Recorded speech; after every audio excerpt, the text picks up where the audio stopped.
Hello everyone. It's been a while, but yeah, I hope you are all well. I have not been well lately, but we'll leave that for now. But yeah, and Duke Donuts, 13 millennia. Thank you so much for that. But yeah, I've been like in and out of the emergency room for various reasons. Haven't really been able to will up the energy to stream anything. It also doesn't help that it's been like really hot here lately. But yeah, I felt like playing some dopey old adventure games on the Commodore 64 tonight, and felt I felt up to streaming for at least a little bit tonight. So we'll give it a shot. We'll give it a shot and see how it works. But yeah, let's play some dopey old adventure games. Uh. Uh.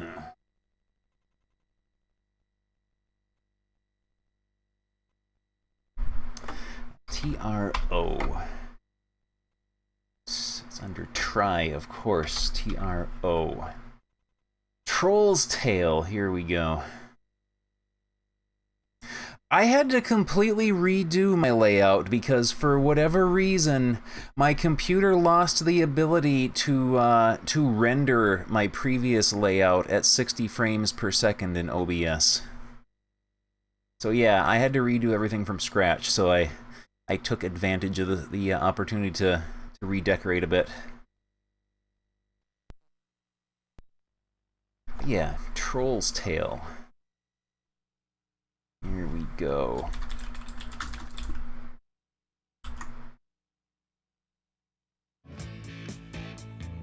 Oh man, happy Mr. Dave. Thank you very much for 4 millennia. But yeah, I have been unwell lately. Here we go. Press any key to continue. Have you played this game before? No, we have not. Press the space bar to move the square from this line to... Now press return to see your choice. Oh. All the way down here. Use the space bar and the return key. Learn about the game. The evil troll has hidden all the treasures of Mark, the Dwarf King. Help King Mark find his treasures. You can't take a treasure if the troll is in the same picture as the treasure. To make the troll go away, you have to make the picture change. During the game, you can turn off the sound by pressing the F1 key. You can see a list of the treasures you found by pressing the F7 key. See a list of the lost treasures. What has Mark lost? A flashlight, a candy sucker, a bag of gold, a chest of jewels, a diamond ring, a copper penny, a fiddle worth of fortune, a treasure chest. And Iest, thank you so much for the 23 millennia. It's almost your second bongo birthday. Oh man, the Super Junior computer. That was an exciting video. Yeah, who knows? This game here, I know it was made by Al Lowe, who would later go on to make the Leisure Suit Larry games. But yeah, he made this and like some other early Sierra kids adventure games. Yeah, a diamond ring, a copper penny, a fiddle worth of fortune, a treasure chest. And Smebble Bear, 13 months. Game design indeed. Thank you so much for the 13 millennia. A silver shell, a gift for the guard. A lovely necklace, a gold brick, a pot of money, a silver cup. Impending disaster, 15 millennia, thank you so much for that. Really do appreciate it. A gold brick, a pot of money, a silver cup, a bag of pennies, a dollar and a cent. This game is a bit on the silent side. Let's get some music going. There we go.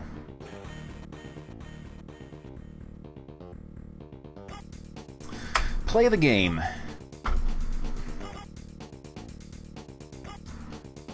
Text and graphics by Mike McChesney, Al Lowe, Margaret Lowe, Ray Lynn McChesney. Press any key to... Okay, we're going to enter the world of Troll's Tale. And Dusiati, thank you so much for 21 millennia. Yeah, I'm feeling alright tonight, I think. You are facing a dark cave. Go into the cave or go south into the field. I think the game wants us to go into the cave, or it's expecting us, so we're going to go into the field.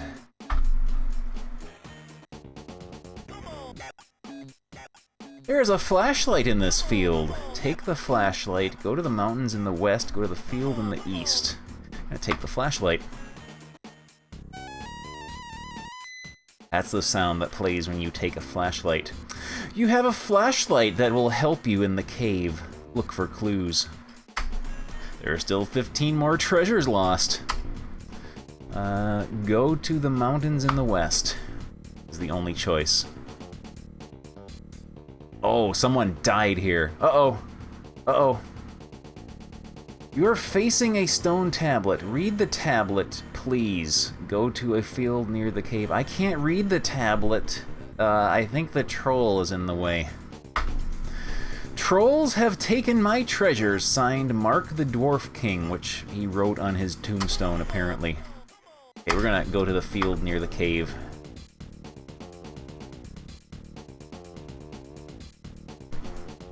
There is a sign next to the tree. Read the sign. The trolls have all of my treasures in an underground land. Help me. Signed, Mark, the Dwarf King. Okay, go towards the cave.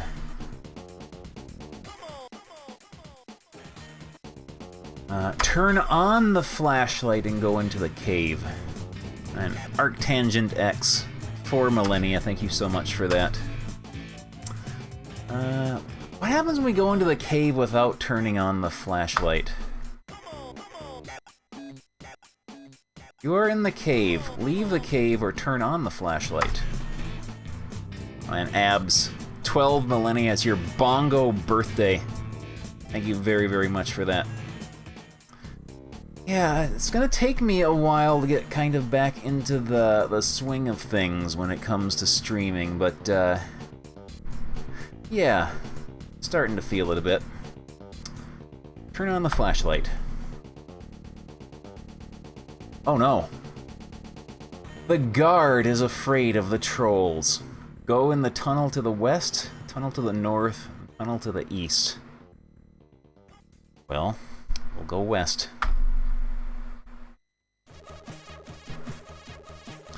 You are lying down in a narrow hall. Crawl down the hall to the right, crawl into the cave to the north, go through the door on the left.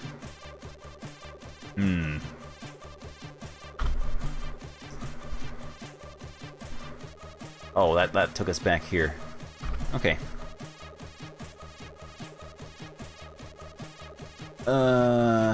Crawl through the cave to the north. Let's see what's in the door. Oh no.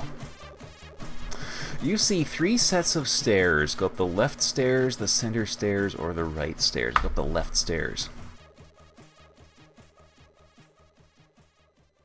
We're outdoors again somehow.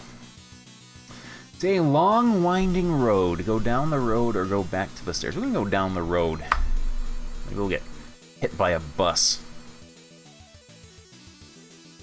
There is $1.01 here. Take the money. That's what $1.01 look like.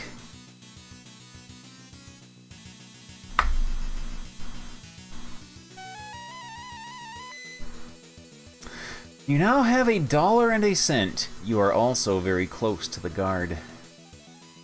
Okay. Still 14 more treasures lost. Go back up the road. I guess we can't live here. Go back to the stairs.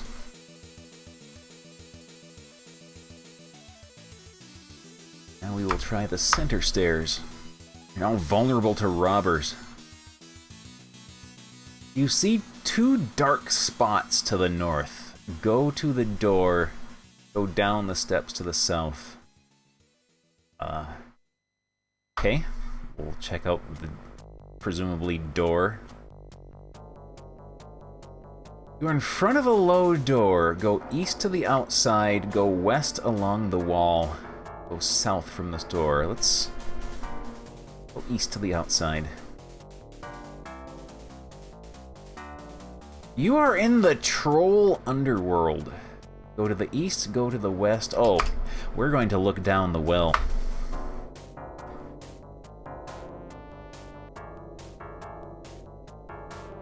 Splash! You fell down the well. Take the fiddle worth a fortune. Certainly. Hold the fiddle over your head so that it does not get wet. There are still 13 more treasures lost. Look out! Someone dropped a rock. Stand on the shelf, climb the rope, watch for another splash. Stand on the shelf. Standing on the shelf won't get you out of the well. The troll world looks like an interesting place to explore. Hello? Skip Natty, thank you very much for the host. Watch for another splash. See that stunning animation again. Okay, climb the rope.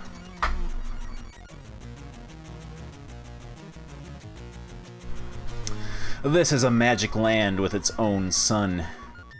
Go to the south, go to the east, go to the west. Let's to the east. You are facing two huts. Go into the hut on the left or the hut on the right. Hello? Hey, how's it going? Big Bear, thank you for the host. I'm not gonna say anything about the two huts. Yeah. Go into the hut on the left.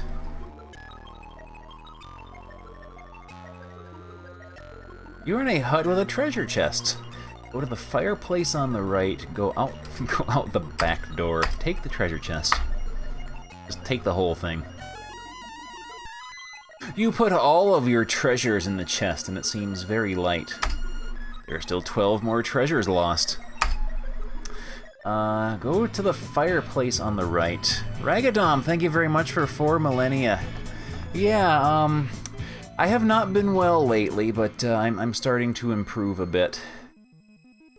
And I'd do a little stream-a-majig tonight for a little bit. Play some dumb old adventure games. Go to the fireplace on the right.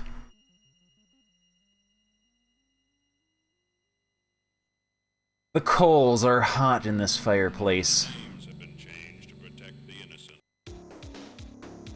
Go to the right, that would mean we go into the coals in the fireplace. Are we going to burn to death? No. You see 3 magic pots. Be careful, put your hand in the left pot, the middle pot, or the right pot. Oh, are we going to lose a limb here?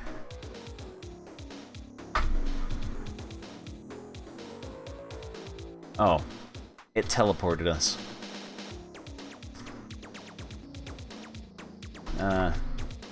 Go back through the door again. I want to get back there. See what those other pots did. Center stairs. And then go to the door. We have unfinished business here.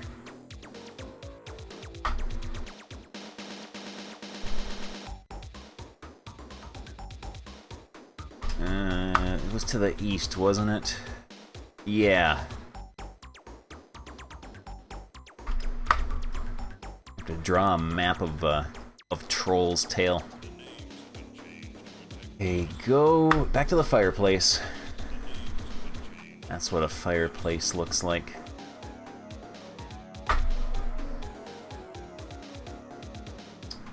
Okay.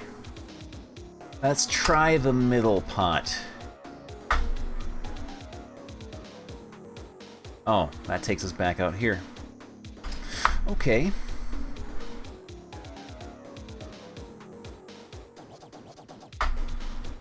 Well, there's one left. That means it's going to be the one that kills us.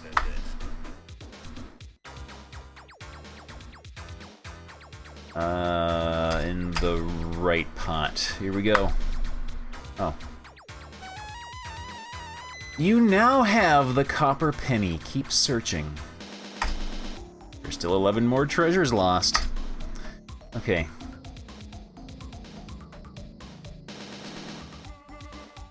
The door. That option wasn't there. Okay, that just takes us back outside. Let's go in the hut on the right now. What is in the right butt cheek? Oh, that's... These two, oh, that's right, yeah, the huts are connected via the fireplace, I guess. What was through the back door?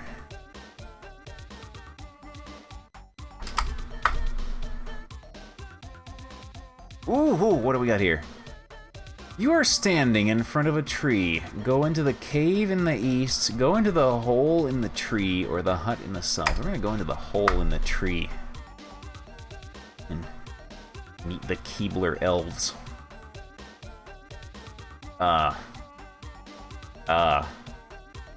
Okay.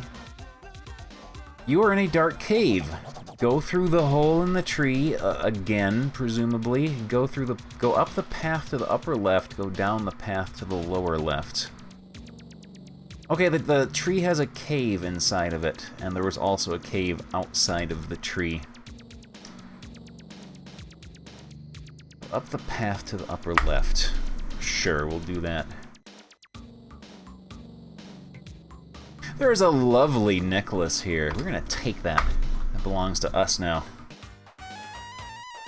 You now have the Queen's necklace, and you are in the deepest part of the cave. There are still 10 more treasures lost. At the end of the path. Okay. Speaking of Ultima, I've got sort of an absolute blatant wannabe of Ultima 6 that I've been thinking of playing on stream sometime. To look into that. It's called Challenge of the Five Realms. It has good faces. Go down the path to the lower left.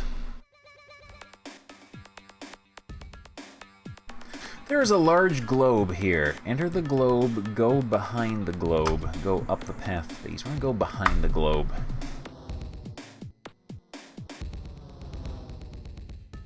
Uh-oh. Look out! Someone is throwing rocks! Quick, go back around the globe.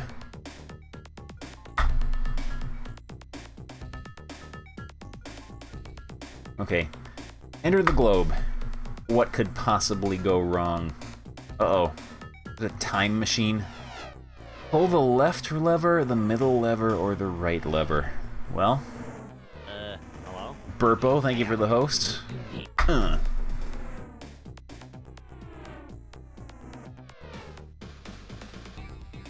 That didn't do anything. Unless it did something in some other location. Pull the middle lever. Uh-oh. Look! There is a gold brick! Take the gold brick. The gold brick is heavy. You need to finish pretty soon or you'll get tired. That's what she said. There's still 9 more treasures lost. Man, Ambrosine, thank you very much for 3 millennia. Look! There is a box with wheels! Roll the box out the door, go through the door to the west. We're gonna roll the box out the door, because why not? Guess what? The box is still too heavy. There isn't anything in the box worth having anyway. And X17, 19 millennia, thank you so much for that. Well, we're not allowed to roll the box through the door because it's too heavy and too useless. Go through the door to the west.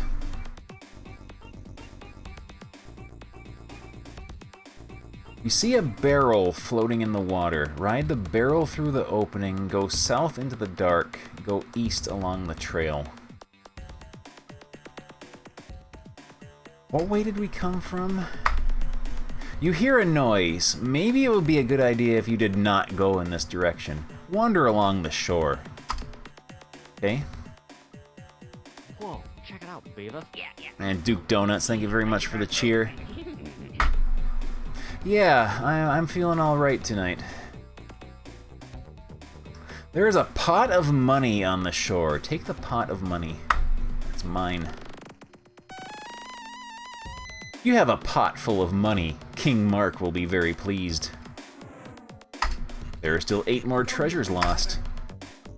Yeah, speaking of The Hobbit, one of the games I would really like to spend some time with is the old text adventure game based on The Hobbit that came out in the early 80s. That is a very, very special game. And Abracine, thank you very much for the cheer. Yeah, I've been having some difficulties. Been in and out of the emergency room, but things seem to be under control now. So, trying to work my way back into things. Wander east along the shore. Yeah, the one where it's like they model every character in the game as an independent entity. And they will just wander off and do stuff and get in fights and kill each other and take things. Like, while you're on the opposite side of the game.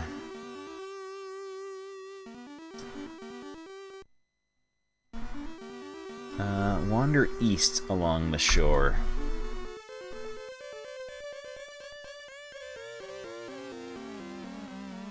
There is a silver shell here. Take the silver shell, close your eyes and think tunnel, close your eyes and think seashore. Take the silver shell. That belongs to King Mark. Great! Dwarfs are good people, and you can be proud of yourself. Thank you. Still more treasures lost. Close your eyes and think tree or tunnel. Tunnel. You're in a dark tunnel. Pull the ring on the left, go into the light in the north. That will lead us to heaven. Go back to the outside of the cave. Pull the ring on the left. And a massive stone block will fall from above and smush us. Oh, that took us back here. Enter the globe.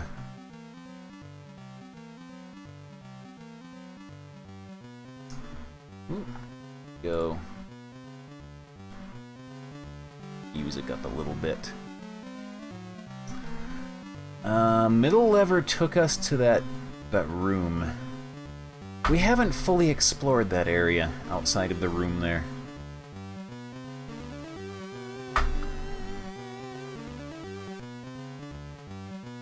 Also, when I first saw the barrel in the water, I thought it was a giant chocolate bar. Like a Hershey bar. Go east along the trail. Oh, that took us back to here. Okay. That's kind of a useless teleport.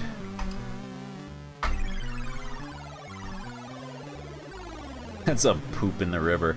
Freddy's doing alright. None of the cats can tolerate the extreme heat all that well, so they kinda melt during the day and then come back to life at night and solidify when it gets a little bit cooler. I got a fan running right now. Hopefully it's not too terribly noisy. If it is, I will turn it off or point it the opposite direction or whatever. Ride the barrel through the opening.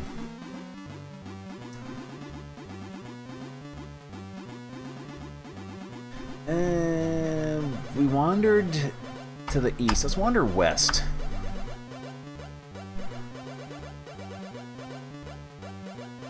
There is a door into the dirt bank. And you can borrow some dirt from the dirt bank. Go into the door.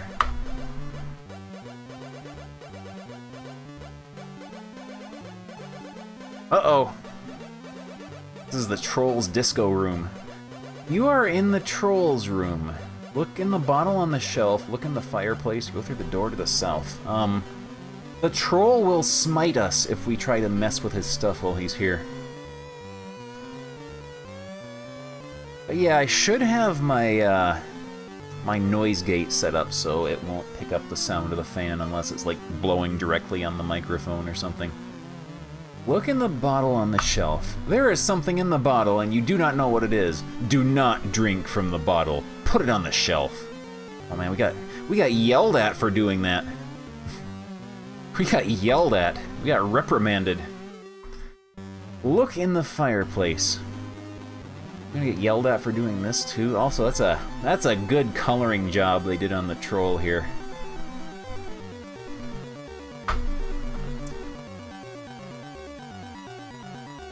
Aw, that's an adorable pink fireplace.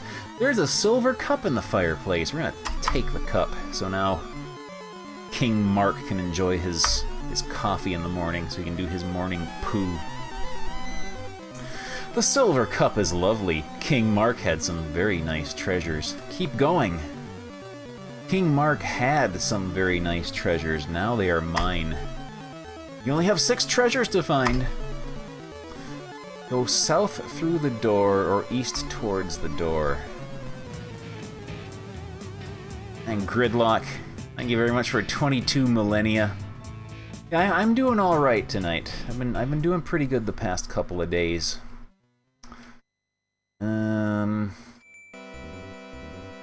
The door goes to the south, or we can go east towards the door.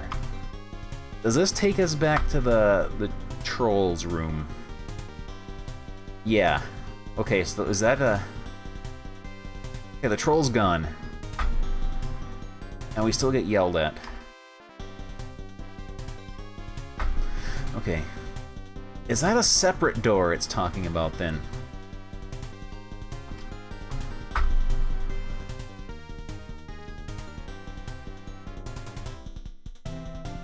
Okay, that took us here somehow.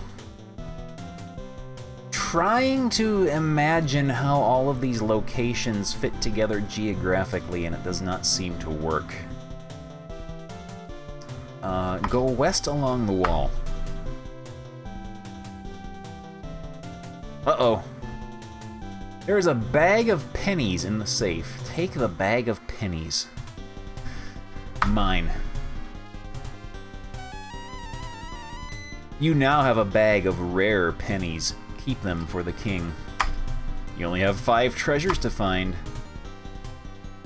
Okay.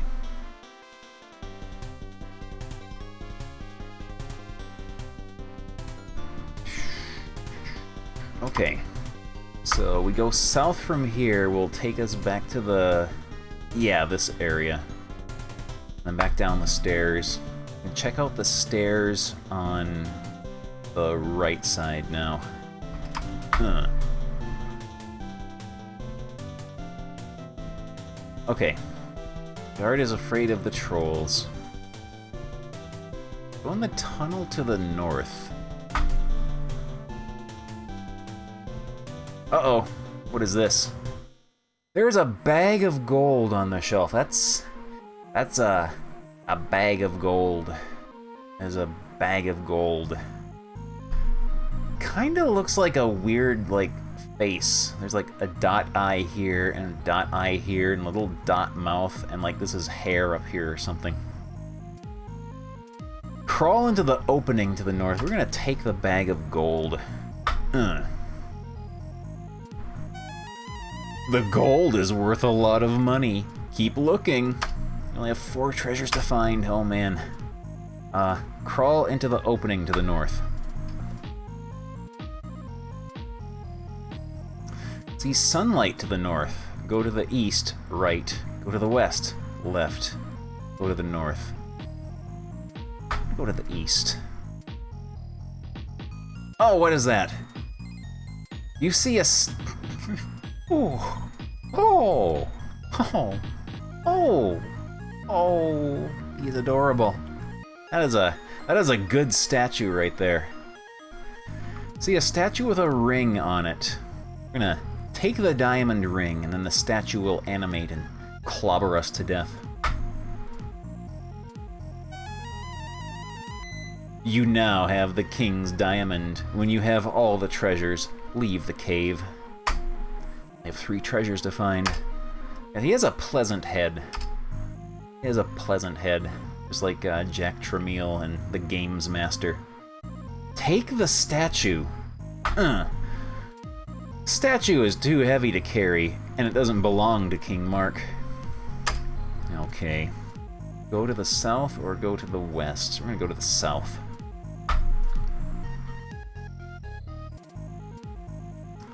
You are on your knees in a narrow hall. Crawl into the cave to the north. Stand up. Go through the door to the east. Now, if I were going to design a particularly cruel adventure, I would have the stand-up option cause you to just split your head open and kill yourself if you choose it. Ouch! You bumped your head, and I did too. I stood up at the same time that you did. You're stupid. Press any key to continue. Go through the door to the east. Oh! Look at the delicious candy suckers! Go through the door on the left, take one of the suckers. Yeah. We're gonna take the thing from the thing that says candy in the middle of a dungeon. That's a good idea. We will live long by doing that. We're gonna take one anyway. You now have the candy that was Mark's. Very good. You only have 2 treasures to find. We can take another one. Oh. Only one of the suckers is for King Mark. Leave the rest of them there for the troll. Aw. The troll's a jerk. Go out through the door on the left.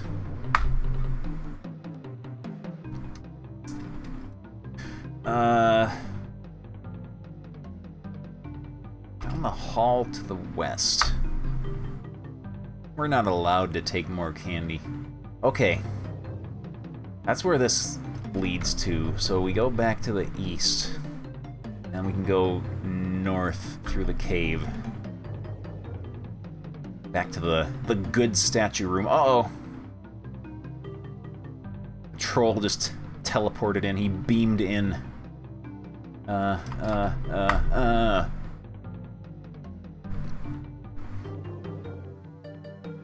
Sunlight to the north. We're gonna go to the west. Uh-oh. There's a box of jewels here. Take the box of jewels and run. When you took the jewels, the box disappeared. Strange! Keep going. Only one more treasure lost.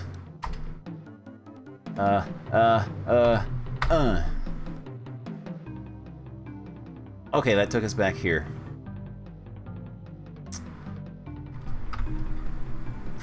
We are gonna have to go outside now.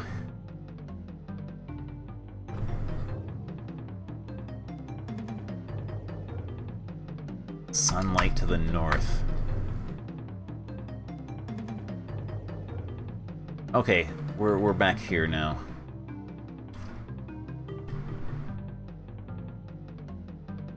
Gone west from here yet? Yes, we have. What areas have we not visited yet?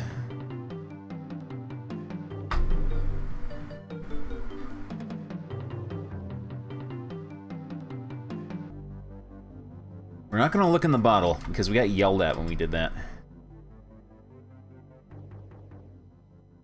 There's more places from the barrel that we haven't investigated, aren't there? Yeah.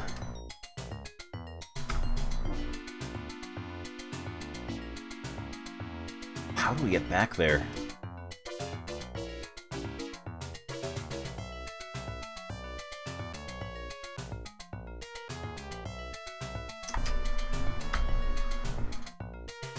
Was it the Steps on the right. Look us back here. This dude. Okay. Oh man, pressure. Thank you very much for 3 millennia. Good games. This is indeed an excellent game.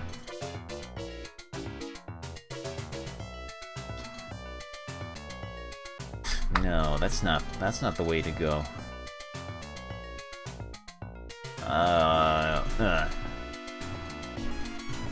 No. No, no, no, no, no.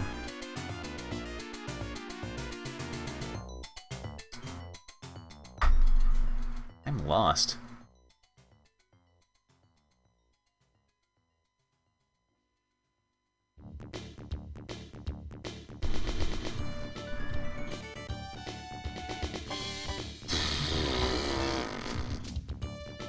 No.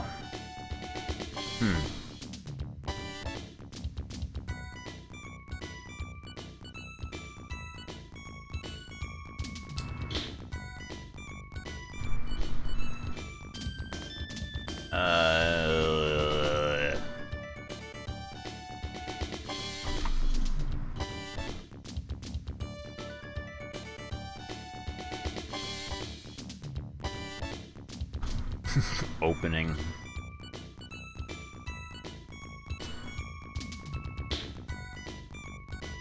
Yeah, we're back here now. Oh yeah, we can go east, and that will lead us to the huts. And the hut on the left.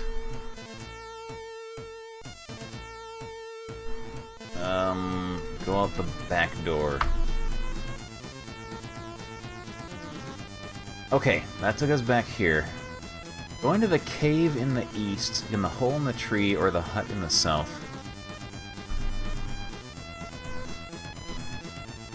What is in the cave? Okay. Pull the ring on left, go to the light in the north. Go back outside of the cave. Okay. Pulling the ring on the left teleported us last time. Go to the light in the north. Okay, this is new. You are in front of a small house. Go into the house, go into the cave to the south, or the cave to the left. We haven't been in the house yet, have we? This is a new house. There is a gift for the guard here. Take the gift.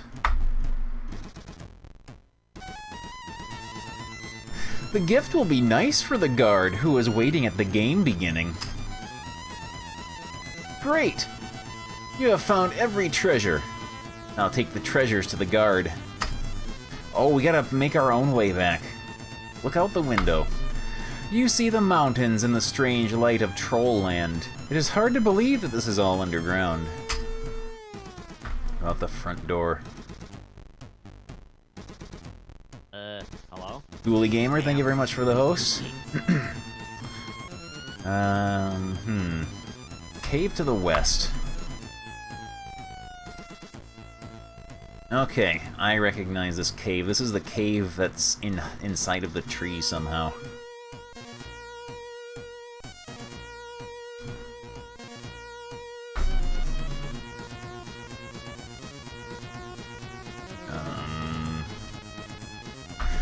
Okay, we can make our way back. I think I know how to get there. Go out the front door.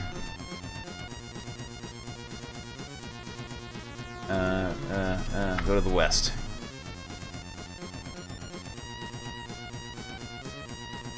And then... Uh-oh! South.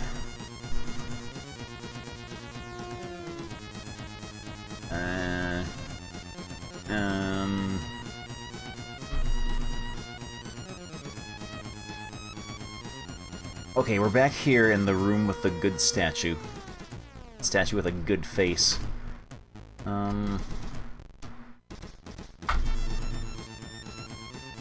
Yeah, this is Commodore 64, playing some dorky old text adventures on Commodore 64 tonight. Down the hall to the west.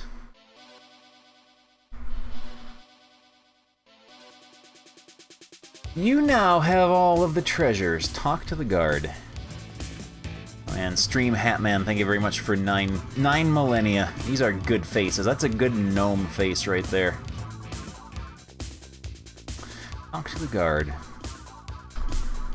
You are very brave, says the guard. Will you leave the cave with me? I have a small surprise for you. Oh, what could he possibly want to give us? Leave the cave with the guard. Live happily ever after.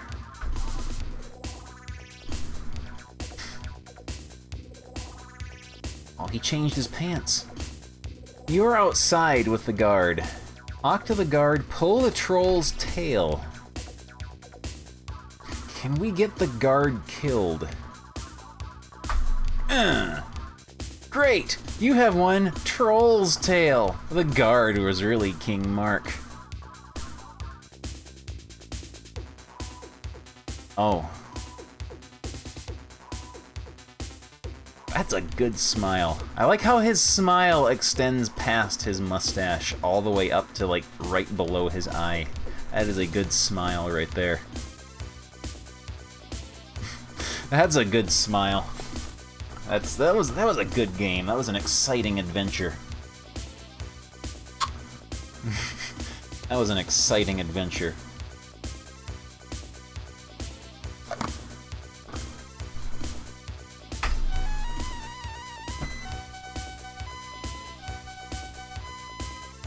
You found every treasure and returned them to King Mark. It took you 151 moves to finish the game. My best score is 82 moves. I'll bet you do even better the next time you play Troll's Tale. King Mark makes you an honorary dwarf and asks you not to tell anyone the secret of Troll's Tale. Oh, telling us not to do Troll's Tale spoilers.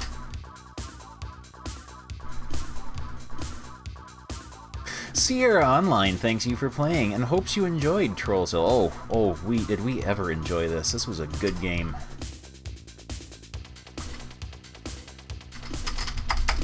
And it just sits here forever and a day. Well, that was a good game. That was an exciting game. Let's see. Oh, I know one to play. This is an actual game I had as a kid. It was on this big disc of mysterious games that I had for Commodore 64. MED. Medieval Adventure. Here we go. I think this is it. Adventure. Yeah. Okay. Medieval Adventure. Update the game title.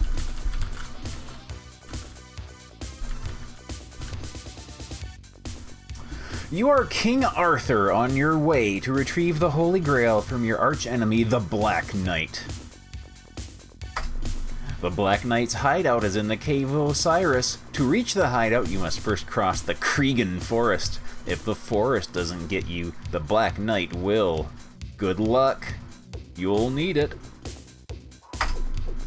You have armor and weapons. F1 activates sword, F3 activates dagger, F5 activates crossbow, F7 activates grappling hook. Q quits at any time. You always have your shield ready in case of danger. Oh man. It is time for you to seek out the Black Knight. You're walking and suddenly you fall into a stag trap pit. You can vaguely hear the stag approaching. Hurry up, make a move, grappling hook. Good thinking. It might work. Here it goes. It worked! You have climbed your way out. You're out of the pit. Congratulations. But that was the easy part. Look out! The stag has cut up to you. You have to fight it. Your shield will block most of the blows. Dagger. Your dagger has stung the beast, but will not do enough damage. You retrieve your dagger. Quickly, try something different. Sword. Your sword won't be drawn in time. Try something else. Hurry. He is almost on top of you. Your shield blocked him. That looks like a Got a white tuxedo shirt with a bow tie. Crossbow. Your arrow hit the stag. You are victorious. Yeah, you are quick, but if you want to live, you have to be quicker.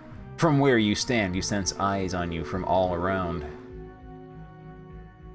You begin to walk after reloading your crossbow. A storm approaches. You seek refuge in a cave.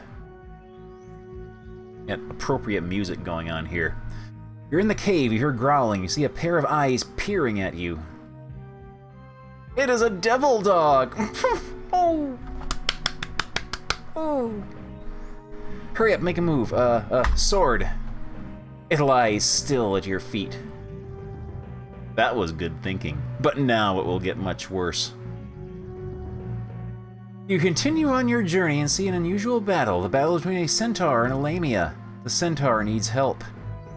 The centaur has been known to help humans. If humans will help him, you join in on the fight. The lamia has wounded the centaur. You take his place. She has taken your grappling hook. Hurry, make a move. Sword. She eluded your thrust. Try again. She has thrown a spear and missed. Try something, hurry. Crossbow. Your arrow has wounded her. She limps away. Good going. You tell the centaur about your journey. He says he will help raise an army to fight the Black Knight. He leaves to contact his alliance. A while later, he returns with a band of different types of warriors. He has with him dwarfs, elves, and halflings.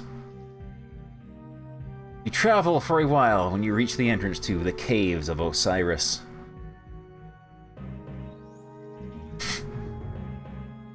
Okay. The centaur and your army are breaking it in. Hello? Retro pals, thank you very much for the big old beefy, chunky host there. The dragon of the Cave of Osiris is defending the cave. Oh, he's got boobs. He's got man boobs and like 2 belly buttons. When you draw your sword, your army will fight. Okay, charge the savage beast. Oh, we get the seizure time. BMF, thank you very much for 2 millennia.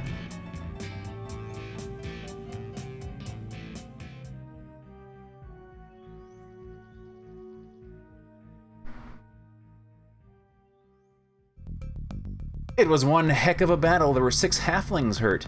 There were 2 dwarfs wounded. There were 4 elves injured. You still have a ways to go yet. You are now in the Cave of Osiris. Be extra careful while you venture forward. Oh, I will be. There are two guards in your path. Guards. They look like the dudes from Gumby. You have to remove them because they will never leave. What is your move? I waste him with my crossbow. Good shooting there. He is wounded. Your alliance has removed the other one. Defeat the Protector of the Grail and the Black Knight and you will be victorious. You are now deep inside the caves. You are close to the Protector. You will fight him now. I can hardly wait. Here he comes! Oh, what does he look like? What does he look like? Oh, he's Batman. Except he's mean. The centaur says he can handle it. You go on ahead to get the Grail. Okay. You can see the Chamber of the Grail. You travel toward it. From here you can see the Grail and the Black Knight. Whoa! There he is. Oh, good graphics. Ready or not, here he comes. He wants a crossbow duel. When you fire, he will too. F5 is your crossbow. Good luck. Whenever you're ready, fire. Okay, this part of the game I remember very well because I looked at the basic code for it. He captured you. It's a 50-50 chance. The entire game comes down to a coin toss at the end. Care to try again?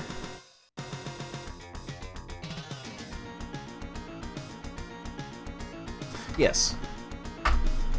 We're gonna try it again. We're gonna get the good ending. We can zip through all this stuff here. He captured us and put us in jail. Okay, we know what to do here. Grappling hook and then crossbow to kill the stag.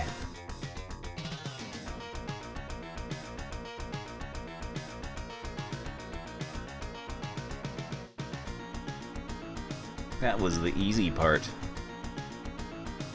Crossbow. He's dead.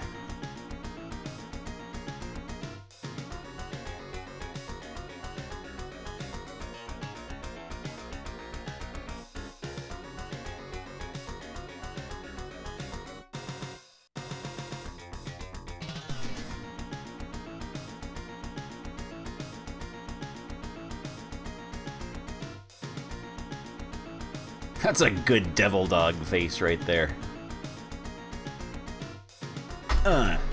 We smite him with our sword. That was good thinking. But now it will get much worse. The game or our thinking?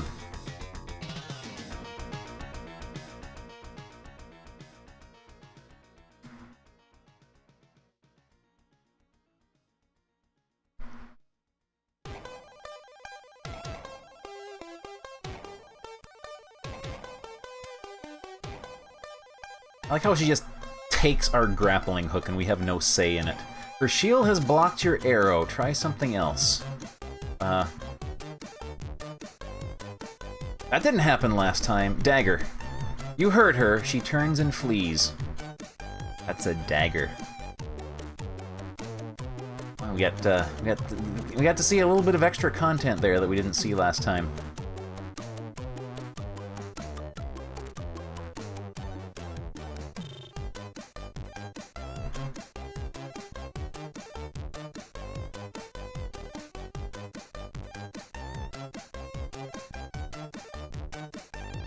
I don't think there are soft locks in this game so much as situations where if you make the wrong choice you die and have to start over. We get to see the Dagrin. There he is. That's a good Dagrin. That's a good Dagrin right there. Draw your sword, your army will fight. And now it's seizure time again.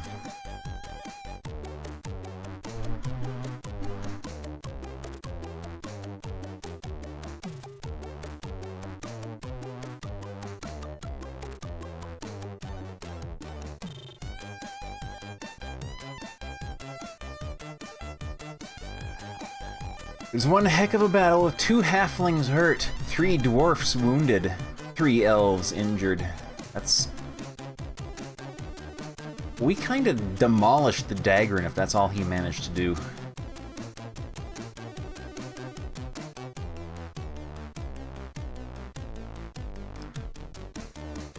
Oh, there's the guards. They're naked.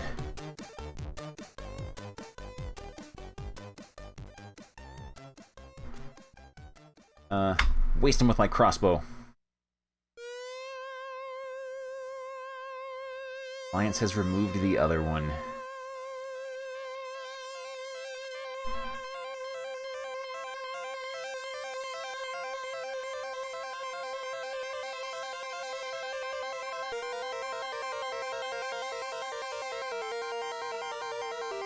You will fight him now. No, we won't, because our centaur friend says he can handle it.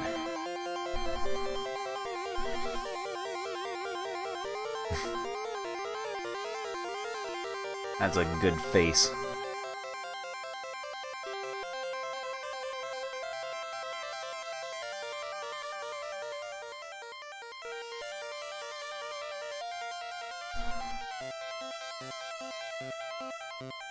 Okay, here we go.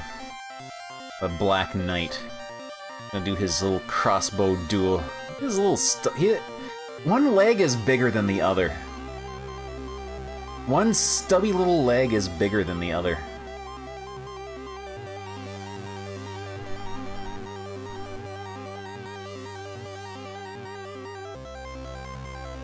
Okay, here we go. Whenever you are ready, fire. He captured you.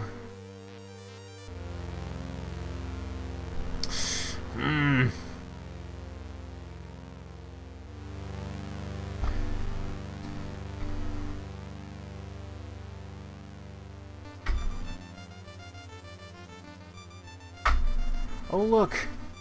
We get to see the guts of the program.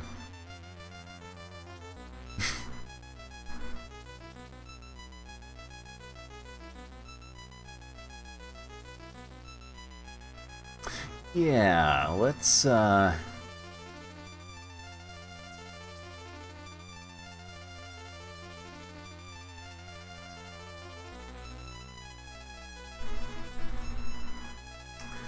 find... Oh, big Dagron going by.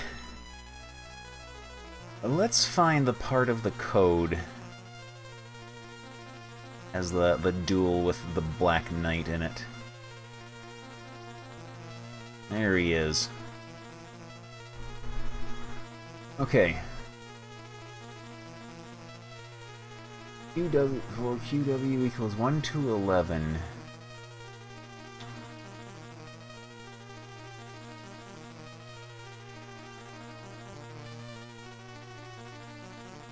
Hmm, 5630 is,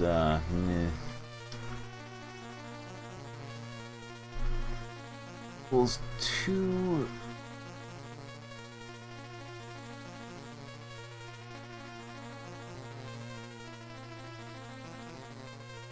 Okay. Yeah, I see what we can do here, yeah. Let's... Right. X equals 1, then go to 5630. 5630 says you have succeeded. So... let's,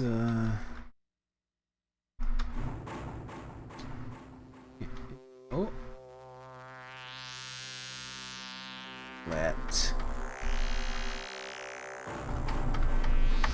Let X equal 1. There we go. There we go. There we go. There we go. Okay. We can win now. We're really good at this game. We're really good at this game. Crossbow. Your ignorance is showing. Oh, wait. Can I get over... Okay, it's, grappling hook. Ignorance.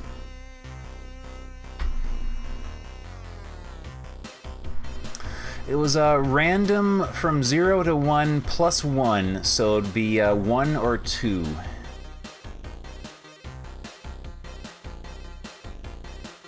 If this doesn't work and we still lose, then there's shenanigans going on. Okay, crossbow.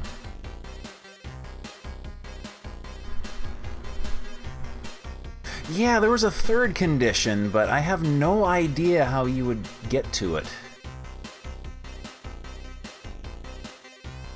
There was a go-to for, and it was 3, yeah.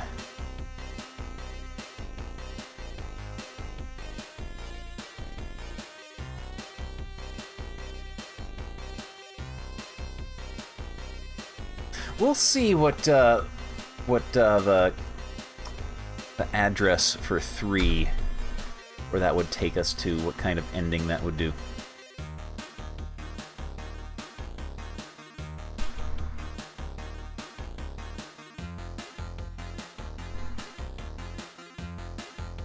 I wonder if maybe...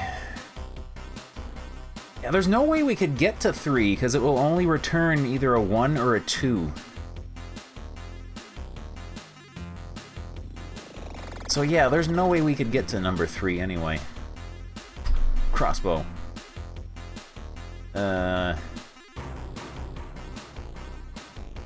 Sword. You have wounded her! She turns and runs. You tell the centaur about your journey. He says he will help raise an army to fight period. To fight the Black Knight, period.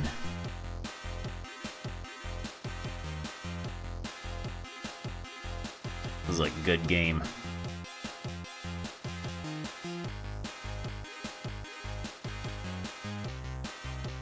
I must have played through this game like 24 times as a kid, and I never ever managed to win the crossbow duel at the end. I don't know if my copy of the game was bugged, or if I just got really, really unfortunate RNG.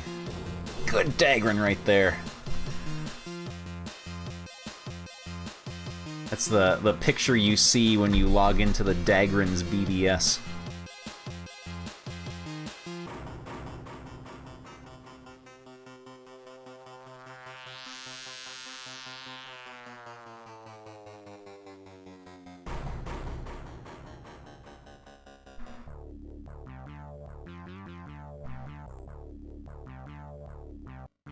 Okay.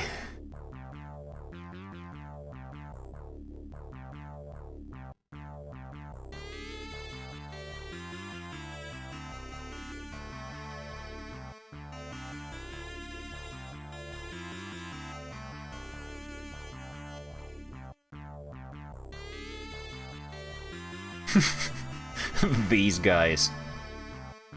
Those are good guards.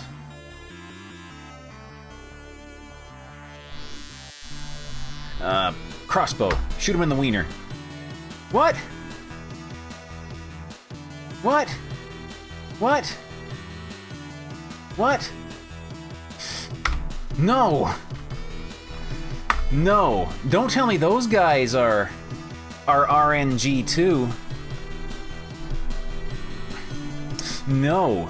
No, no, no. No, we cannot allow this.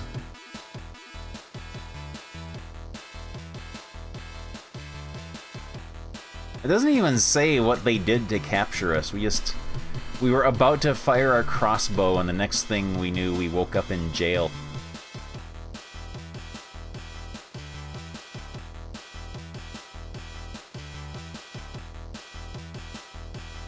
Okay.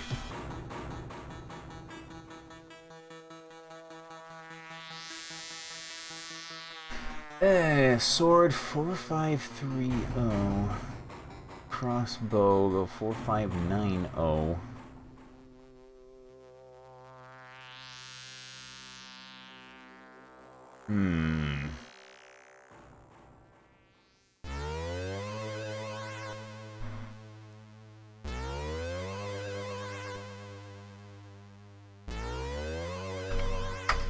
What is 4590?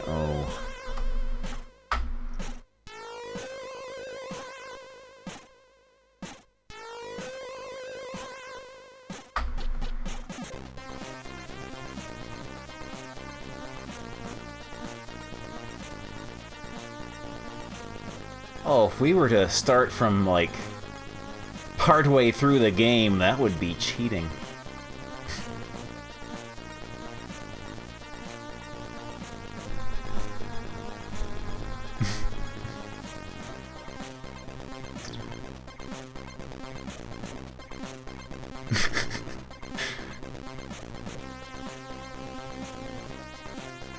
Okay.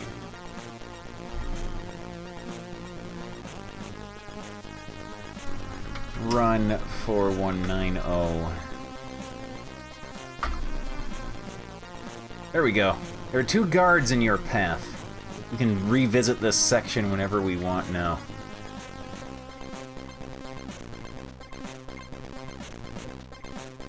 Sword! You got him! Your alliance has removed the other one. Hello? Runnin' Wild, thank you very much for the raid. Defeat the Protector of the Grail and Black Knight, and you will be victorious. Now, deep inside the caves, you are close to the Protector. You will fight him now! Here he comes.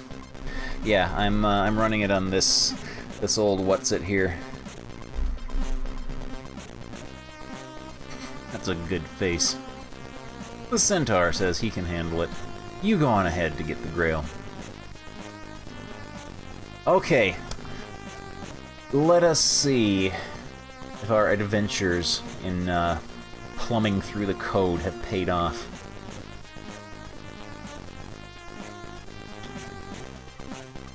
The Black Knight. Ready or not, here he comes. He wants a crossbow duel. When you fire, he will too. Okay.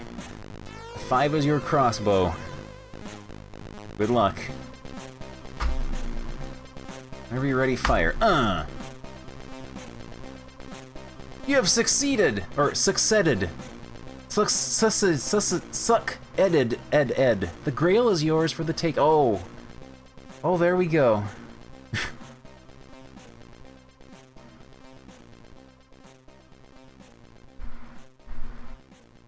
That was worth it. That was worth it. You have retrieved it. Congratulations. Your score is 40. Oh, you can play for score. Oh, no.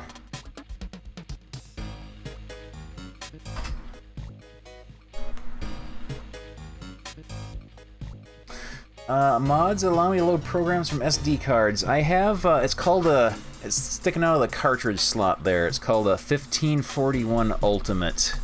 And it essentially acts as the floppy drive. And you just jam a USB stick in it. And you put all your disk images and such on it. And you can load from there. Okay. Well, that was a fun little adventure. Let's find another one to play. I got a big list of them here. Ooh, what sounds like a good one?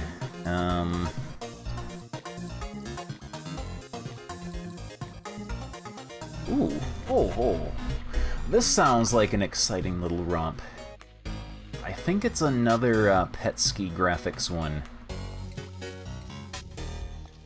There's 3 different versions of it, too. Yeah, Grave Robbers. We can play Grave Robbers. There we go.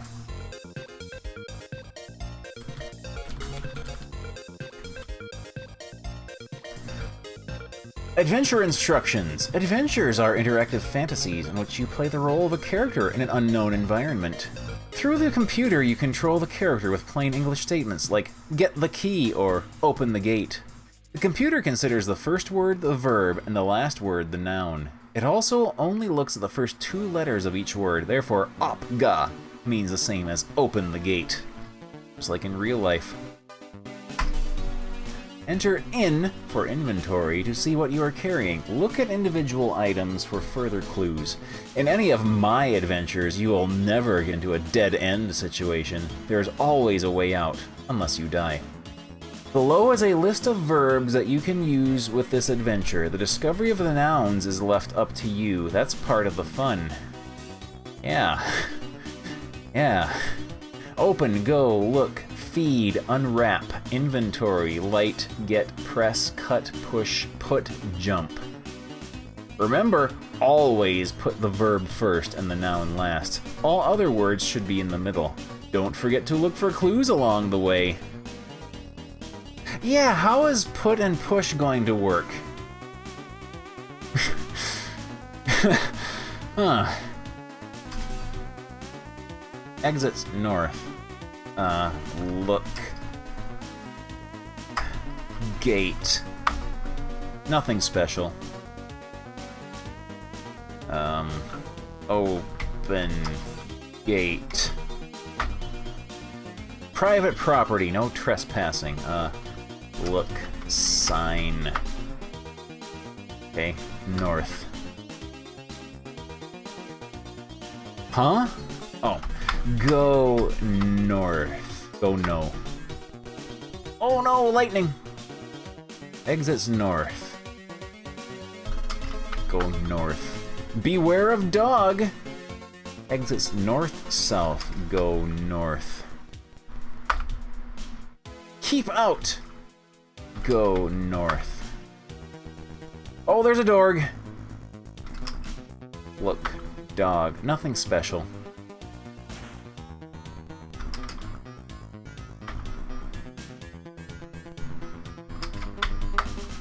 A vicious dog. Not a good idea. Placate dog. Huh?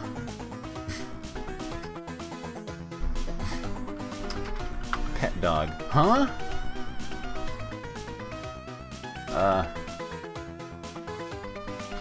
Unwrap dog. I know unwrap was one of the words we could do. Was that a bone there?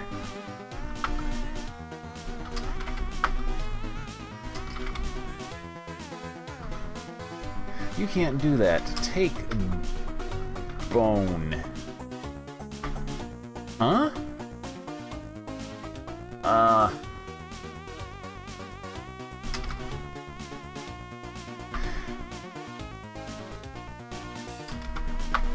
Okay, there must be an item somewhere that we have to wait for the lightning to see it. Not goat.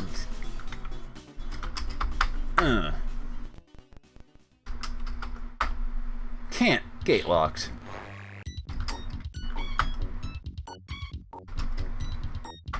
Okay, we can't go east. In case the game was lying to us.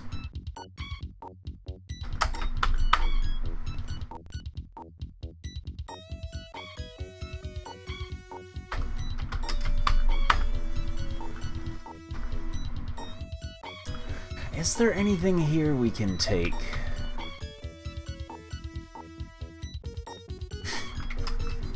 Get all.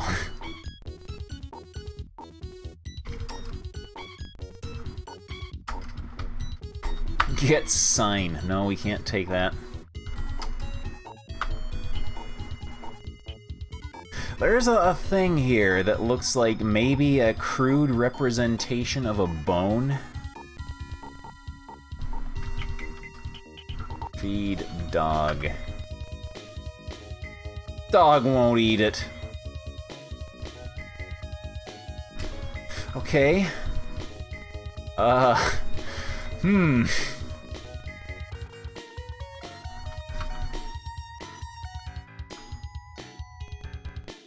Look.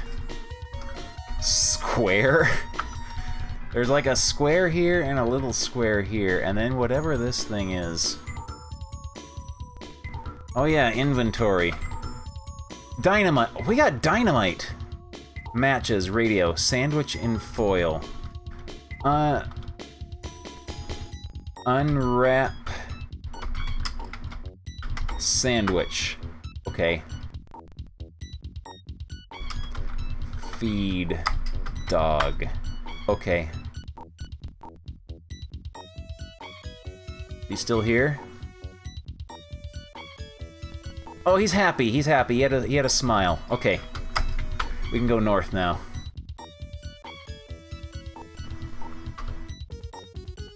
Leo Oil. R.I.P.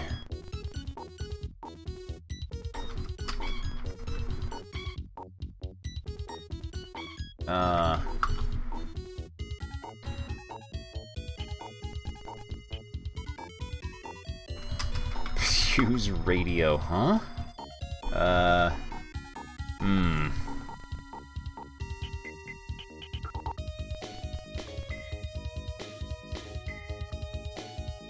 Well, this game is called Grave Robbers, and there's a grave.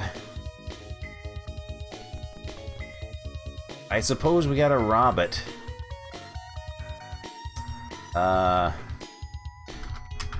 Light match. It's raining! Oh, we have dynamite, matches, radio, and foil.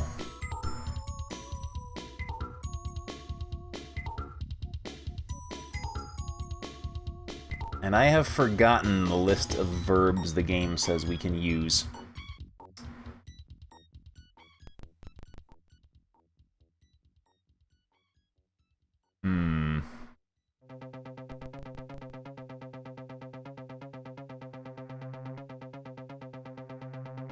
It's hard to rob graves when you're trying to figure out what words the game will accept. Dig. Dig, grave. Not gravy. Huh?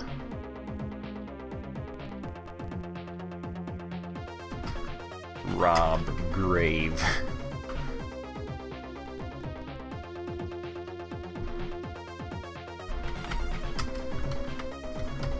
Light dynamite. It's okay, we can't light anything when it's raining.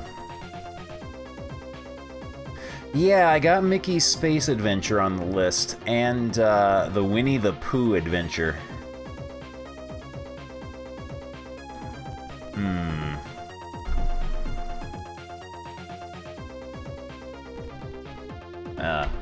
Help. Huh? I really need to play Frankie Goes to Hollywood sometime.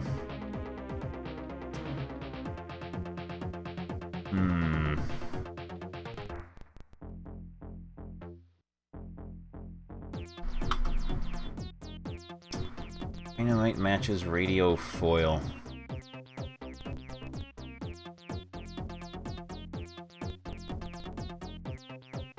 Try, yeah. Cannot listen to... Oh, it thinks listen and light are the same. L-I.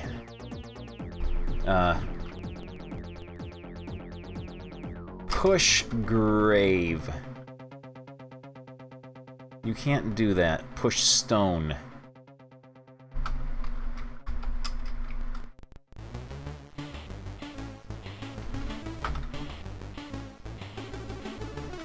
Push headstone? No. Foil head. Wrap. Dynamite? No.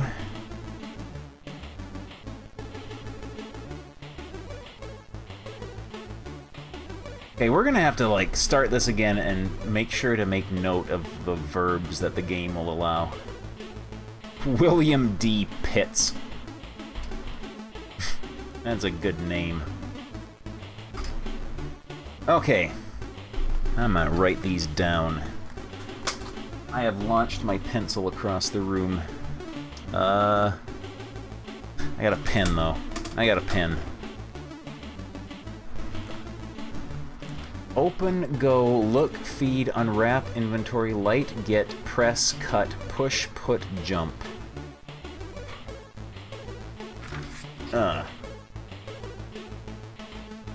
Open, go, look, feed,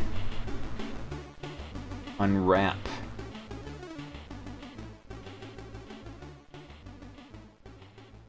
Inventory, light,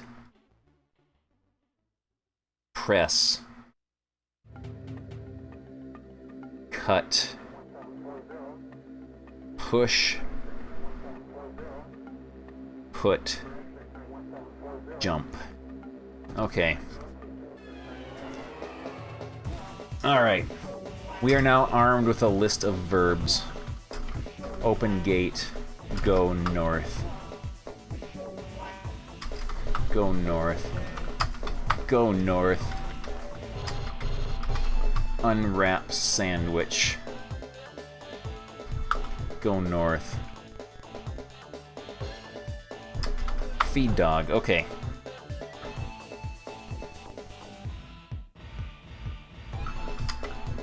Not go G, go north. Okay. Look grave, look stone. Just look. Okay. Jump.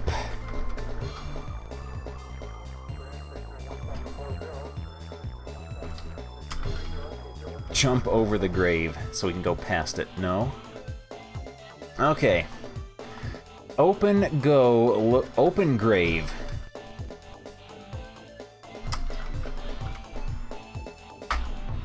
I can't do that. Open, go, look, feed, unwrap, inventory, light, press, cut, push, put, jump.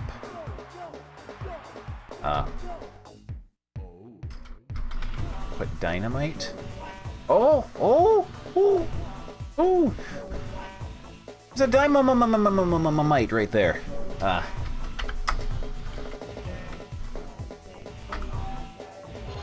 Okay, it's raining. Put foil. Cover the dynamite. Who robs graves with dynamite?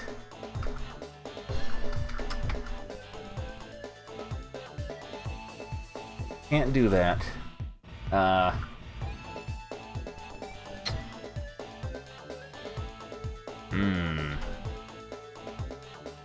Matches, radio, and foil.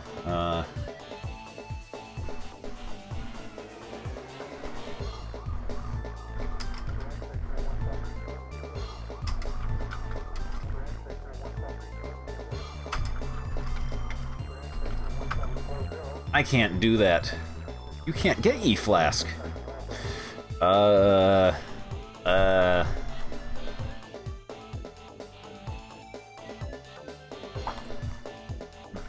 Put matches? No.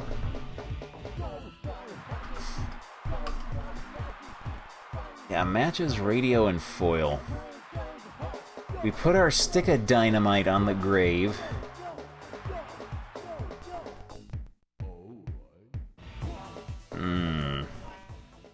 Only verbs we have to work with are...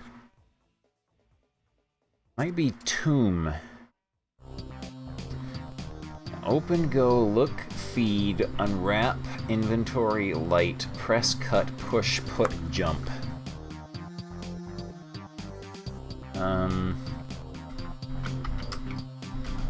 Push tomb? You can't do that. Unwrap radio.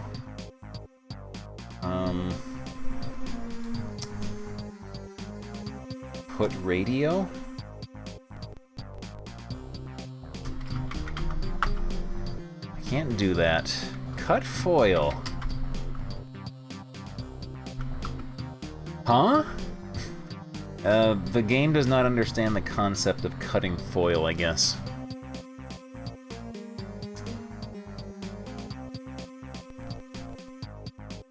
So yeah, the only verbs we can use are open, go, look, feed, unwrap, inventory, light, press, cut, push, put, and jump.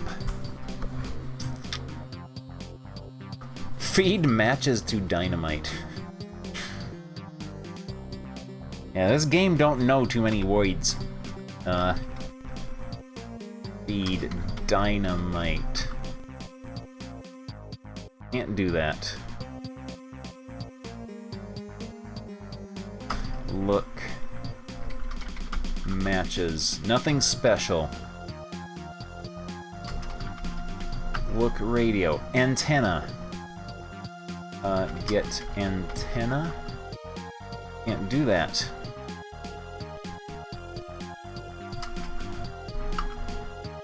Nothing special at the foil.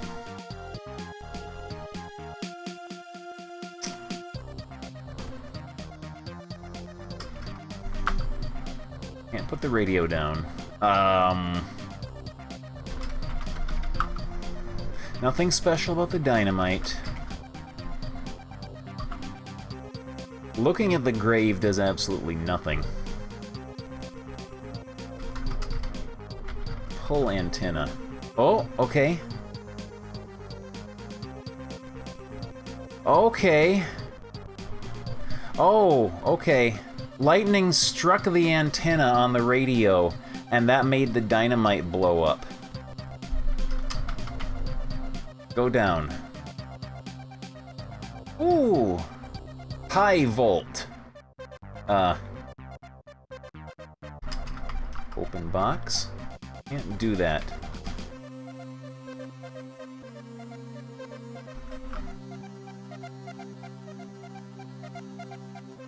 Oh.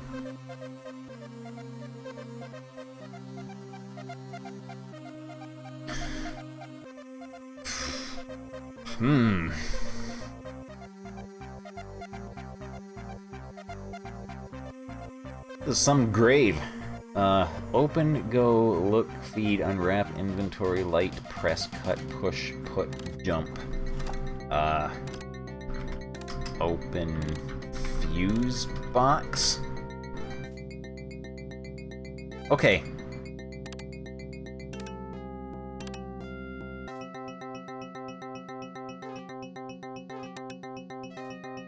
Get fuse.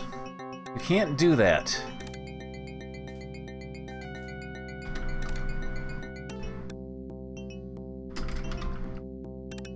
You can use foil as a replacement for a fuse in a pinch. Oh, it worked! We did something. Is that an elevator over there? Okay. Go elevator.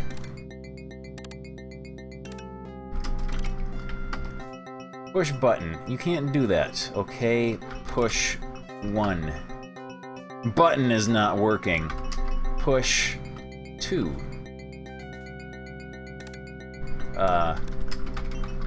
Look fireplace. Nothing special. Look picture. Get picture.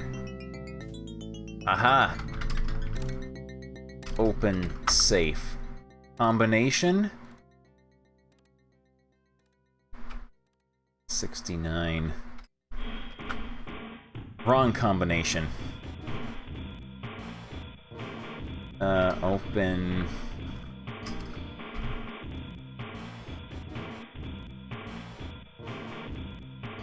What if it's Leo oil? It won't let us put in letters.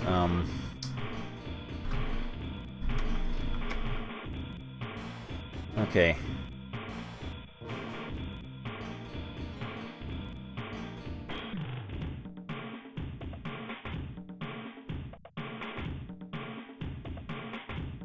How do we get out of this room? Exit room. Go out. Go... Fireplace. Oh no!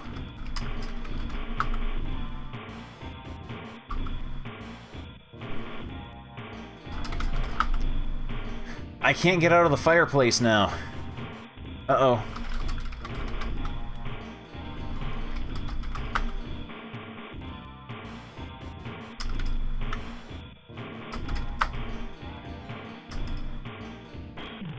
East, go west.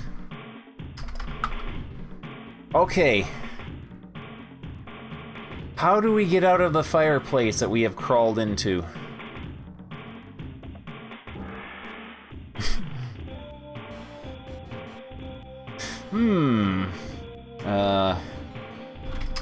Light fire. Where's our... We don't have matches anymore. We have pictures and a radio.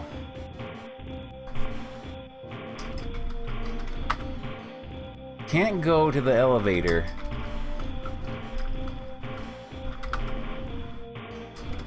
Go room, go out. Okay, go out. Okay. Okay. The elevator is jammed.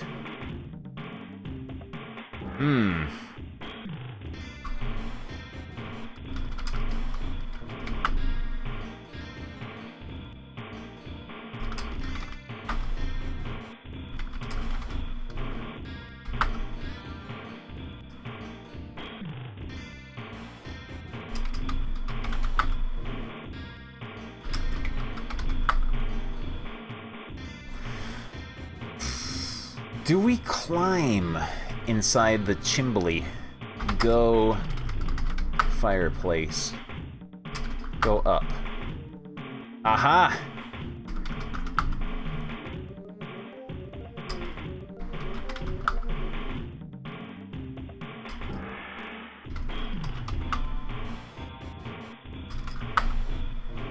Can't do that. Down.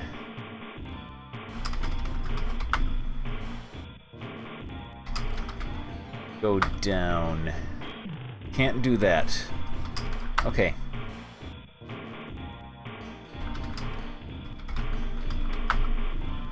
Nothing special. Look. Mantle.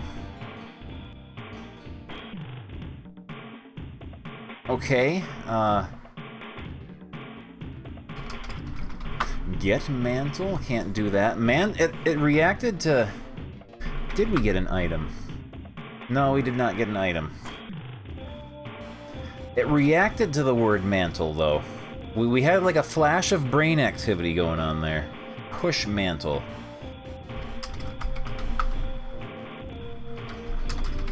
Pull mantle. Put picture. Can't do that.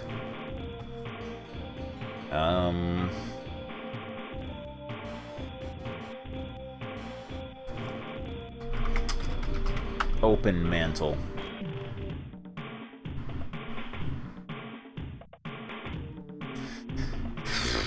How do we open elevator door? You can't do that.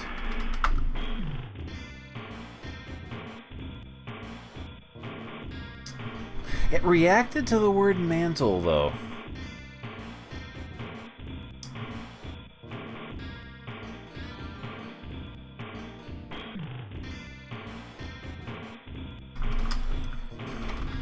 Yeah, maybe it was just, yeah, fake brain activity going on in this game.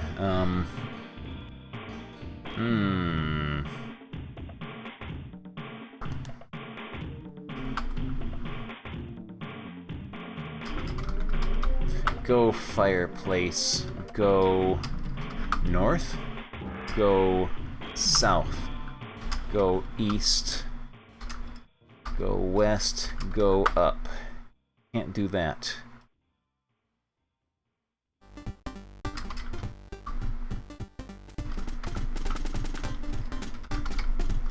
Come on. Go out.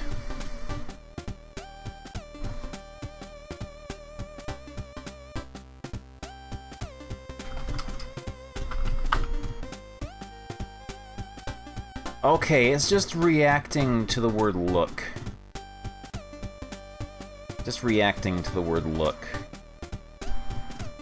So I have no idea if it recognizes the word mantle or not.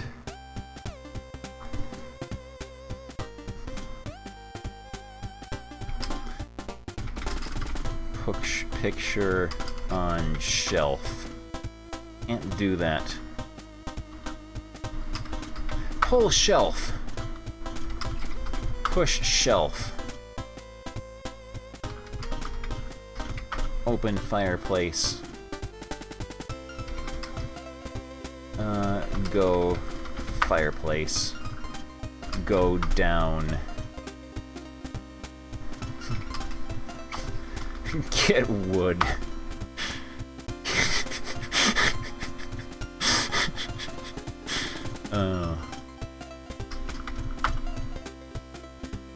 Get log.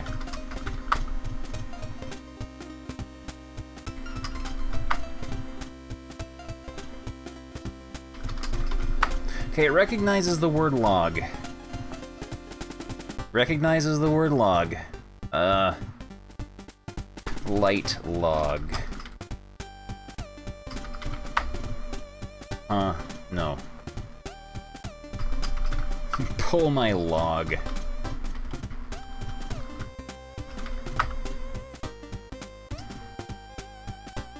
Open, go, look, feed, unwrap, inventory, light, press, cut, push, put, jump. Jump log.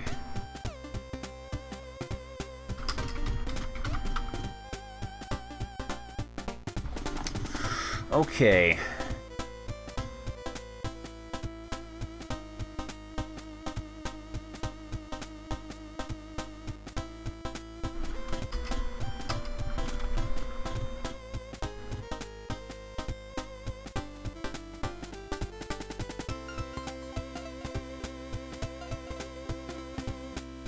was the name on the gravestone? What was it? Leo Oil or something like that.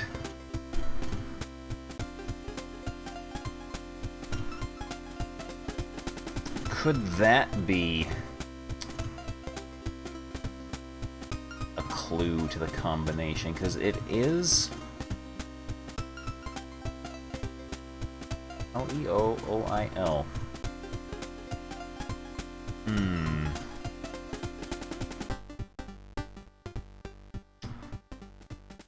No. Or? No. Yeah, it had 2 zeros and a pipe in the place of I.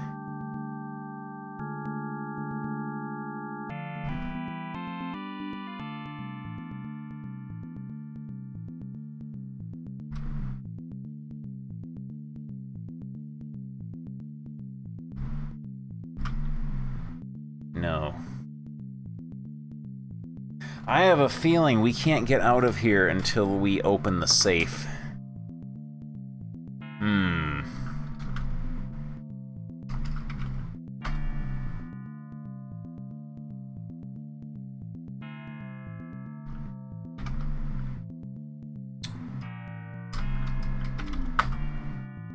Nothing special about the picture.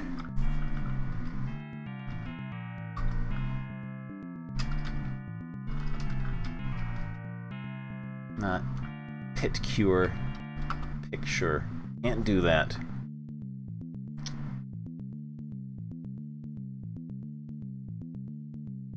It was like LE0 0 pipe L.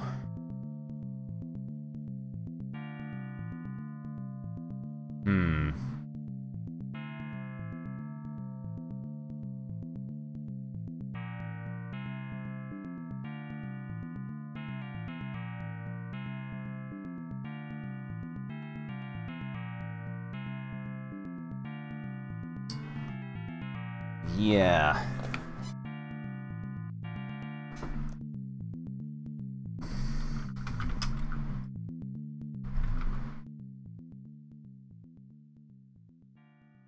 It's not one of those... Not one of those things where you have to, like, put a mirror over it and reflect it. Or something.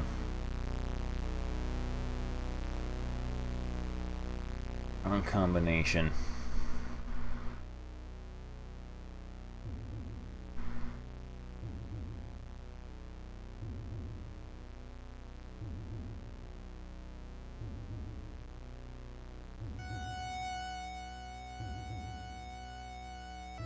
No.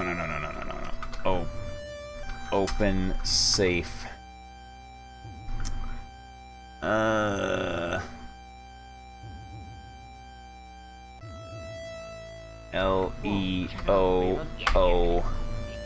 Leoil. Oh man!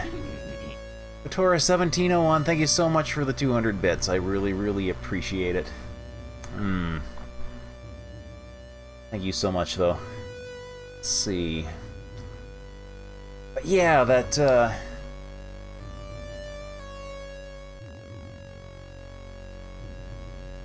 for a game like this, I don't mind, like, ideas being given out in chat. I don't mind that at all. It's like, we're not doing serious grave robbers attempts here. But yeah, like, if somehow, by some mysterious quirk of fate, there is someone in chat here who is intimately familiar with the Commodore 64 game Grave Robbers, then, like, no, like, outright blatant spoilers for solutions. But yeah, like, ideas and hints and stuff are, like, 2 brains are better than 1, and however many brains are here is much better than 2. Leoil upside... yeah.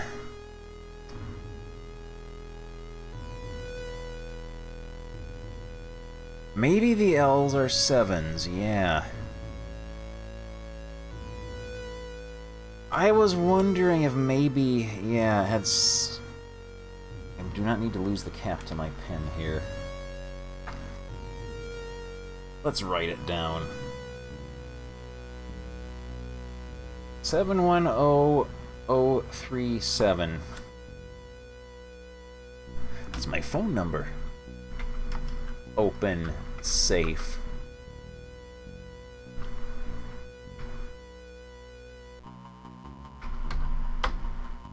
There we go. Oh, look at that thing. I'm gonna presume that's a key. Get key.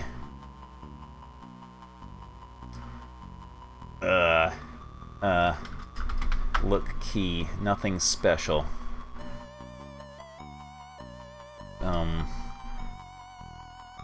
Go fireplace. Go up. Unlock door. No.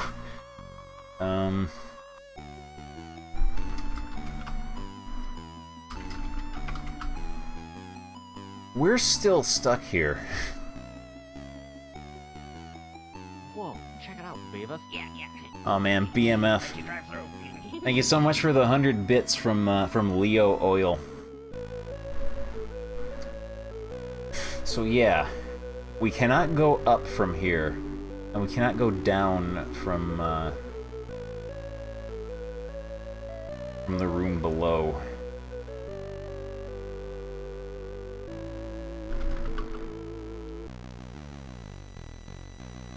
Robbing graves alone is scary. Inventory.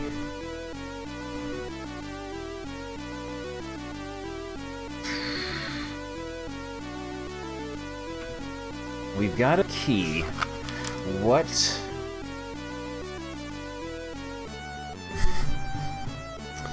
What would be the word we would use? Put key. Cannot do that. Feed key. Not go north. Go west. Go east. Go south. Go down. Go up. Go elevator. Elevator is jammed.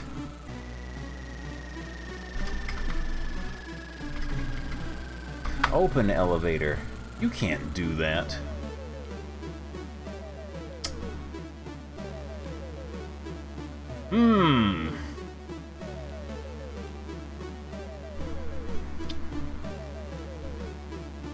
Your dude playing a good adventure game here.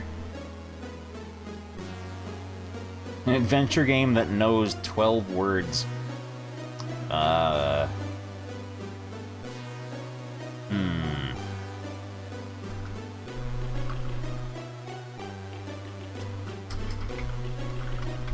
Go into the fireplace. Go down.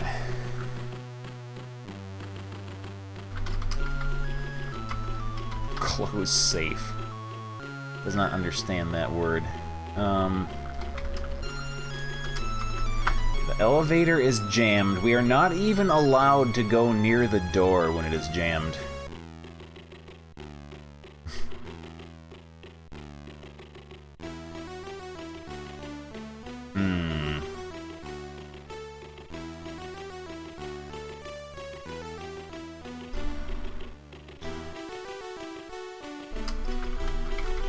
Push elevator. Pull elevator. Yeah, our matches vanished. I have no idea where the matches went. Zotmeister, thank you so much for 19 millennia.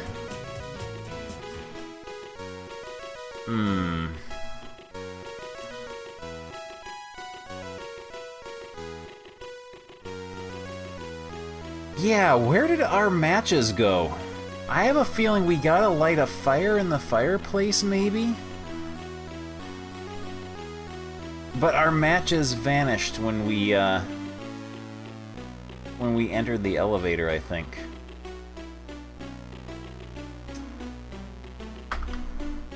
So I did not use the matches. The lightning bolt ignited the dynamite.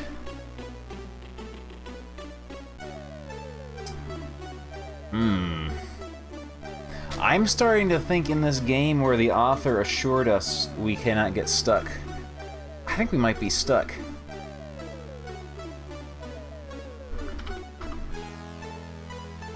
And we can't quit the game either.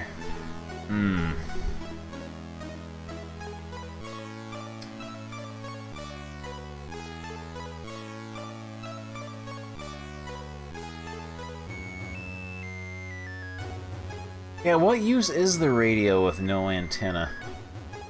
Yeah, we know all the verbs the game understands, and the game told us that guessing the nouns that go with those verbs is where the majority of the fun is.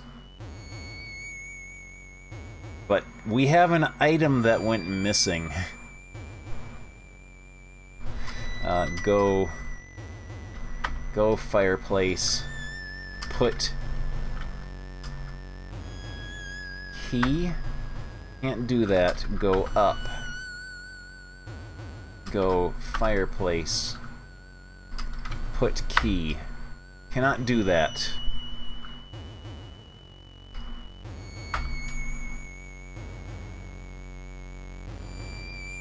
So yeah.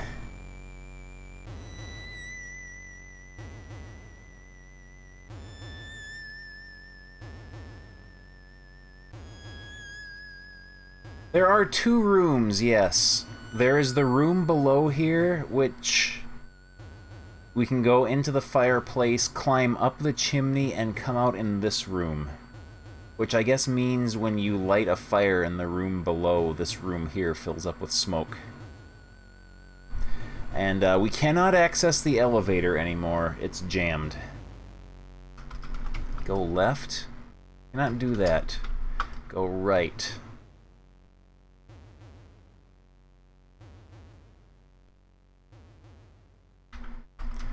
Go to the fireplace, go down, takes us back to here.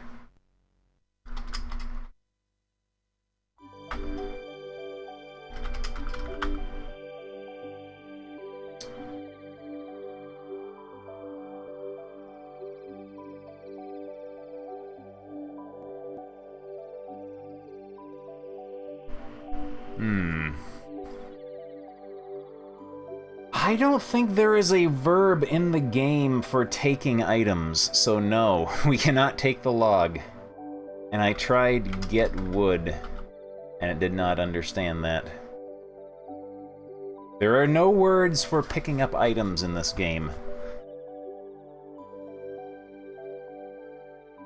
It knows the words open, go, look, feed, unwrap, inventory, light, press, cut, push, put, and jump.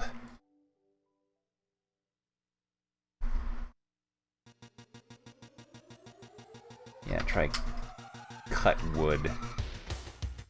Cut log. Cannot do that. We used to have matches, but at some point our matches disappeared.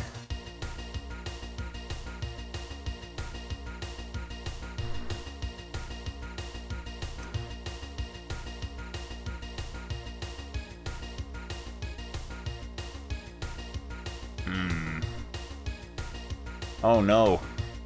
Do we got adventure game logic?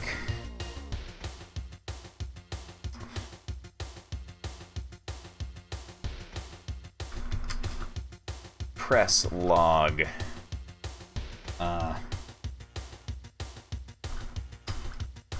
Jump log.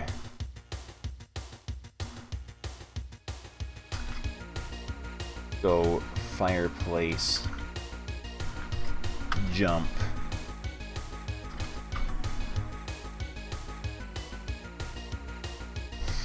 Okay, trying to think of exactly how stupid the game is trying to be here.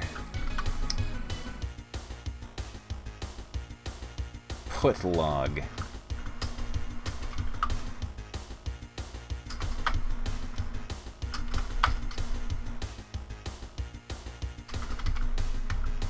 Whoa, that doesn't matter.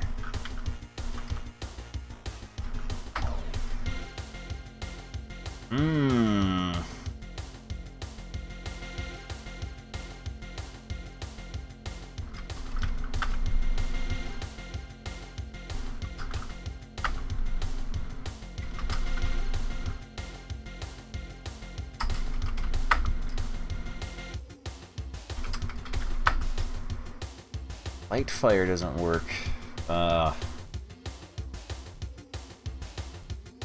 Put fire. I cannot put fire.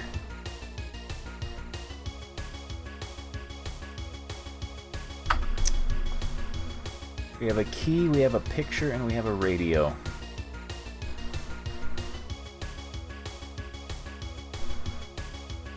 Our matches disappeared on us. I don't know if that's a bug in the game or... the game does not know the verb start.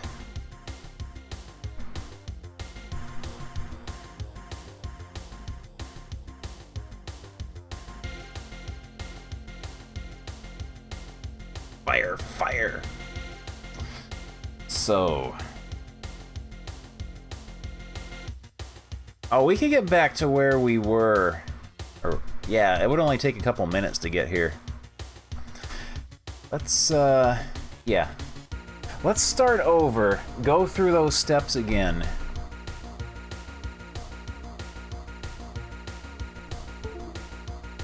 Something went jingle jangle. It's this USB drive here. So yeah. These are the words, or the verbs, the games understand. Or the game understands. Open, go, look, feed, unwrap, inventory, light, get, press, cut, push, put, and jump. Okay. Open gate. Go north. Go north. Go north. Go north. There's the dog. Unwrap sandwich. Feed dog. There we go. And the dog is happy now. Go north. Go north. Okay, put dynamite. Get... or, no. Pull antenna. Let me check my inventory real quick here first. Yeah, matches, radio, and foil. Pull antenna. Lightning strikes the antenna. The dynamite explodes. Matches, radio, foil. Okay, go down. There we go.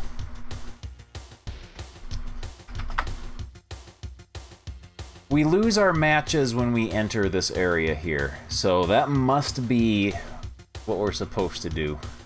I guess the matches are a red herring. So open the fuse box. Put foil in the fuse.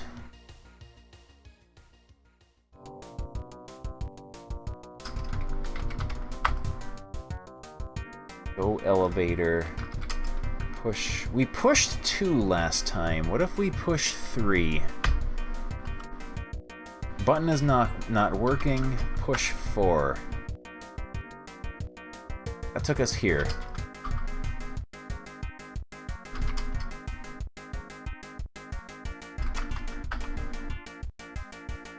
Okay.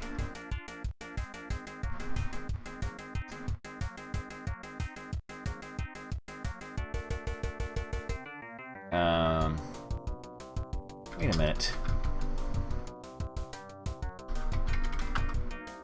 It does understand the word get. The game lies to us. Open safe. Combination is 710037. Yeah, you can get stuff. Yeah, that's an NK original. Yeah, of me in my my lore master robes, with the stupid green notebook with owls and the bongo dinosaur mug. Okay. So, apparently we are not stuck. We are not stuck.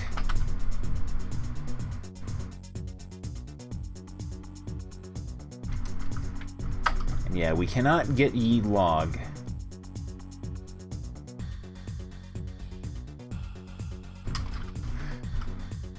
Can't open the radio in case there were, like, batteries in it. I guess it's a kerosene-powered radio.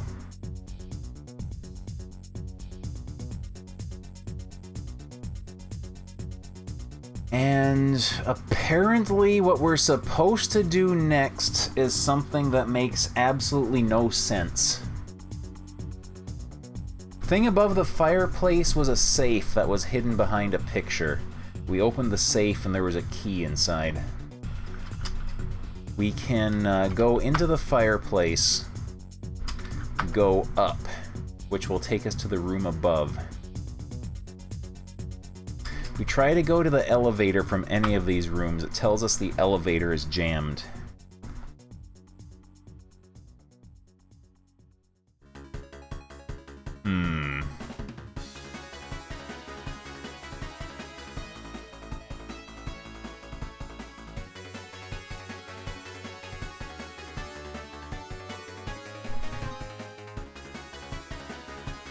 Somehow pushing the log into the fireplace will not cause it to go up here, will it?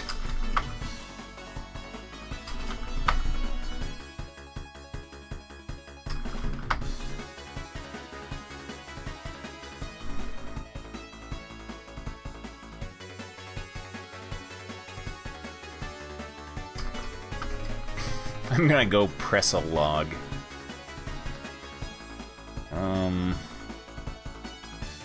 Yeah, we can't get out of these two rooms because the elevator door is jammed.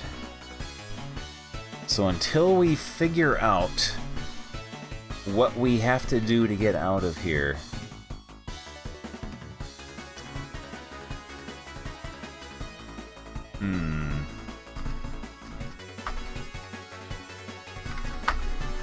Go P, go up. Put picture says we cannot do that.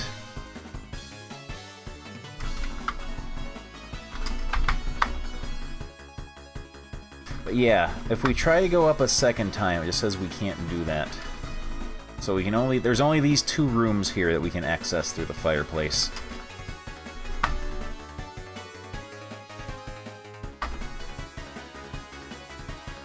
Alice, what to do next? We'll puzzle this out for a few more minutes. I want to, This can't be a terribly long game. This can't be a terribly long game. It was written by one dude in BASIC. There's only so much you can do with that.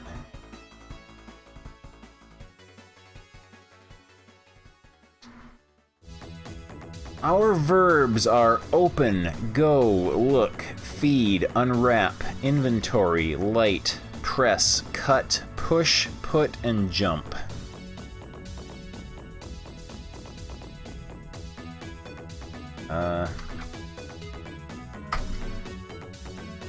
Open picture? Can't do that.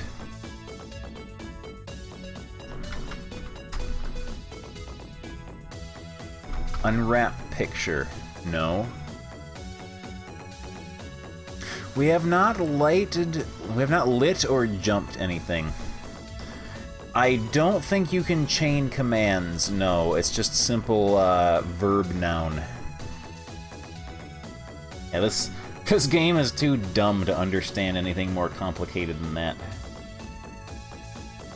And get fireplace.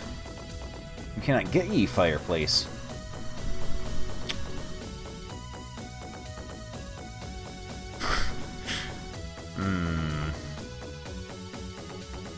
This room here has to...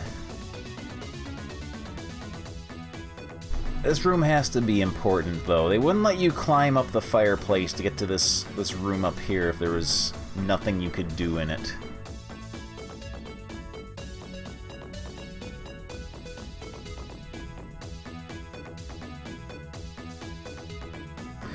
There were text adventures in the early 80s that would let you chain commands together. Those were well-made ones, though.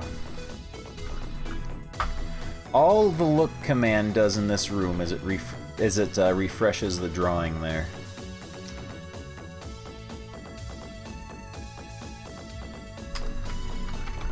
Looking at the picture just says nothing special. So it is not a very good drawing.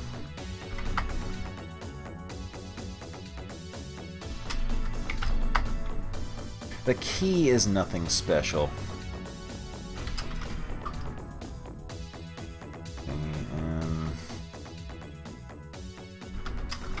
Press key.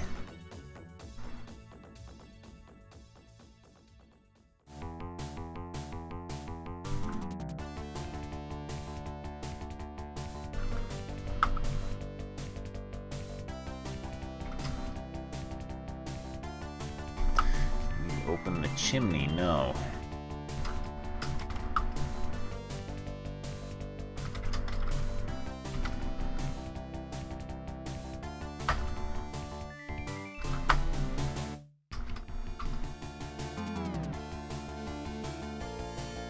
There must be something really stupid we're overlooking here.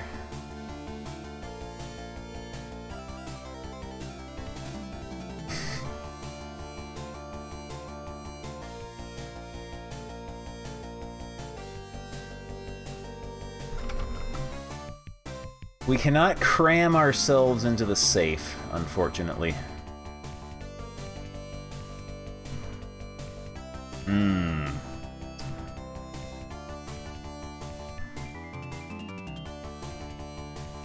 William D. Pitts.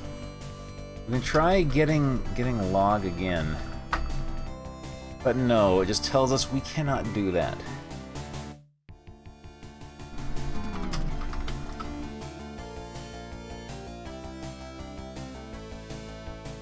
You are baffled at the idea behind the action is... Oh, okay. On a scale from 1 to 10, how stupid is the action?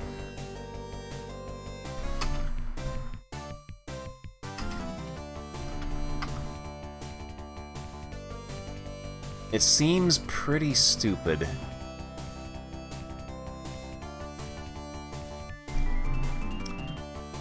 Have we tried anything close to it? Like, have we gotten anywhere near stumbling across the right action? Tell me where I need to be to activate it. Okay. Is there some location we have not been to in these 2 rooms and the 2 chimney areas?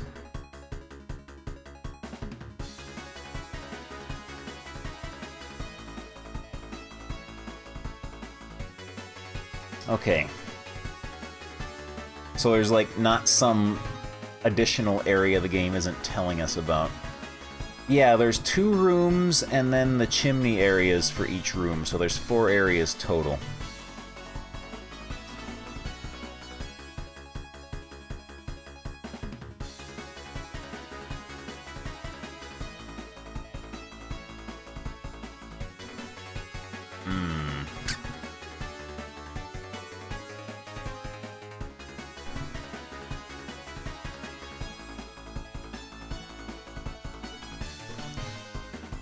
Need to do something in the upper fireplace. Okay.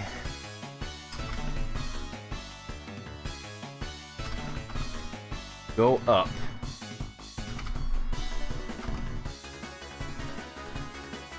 Light flashes inside the chimneys. Does not seem to be, no.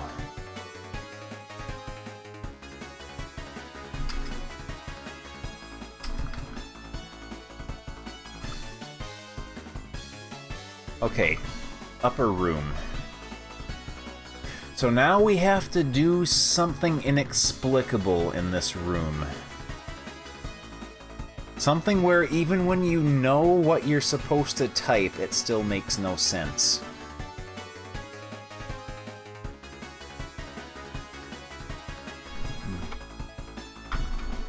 Garbledina.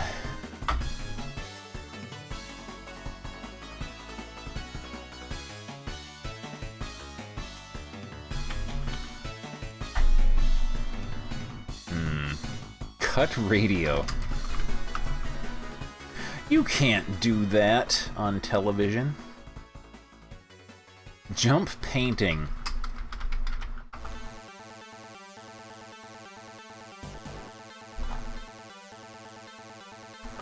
What do you know? It works! I'll take it. Okay. Huh. Huh. Is the painting still in our inventory? We still have the... We still have it.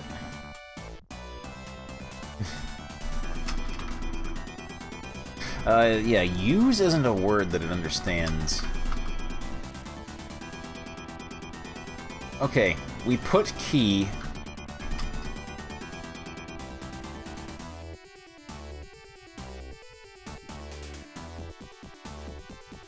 Okay. Is that a diamond? We got a diamond. The knob fell off. Knob.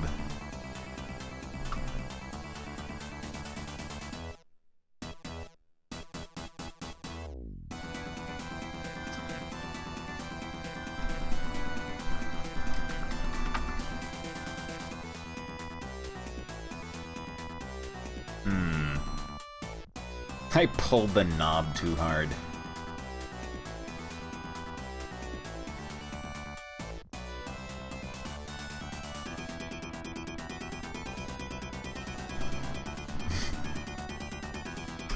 Cut glass? Congratulations! You found the diamond in the secret passage leading out. Ready.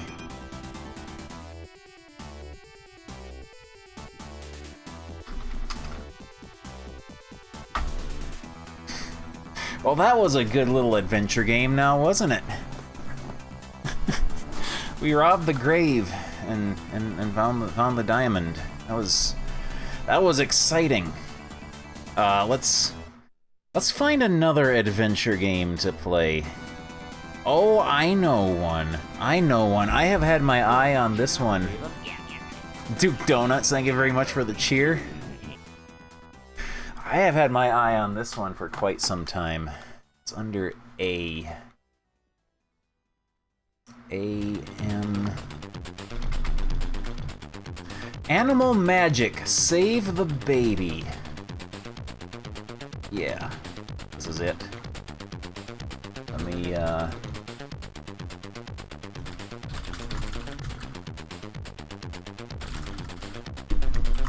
update the game title.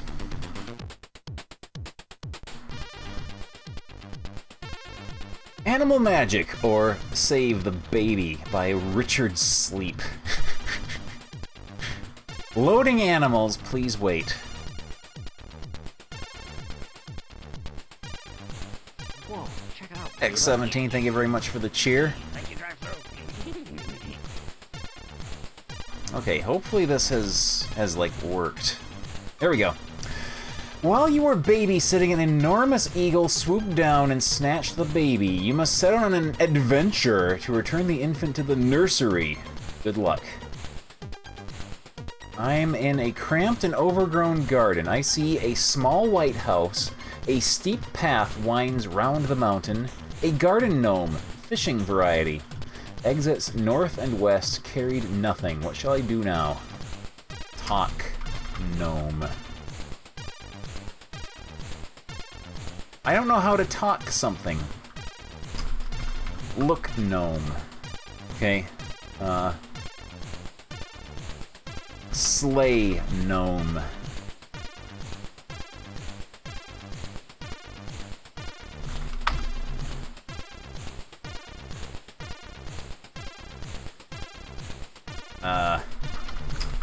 Look, house. Okay, go north. I'm on a gently sloping hill. I see around the hill runs a deep moat. Murky moat water. Get water. First I'll need an empty container. North, south, okay, go down. I'm at a marshy clearing sloping down from the hill. I see wild cats. Oh no. Exits north, south, east, and west. Get cats. I don't think so.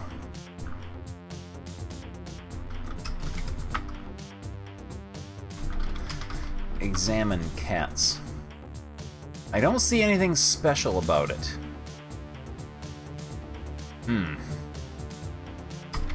Go north. Okay, we went down, and then going north takes us back up. Go down, go south. I can't get past. Wild cats block my path. Okay, what shall I do now? Go east. Go west. Okay.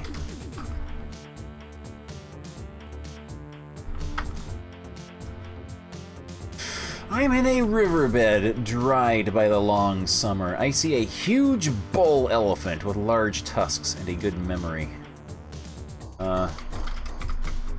Examine elephant. Don't see anything special about it.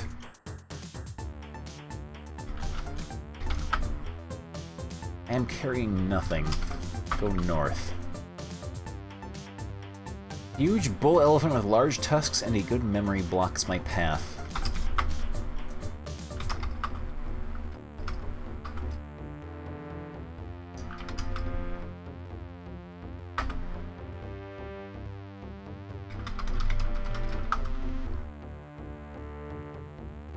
Okay, the gnome, it looks most unusual. I've never seen one quite like it before. Okay, go west. That takes us back here.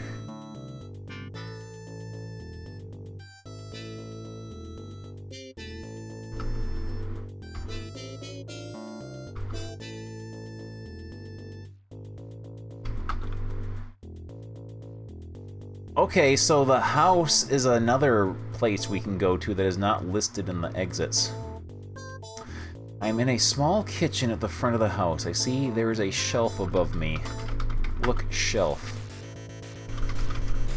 Examine shelf. Shelf is too high to see what's on it. Climb shelf. I need to get something else first. Okay, go north.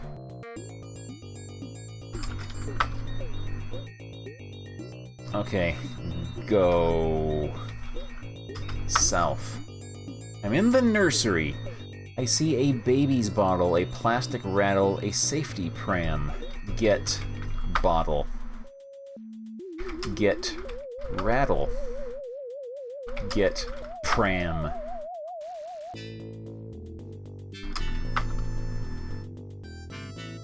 Go east.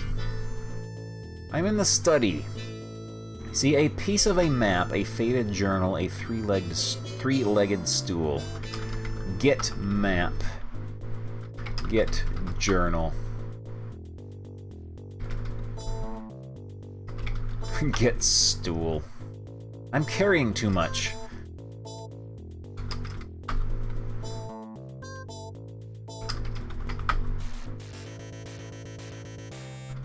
Okay. I'm in a relatively cluttered bedroom. I see a comfortable bed, a fair-sized wall mirror, a large brown wardrobe on the south side of the room, and some peanuts. Oh, I bet the elephant wants some peanuts. Okay.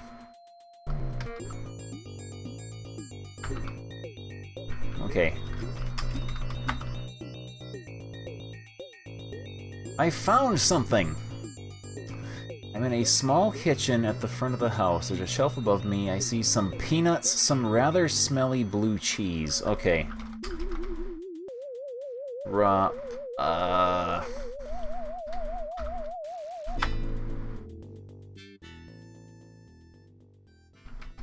You're gonna make me type out inventory, aren't you? Okay.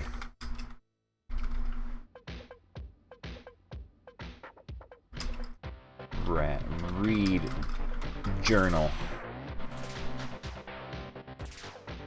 It's an article which claims that salt helps prevent dehydration. Okay. Alright, Dalmatia, you have a good night. Thanks for stopping by. Get peanuts.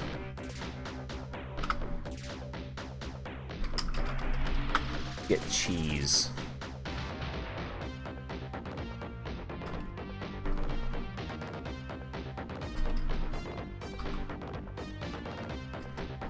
Open wardrobe.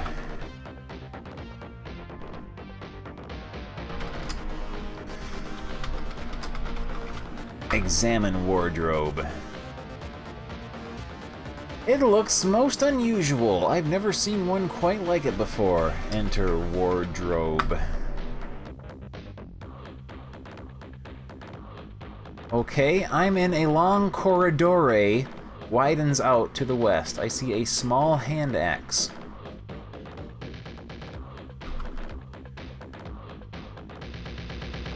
Are we in Narnia?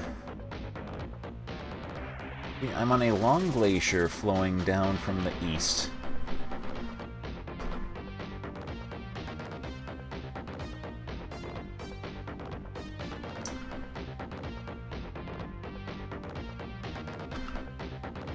Come on, I want to do inventory. Drop pram. Drop stool.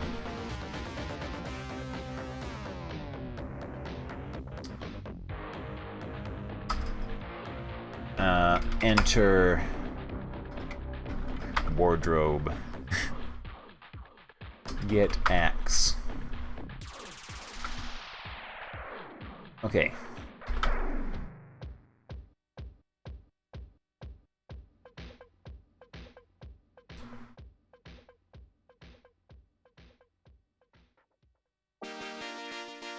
What could the gnome possibly want?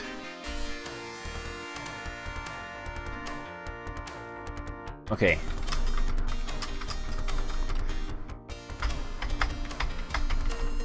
Okay, that's the limit to how much we're allowed to type. Give peanuts. A huge bull elephant with large tusks and a good memory eats some peanuts. Will he let us go by now? No, he just ate our peanuts and...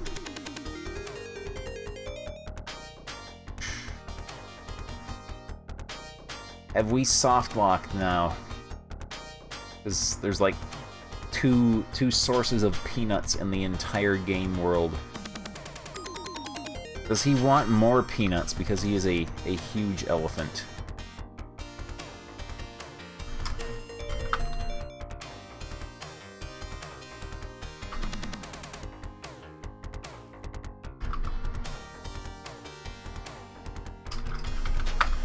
Get ye peanuts. West. North. And, north.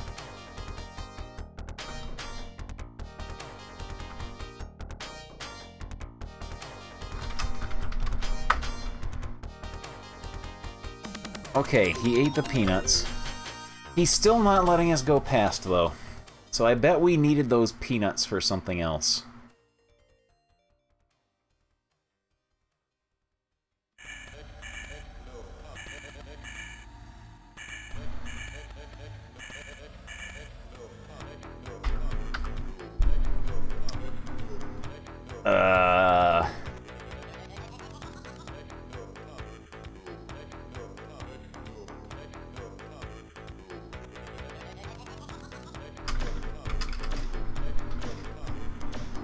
Does the gnome want the axe?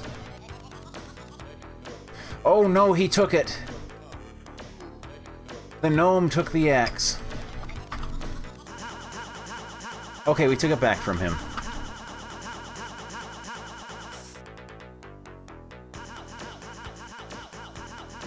Yes, maybe we have to apologize.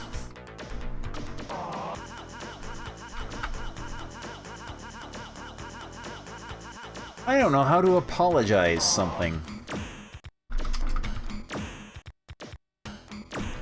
Slay elephant.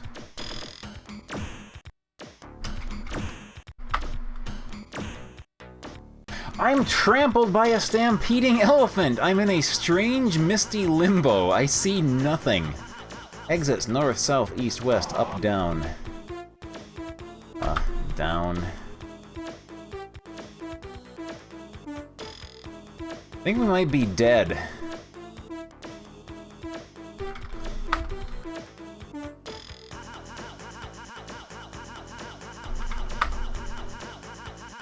Okay, the lore master commands don't work. Yeah, I guess that baby is dead. Just like us.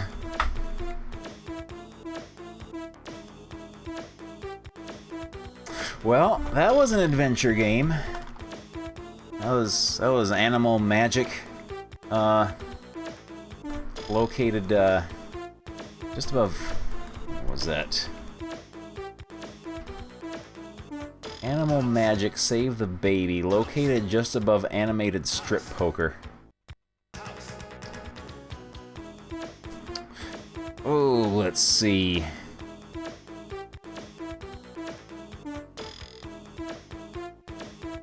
Oh, I see a good one. I see a good one. Let's see, what is the name?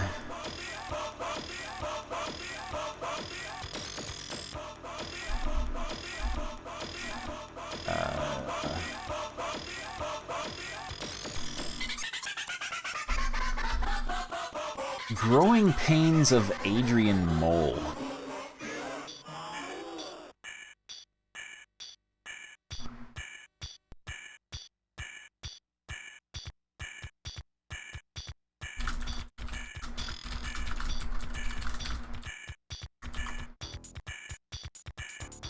Oh man, it's based on a novel. Like a series of novels.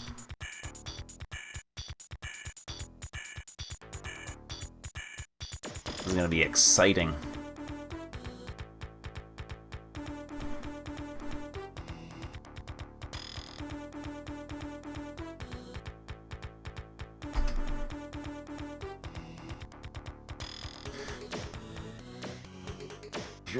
We are not loading. Okay, here we go. Friday, January 1st, bank holiday in UK, Republic of Ireland, USA, and Canada. These are my New Year resolutions. Number 1, I will be true to Pandora. Number 2, I will bring my bike in at night. Number 3, I will not read unworthy books. Number 4, I will study hard for my 0 levels and get grade A's. Number 5, I will try to be more kind to the dog. Number 6, I will try to find it in my heart to forgive Barry Kent his multiple sins. Number 7, I will clean the bath after use. Number 8, I will stop worrying about the size of my thing. Number 9, I will do my back stretching exercises every night without fail. Number 10, I will learn a new word and use it every day. Saturday, January 2nd, bank holiday in Scotland. A day may be given in lieu. How interesting it is that abec should be an Australian bark used for making sweat. Sunday, January 3rd, second after Christmas, moon's first quarter. I wouldn't mind going to Africa and hunting an aardvark. Monday, January 4th. Whilst in Africa, I would go south and look for an aardwolf. Friday, January 8th. Got a wedding invitation from Bert and Queenie. They're getting married at the Pocklington Street Register Office. Choose one of the following for me. Number 1, say to my mother that I think it's disgusting. Number 2, think it is a waste of time. 3, rush out to buy them a present. Oh man, here we go. Here we go. We get to figure out what we want to do for Bert and Queenie's wedding. Say it's disgusting to our mom. Think it's a waste of time, or rush out to buy them a present. We're gonna buy them a present. I rush out to buy them a present, at least. I will do when the snow melts and I can walk down the streets in safety, secure in the knowledge that no one is going to ram a snowball down the back of my anorak. Monday, January 11th, I, Adrian Mole, score 41%, which makes me a namby-pamby schoolboy. Wednesday, January 13th, I have cataloged my bedroom library. I have got 151 books, not counting the Enid Blytons. Friday, January 15th, I have arranged to go shopping with Pandora for Bert and Queenie's present. Which of the following shall I do? 1. Buy a small, slim vase.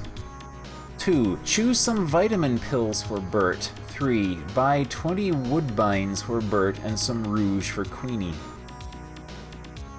I don't know what a woodbine is. Sounds important, though.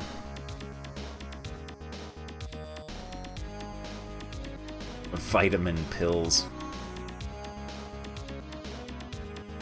Cigarettes. Okay, are we a kid? We're in school, but like we're getting wedding invitations. How old are we?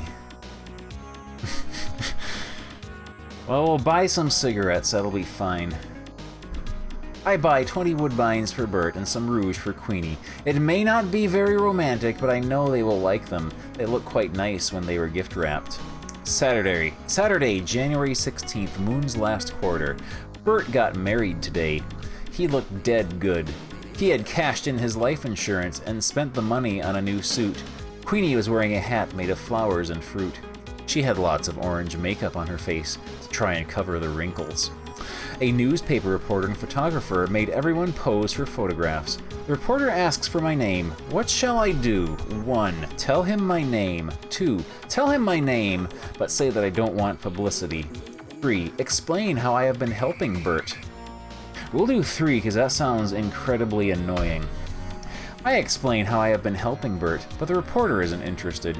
He says the headline is Old Folks Wed, not Young Do-Gooder there too. Monday, January 18th, the South Wigston Brass Band gave a concert at school today. At the end, Mr. Scruton said that they were looking for new members and that anyone who is interested should stay behind.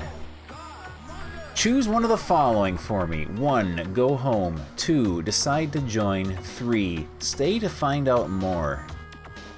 Alright, gun tanks, you have a good night. Thank you for stopping by. I am 13 3/4. Okay, we'll stay to find out more, so we know what we're getting ourselves into. Mr. Swan, the bandmaster, Myth the Bandmaster, said that he wanted people to play the cornet, French horn, and euphonium. Rehearsals are every Saturday night at the Methodist Hall. Which of the following shall I do? Choose the cornet, choose the euphonium, choose the French horn. Which one of those would be the most humiliating? Euphonium, alright. I choose the euphonium because it is different. Saturday, January 23rd. Hadn't realized how big euphonia were until Mr. Swan gave me mine. I can hardly see the music over the top of it, and it was murder trying to get it home on my racing bike. Hey there, Ghost Pilot. Still, I got at least 6 very satisfying noises out of it. Sunday, January 24th, 3rd after Epiphany. Got up early to practice. My father shouted down the stairs that I must put a sock in it or play that bleedin' tuba somewhere else. What shall I do? Go out to the coal shed. 2. Tell him it is a euphonium. 3. Stuff a tea towel in it.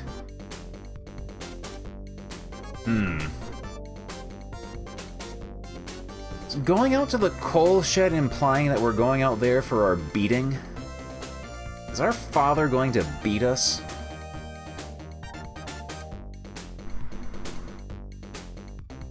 I'm curious now.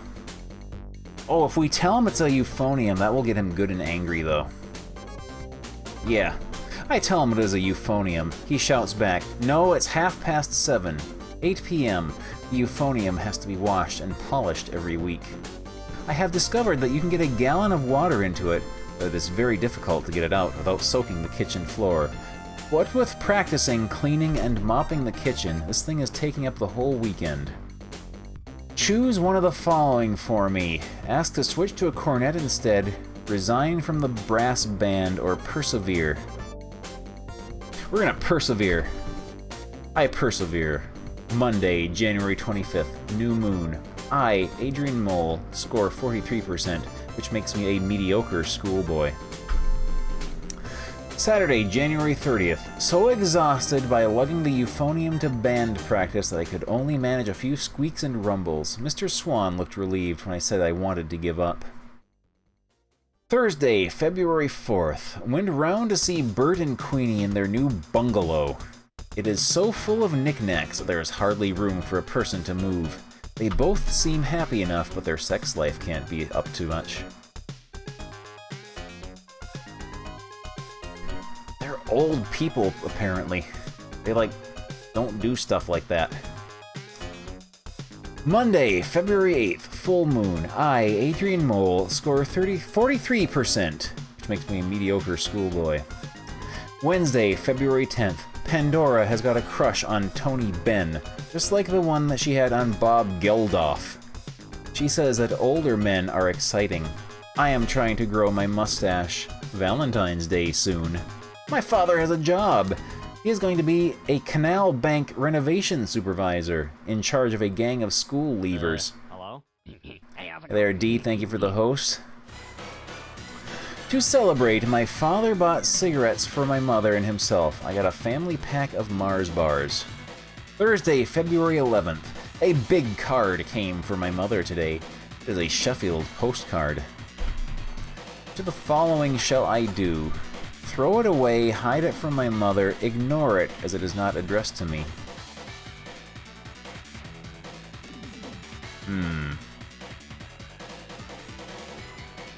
Shall we be mischievous, or shall we be good? Hide it from my father, not my mother. Oh, tampering with mail is a federal crime. Let's do some crimes. We're gonna do some crimes. I throw it away. I am trying to keep Rat-Fink Lucas out of our lives. Pandora and I went to see the bit of canal bank that my father is now in charge of. If he worked for 1,000 years, he will never get it cleaned of old bikes and pram and Coca-Cola bottles. What shall I do? Make encouraging noises, tell him he is in a no-win situation, or suggest he finds another job.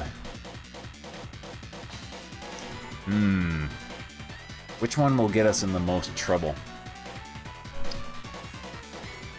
Which one is most likely to get us killed, I wonder?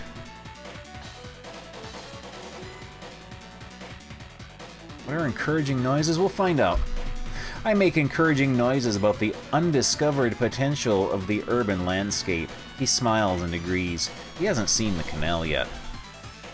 Friday, February 12th. My father went to see his canal bank this morning, then he came home and shut himself in his bedroom. It is uncertain whether or not he will turn up for work.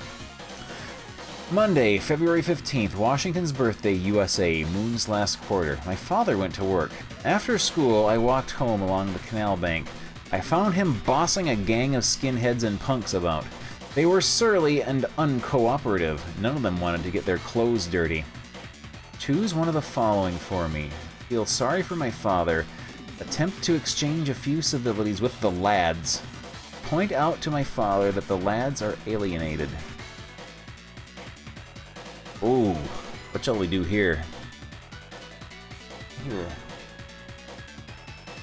Thought I heard a cat around here somewhere. Let's exchange a few civilities with the lads. I attempt to exchange a few civilities with the lads, but they spurn my overtures. Wednesday, February 17th.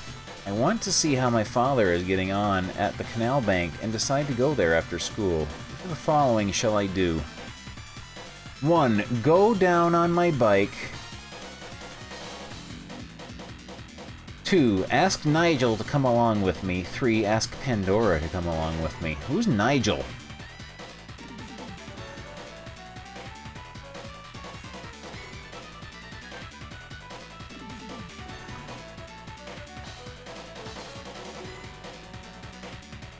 I don't know who Nigel is. I don't know who Pandora is, other than we made a New Year's resolution to be more devoted to her. I asked Pandora to come along with me. Afterwards, my father asked me not to bring her there again. He says he can't do anything with the lads after she has gone. Friday, February 19th. My father had a good day at the canal bank. He's almost through to the grass now. Monday, February 22nd. I, Adrian Mole, score 45%, which makes me a suburban schoolboy. Tuesday, February 23rd. Shrove Tuesday, new moon. Barry Kent came to school in a Union Jack t-shirt today. Ms. Fossington Gore sent him home to change. Barry Kent shouted, "I'm being patriotic, ain't I?" What shall I do? Watch developments with interest. Agree with Ms. Fossington Gore. 3. Support Barry Kent's right to wear what he likes.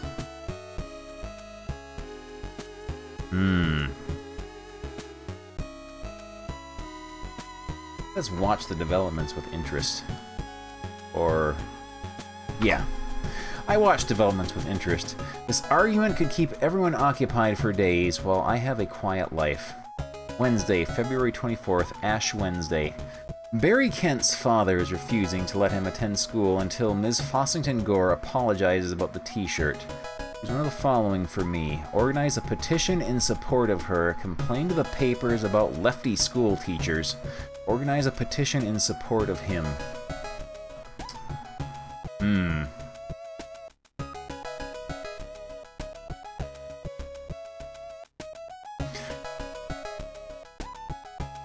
Complaining to the papers will cause the most trouble, I think. I complain to the papers about lefty school teachers. It should get Ms. Fossington Gore's back up and make sure she doesn't apologize. Tuesday, March 2nd, Moon's first quarter. School is dead brilliant now that Barry Kent's shaved head and ferocious boots are but a bad memory. Monday, March 8th. I, Adrian Mole, score 44%, which makes me a spotty schoolboy. Monday, March 15th. Pandora and I put the remaining copies of The Voice of Youth in her attic. Her parents wanted to throw them away, but they will be a valuable historic record in years to come. Saturday, March 20th, vernal equinox. Mother's Day tomorrow. I don't know whether to get my mother anything for Mother's Day or not. She was going on about it last night, saying it was a commercial racket for gullible fools. Which of the following shall I do? Number 1, decide she's right and save my money. 2, think I will get her something anyway. 3, ask Dad what to do.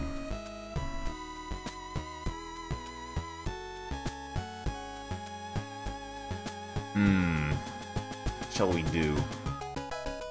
Our dad seems to have his head screwed on straight. Let's ask old Pop what to do. I asked Dad what to do. He said, "She may say it's a racket, but there'll be a racket in here if you don't get her something." He gave me £2. Mother's Day is a commercial racket. Cards are an awful price, but I managed to get a good one cheap because someone had trodden on it. You can hardly see the footprint. Sunday, March 21st, 4th in Lent, Mothering Sunday. My mother was in a really good mood today. She even cooked Sunday lunch. I can't remember when she last did that. My father has had his last credit card taken off him. Marks and Spencer caught on to his trick of buying suits on credit and demanding a cash refund next day. He has only got a few quids redundancy money left in his sock drawer. What shall I do? Ask him for a month's pocket money in advance. Say he should have put it in the building society, or tell him to invest it in his own business. Oh man, our dad sounds like a bumbling oaf. I think putting it in his own business would lead to some hijinks later on. Yeah. I tell him to invest it in his own business. He looks thoughtful and asks if I got any ideas. Oh, he's making a terrible mistake here. Choose one of the following for me. Suggest starting a milk round. Say, why not ask Mum? Suggest an electric storage heater repair service. Oh, we're going for that one. He can electrocute himself. I suggest an electric storage heater repair service, but he says that they don't break down often enough. Monday, March 22nd, I, Adrian Mole, score 47%, which makes me a middling schoolboy. Wednesday, March 24th, my schoolwork is plummeting down to new depths. I only got 5 out of 20 for spelling. I think I might be anorexic. Monday, March 29th. My father is going to start his own business making telephone tables. He has spent the last of his redundancy money on buying pine and glue. Our spare bedroom has turned into a workshop. Sawdust is all over the house. I have a feeling of deja vu. Which of the following shall I do? Oh, we're gonna offer to help. And maybe lose a finger or two. I offer to help. My father gives me some sandpaper and tells me to start rubbing down. Tuesday, March 30th. Can't keep this up much longer. All the sandpapering is ruining my writing muscles. Wednesday, March 31st. Delivered Mrs. Braithwaite's massive telephone table after school. It took 2 of us to carry it round and install it in her hall. My father wasted 2 pounds and a bottle of champagne to celebrate his first sale. What shall I do? Tell him he has no respect for capital investment. Say he should wait a few days before celebrating. 3. Propose a toast to Mole Enterprises.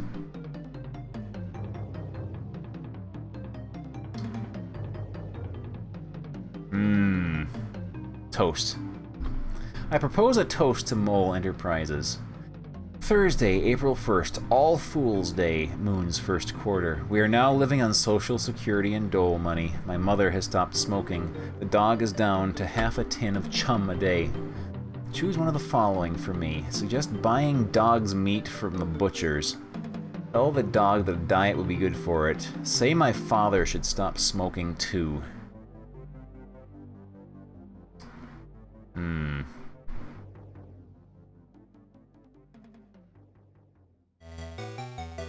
Buying dog's meat from the butcher sounds kind of,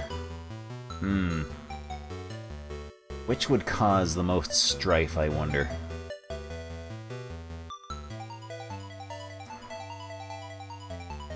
Suggest buying dog's meat from the butchers. I suggest buying dog's meat from the butchers. It is cheaper than chum.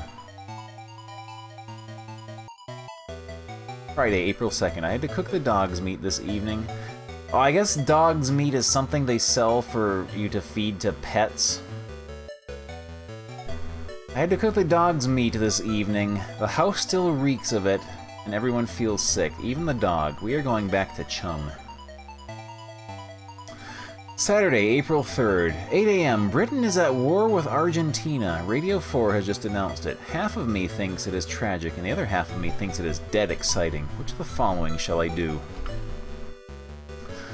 Call an emergency meeting of the Pink Brigade. Wake my father to tell him. Read a newspaper for more information. Oh, I like the sound of emergency meetings. Call an emergency meeting of the Pink Brigade. We argue about the war. Is it the last knee-jerk of British colonialism, Pandora, or the struggle against the jackboot of fascism, Nigel? What shall I do? Say the struggle against the jackboot. Say whatever it is dead interesting. 3, say the last knee-jerk. It is dead interesting. I say whatever it is dead interesting. I shall follow the war without taking sides. Both Nigel and Pandora leave in disgust. My father has stopped smoking. He is going around with a white face, finding fault with everything I do. Sunday, April 4th. My parents are suffering severe nicotine withdrawal symptoms. It's quite amusing to a non-smoker like me. Choose one of the following for me. Tell them how much healthier they will be. Get out of the way. Give them tea and biscuits.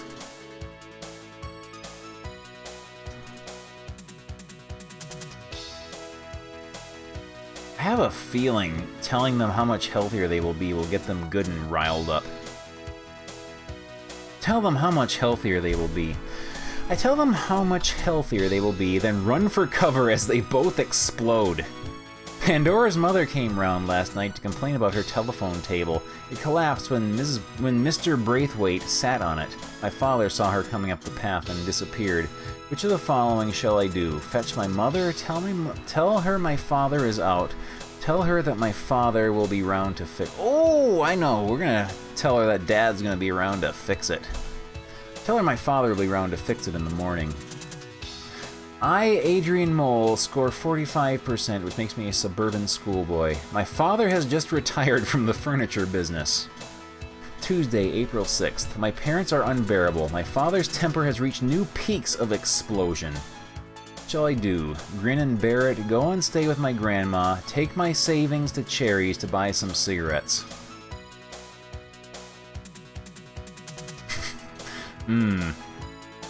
Do we sabotage all of their efforts at quitting smoking, I wonder?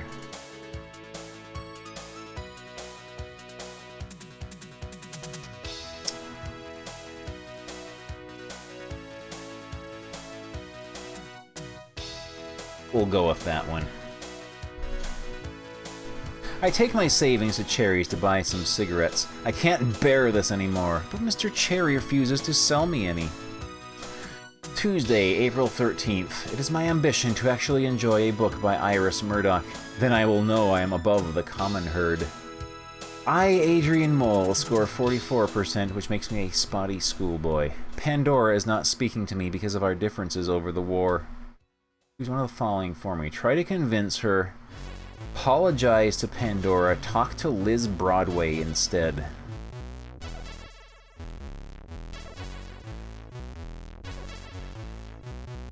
Trying to convince her will probably get her really, really angry.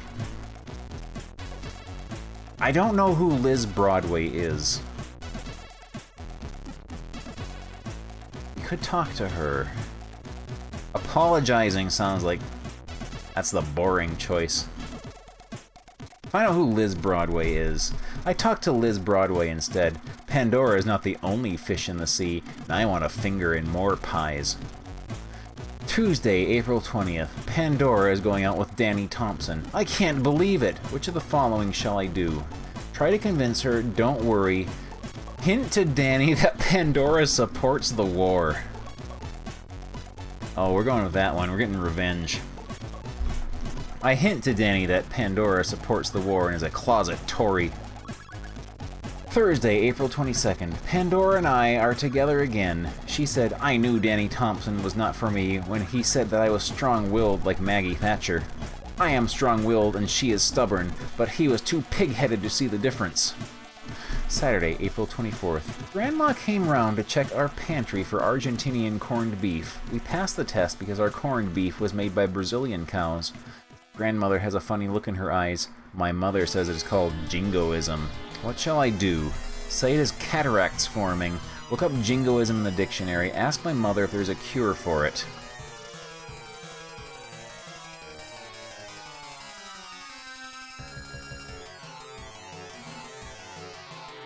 We will learn and use our new word. I look up jingoism in the dictionary. I think my mother is right. Friday, April 30th, Moon's first quarter. I will be 15 in 2 days, so I have only got to wait 1 year and 2 days to get married, should Pandora want to. Love is the only thing that keeps me sane. I, Adrian Mole, score 44%, which makes me a spotty schoolboy. That's the end of this part of the game. Would you like to continue with the next part? Why, certainly.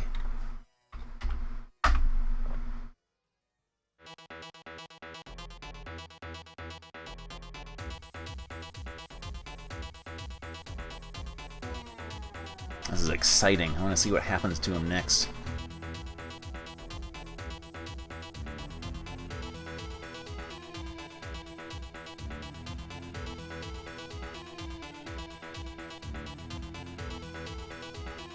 Okay, it's thinking.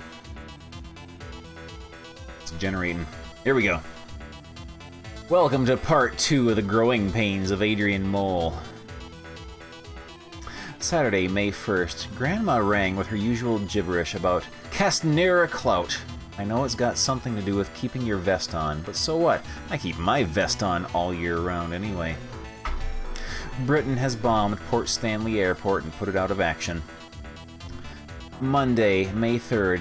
May Day holiday, UK except Scotland. Bank holiday, Scotland. I, Adrian Mole, score 44%, which makes me a spotty schoolboy.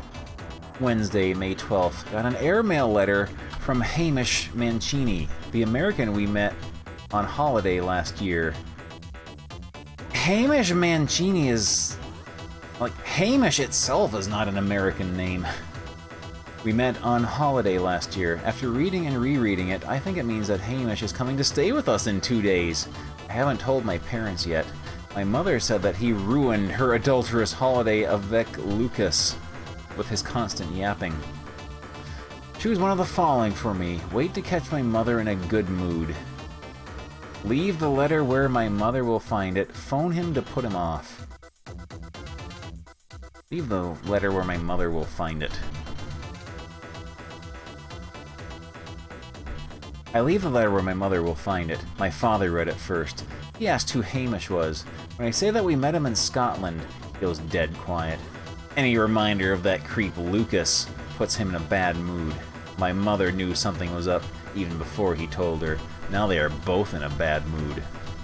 Thursday, May 13th. My mother is fed up. She is just sitting around the house, smoking and sighing.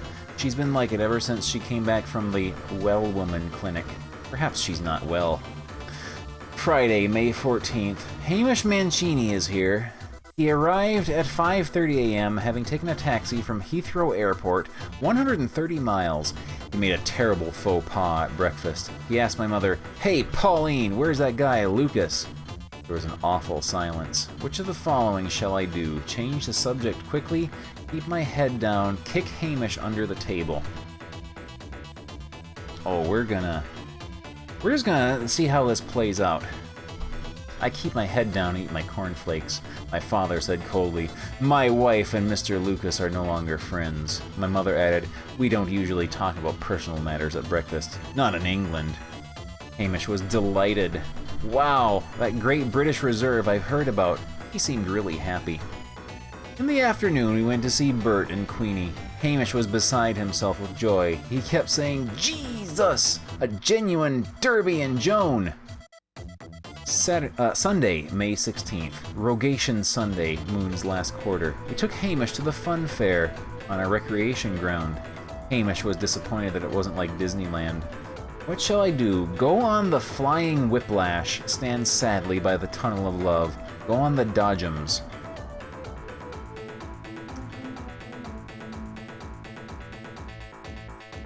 Oh man, you get to follow Adrian's entire life until he's middle-aged and depressed. What is the Flying Whiplash? You can vividly imagine 2. We'll vividly imagine 2. Stand sadly by the Tunnel of Love. I stand sadly by the Tunnel of Love while the others have fun. I wish Pandora was here with us. Monday, May 17th. I, Adrian Mole, score 43%, which makes me a mediocre schoolboy. Hamish wants to meet Pandora. I told him how things stand between Pandora and me, but Hamish wouldn't listen. He just said, "But that doesn't stop me from meeting her, for Christ's sake." Choose one of the following for me. Ask him not to see her, give him Pandora's number, arrange a date for him with Sharon Botts.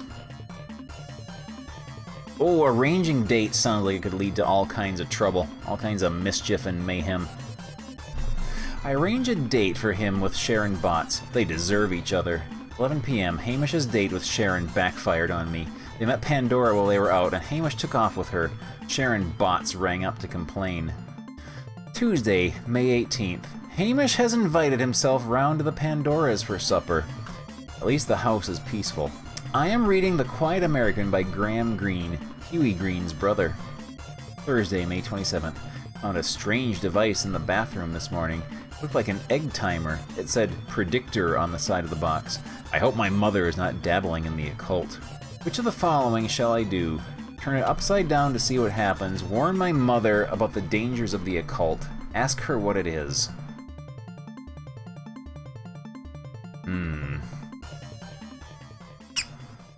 Oh boy.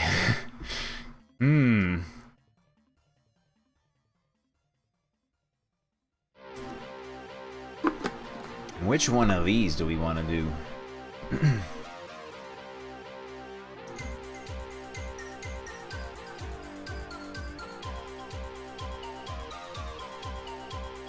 This is a very important one here. Warn my mother about the dangers of the occult sounds like a good one.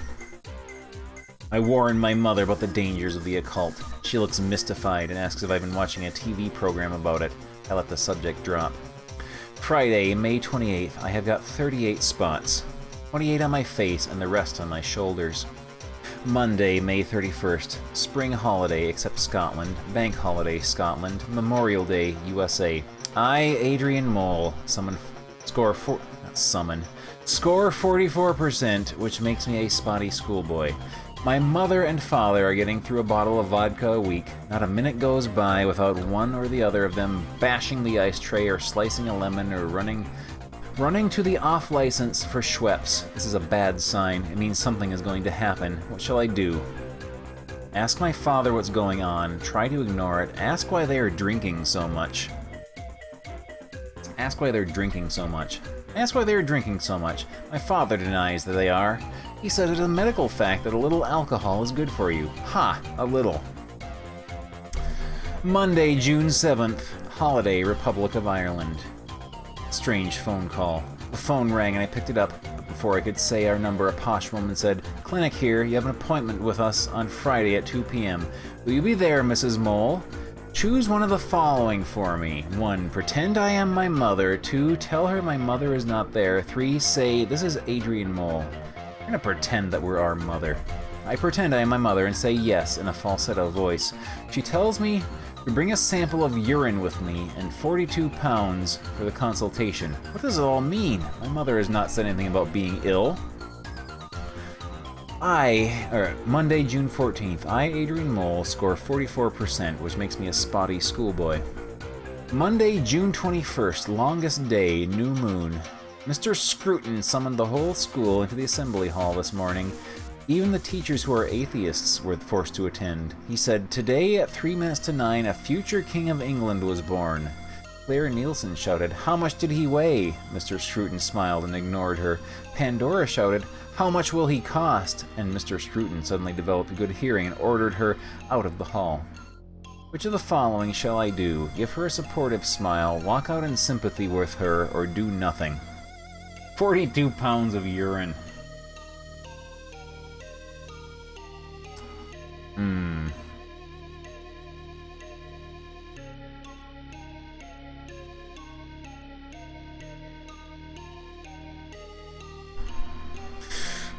What shall we do here? I bet walking out would cause trouble with us in school, but it would raise our affinity with Pandora.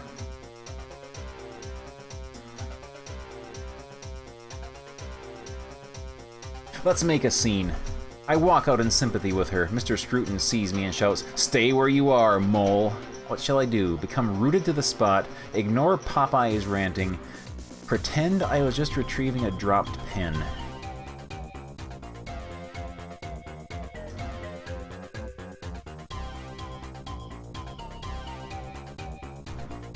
Are we afraid of Mr. Scruton, who apparently looks like Popeye? Let's ignore him. I ignore Popeye's ranting and walk out. Pandora turns and smiles at me briefly as we disappearing out of the door. 7 p.m. I had to stay behind after school in Mr. Scruton's office for nearly 2 hours and copy out a history of the royal family. My writing arm is nearly dropping off and his ranting has given me a headache. 8 p.m. Oh joy! Pandora has just rung to thank me for my support. She is speaking to me again. Monday, June 28th, moon's first quarter. I, Adrian Mole, score 43%, which makes me a mediocre schoolboy. We're like making backwards progress on our percentage. Saturday, July 3rd. Trapped my finger in a deck chair. It hurt like mad. I have written to my MP demanding action against aggressive furniture, as I am sure deck chairs hurt many more people than crossbows. Wednesday, July 7th. We did diabetes in human biology today. Mr. Dooher taught us to measure our blood sugar by testing our wee. This reminded me that I forgot to tell my mother about her appointment at the clinic. Choose one of the following for me. Don't bother to say anything. Ask Mr. Dooher if wee tests are used for other things. Tell my mother as soon as I get home. Well, I'm going to take every opportunity we can get to talk about urine in school. So, I asked Mr. Dewar if wee tests are used for other things. He says that they can test for all sorts of things, but they can only remember diabetes, pregnancy, and drugs. I wonder if my mother has started taking drugs as well as drinking heavily. I must watch out for signs. Saturday, July 10th. Hamish has gone skiing on a dry slope with Pandora. I hope they both break something, preferably their necks. Monday, July 12th, holiday, Northern Ireland. I, Adrian Mole, score 43%, which makes me a mediocre schoolboy. Hamish is spending every waking moment at Pandora's house. A telegram has arrived from America. It was addressed to Mancini, but I opened it in case his mother had dropped dead or something. It was from Mom, begging him to come home. Which of the following shall I do? Delivered to Pandora's house, do nothing, phone him at Pandora's. Our score maxed out at like 45 or 46 or something?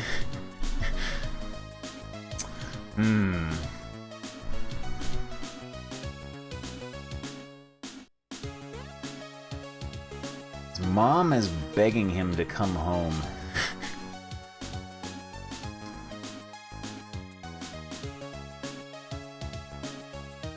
I bet if we go to Pandora's house, we get to cause trouble. I delivered to Pandora's house. Pandora took it from me without a word. I turned away without a word, so she's not talking to me again.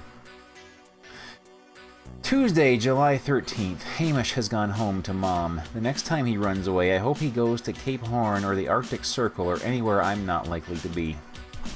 Wednesday, July 21st. Went to Grandma's to eat proper food for a change. Friday, July 23rd. While listening to The Archers, my mother asked me if I minded being an only child. What shall I do?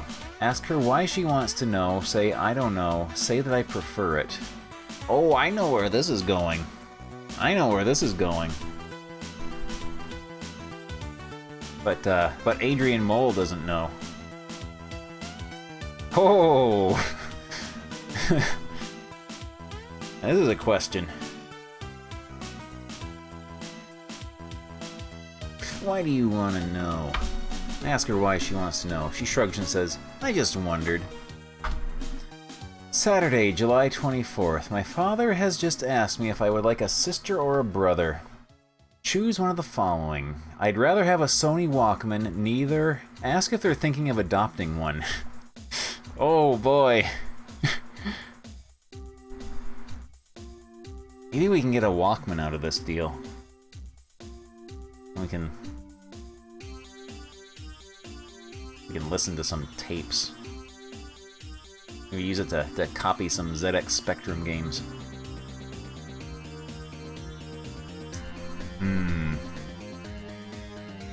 Are you thinking of adopting one?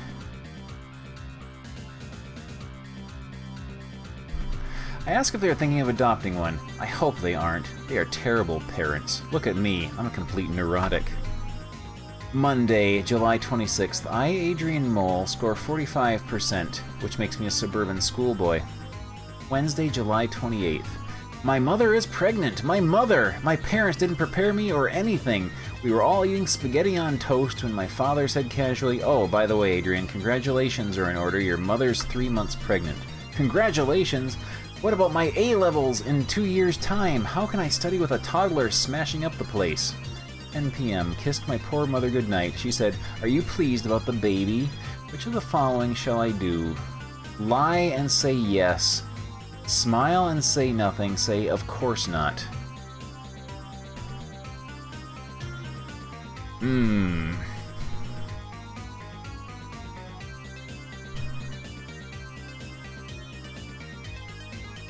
I see the number 3. We're gonna say, of course not. I say, of course not, and tell her my worries. She says it will be alright, just you see. Ha! I shall see. Thursday, July 29th. Brainbox Henderson has started a youth club magazine and is offering a prize for the best poem. I have submitted some of my juvenilia, plus a more mature poem called Ode to Engels, or Hymn to the Modern Poor. What shall I do? Show it to my parents, send a copy to John Tideman at the BBC, read it to Pandora. Hmm. Shall we bother Pandora with our most likely terrible poetry? Or send it to John Tiedemann at the BBC?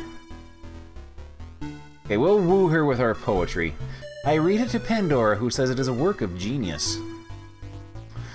Friday, July 30th. Doreen Stick Insect Slater called round our house today. She had a funny look in her eyes. When my father came to the door, she just opened her coat. She put a bit of weight on and said, "I thought you ought to know, George," and turned and went down the garden path. My father didn't say anything. He just leaned against the banisters sort of weakly. Choose one of the following for me. Ask my father ask what it is he ought to know. Fetch my father a chair. Say, "She's looking well, isn't she?" Oh no, Dad, what have you been doing? Oh, Dad. Shall we play stupid? Or shall I make a little snide remark? She's looking well, isn't she? My father mutters, "Blooming," and hurries after her.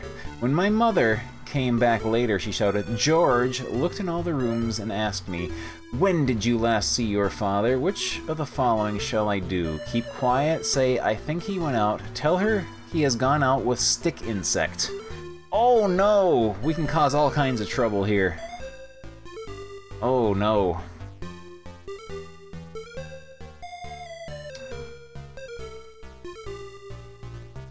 He went out with Stick Insect. Tell her he has gone out with Stick Insect. She goes berserk and gives my father hell when he gets back. Brainbox Henderson showed me Barry Kent's entry for the poetry competition. Kent is convinced his tulips will win the first prize of £5. Nice, red, tall, stiff, in a vase, on a table, in a room, in our house. What shall I do? Admire its economy, say nothing, say it is pathetic.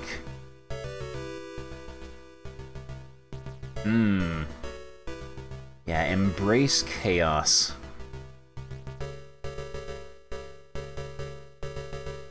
It is pathetic. I say it is pathetic, but Henderson says it shows Japanese cultural influences. How stupid can you get? The nearest Kent has been to Japanese culture is the pillion of a stolen Honda. Sunday, August 8th, 9th after Trinity. I have discovered what a terrible disappointment I am to both of my parents. I don't measure up to either of their ideals in any way. My mother says it was their fault. They should have called me Brett. Choose one of the following for me. Go round to Grandma's, say the name that would have made no difference, suggest changing my name. Brett Conrad.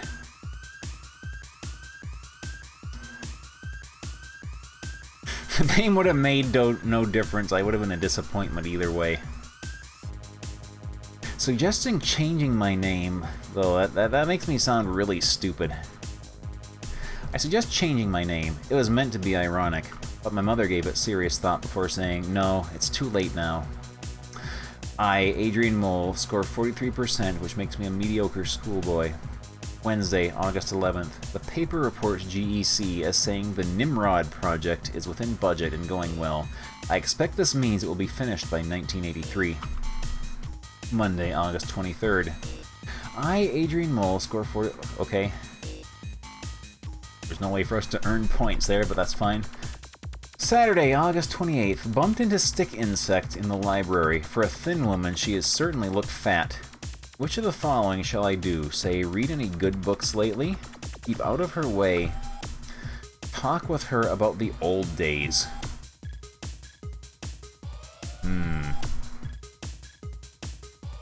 None of these sound particularly troublesome.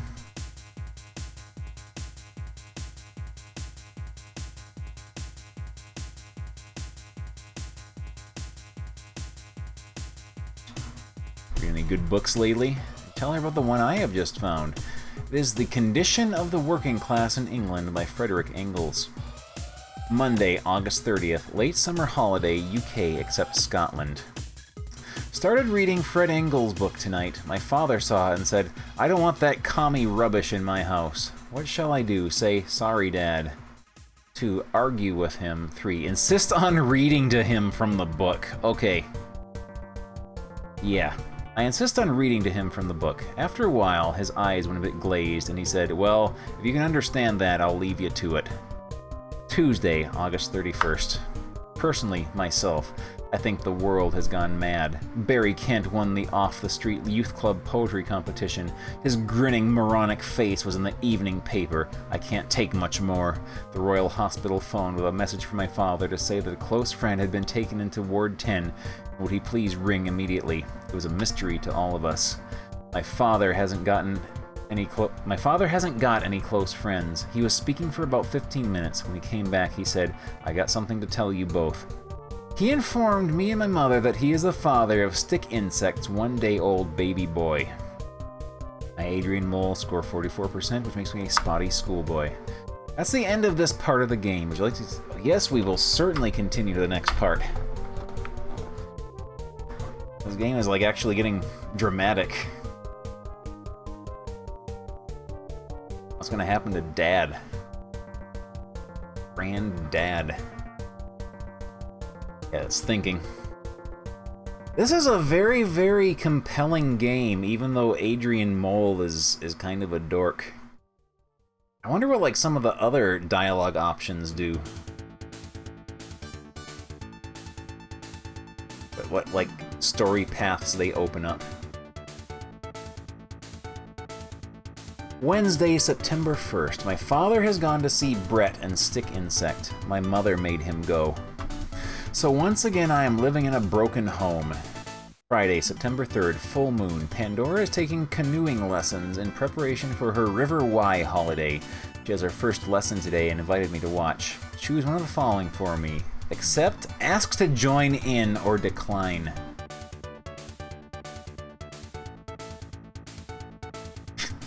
The kid's name is Brett now. The name that they wished they had called Adrian, thinking it would make him a winner. Ask to join in. I asked to join in. Saturday, September 4th. I paddled my own canoe a few feet from the bank, looked over my shoulder to give Pandora a confident smile, and capsized. Fortunately, I didn't drown, but I had to refuse Pandora's exhortation to try again. I watched the others from the bank, thinking my intellectual thoughts and holding the towels and thermos flask. Pandora and her parents are leaving for the River Y on Saturday. Which of the following shall I do? Try not to look rejected, offer to look after their house, plead to go along too.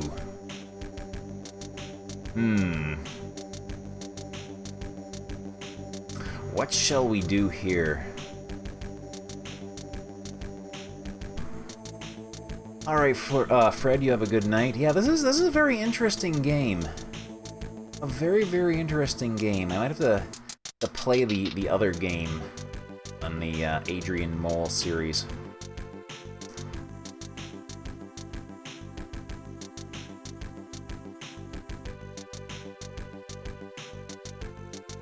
How did I come to start playing this? I looked through my list of adventure games for Commodore 64 that I put together and saw The Growing Pains of Adrian Mole, and the name just stuck out to me.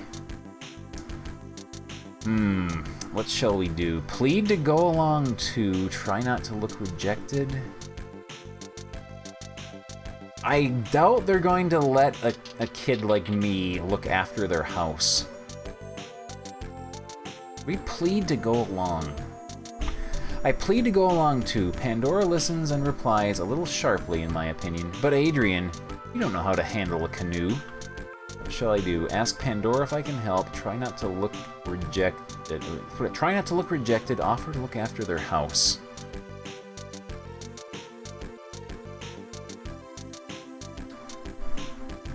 Ask Pandora if I can help, and she suggests I offer to feed Marley, their big ginger cat. Sunday, September 5th. Pandora's parents has accepted my kind offer and entrusted me with their keys. It is a massive responsibility. Oh, we're gonna lose those keys. Got 43%. Tuesday, September 9th. Bert was whining on about the EEC selling cheap butter to Libya and not him. Gaddafi is welcome to the butter, in my opinion. It is packed with cholesterol. Saturday, September 11th. Waved goodbye to my love today. She blew kisses from the rear windows of the Volvo estate and then vanished round the corner. I let myself into their house to watch the big color telly and couldn't help noticing a letter on Mr. Braithwaite's desk. Dear Chairperson Arthur, it is with the deepest regret that I offer my resignation as Vice Chairperson of the Elm Ward Labour Party. The committee has moved so far to the right recently that I find my own moderate views in opposition to witch hunts labeled as extremist. Letter was signed Ivan Braithwaite. There was a stamped, addressed envelope lying next to it. Obviously, he had been too busy to post it. Choose one of the following for me. Tear it up, leave it alone, or post it. Oh, man. Oh, man. Adrian Mole. Very, very long-running series, apparently.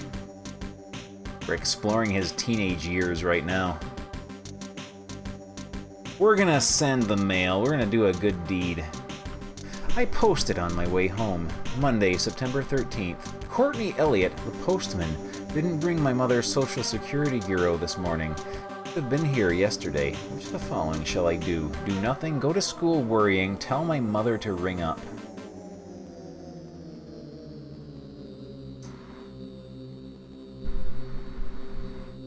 We're gonna go to school worrying, maybe throw up. I go to school worrying and hoping that it will come in the second post. Tuesday, September 14th, no Giro. Giro, whatever it is. My mother is going to go to the Social Security office. What shall I do? Hope she gets it, say good luck. Skive off school and go with her. Skive off school, whatever.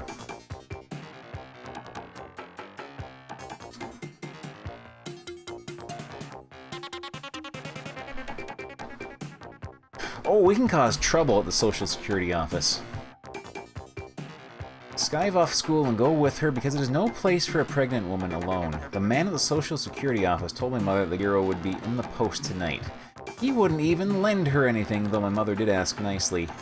Choose one of the following for me. Refuse to leave until they do something. Sob, Mummy, Mummy, when will we eat again? Take my mother home. Oh, number 2.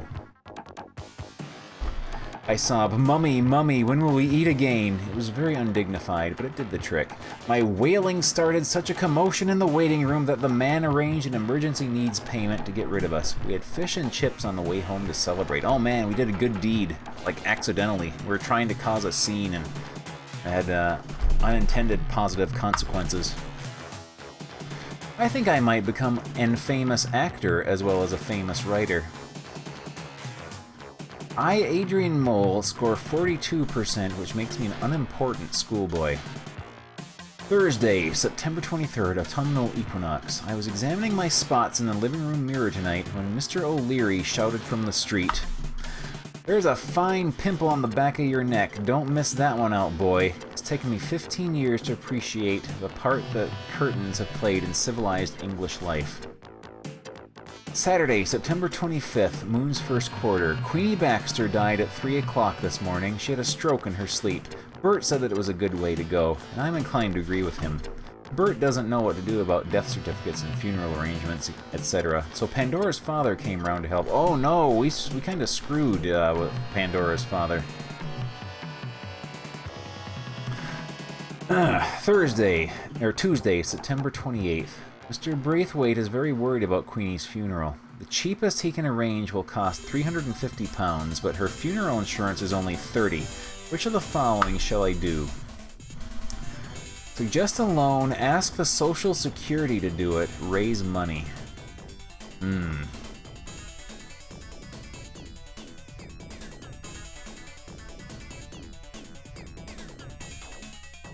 What kind of trouble could we get into trying to raise money? Let's raise money. I raise money by phoning around everyone who knew Queenie, asking for donations. I was called a... Aww! I was hoping we'd have some sort of harebrained scheme. Wednesday, September 29th, Michaelmas Day, quarter day. Nigel has proved we live in a police state. Britain has 3 times as many police per head as South Africa. and I bet we have fewer black policemen. Friday, October 1st. Queenie's funeral today was dead sad. Now Bert is on his own again. He'll need more looking after than ever. Saturday, October 2nd. Went back to Pandora's and watched the Labour Party conference vote for unilateral disarmament. Mr. Braithwaite explained that this meant the Labour Party would chuck all Britain's nuclear weapons away. Mrs. Braithwaite said yes and leave us at the mercy of the Soviet threat. The argument got a bit nasty, and Mr. Braithwaite went on to accuse his wife of posting a letter of resignation to the Elmwood Labour Party. What shall I do? Keep quiet, admit that it was my fault, or tell Pandora later. Ooh, what are we gonna do here?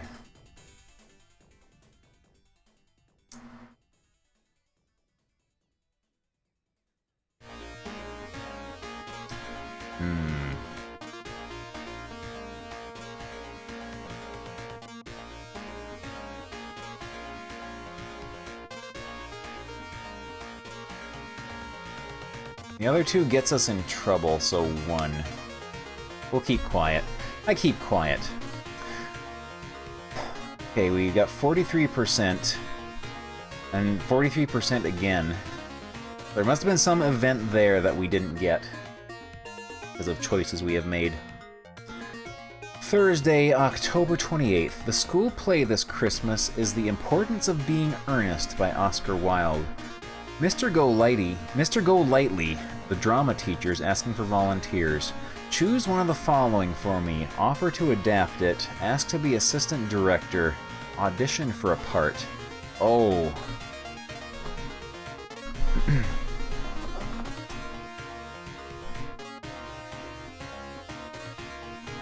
What shall we do here?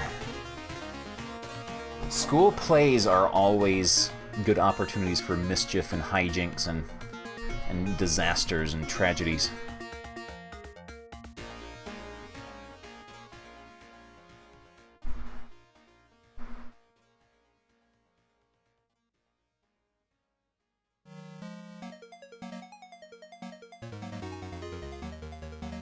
Adrian did say that he wanted to be both a writer and an actor, but yeah, offer to adapt it. I offer to adapt it to bring it up to date. Mr. Golightly refuses my kind offer. What shall I do? Audition for a part, keep well clear of it, ask to be assistant director. Okay, Mr. Golightly did not, he's too smart for that. We're gonna have to do something else. We're gonna have to outsmart him.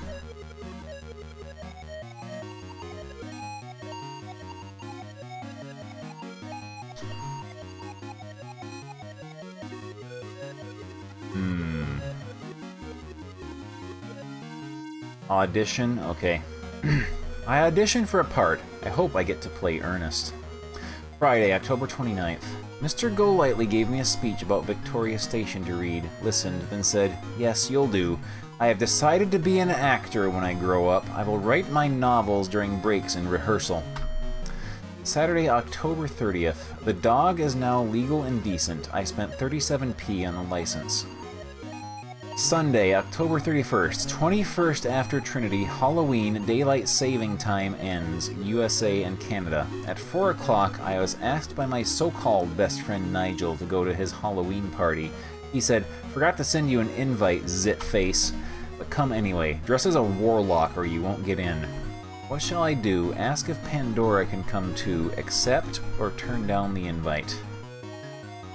Oh man, we get to dress up like a warlock. We get to be a lore master.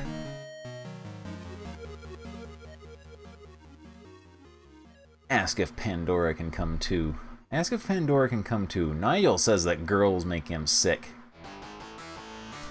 Choose one of the following for me. Accept on behalf of me and Pandora. Turn down the invite. Oh, we're going to accept on behalf of ourselves and Pandora.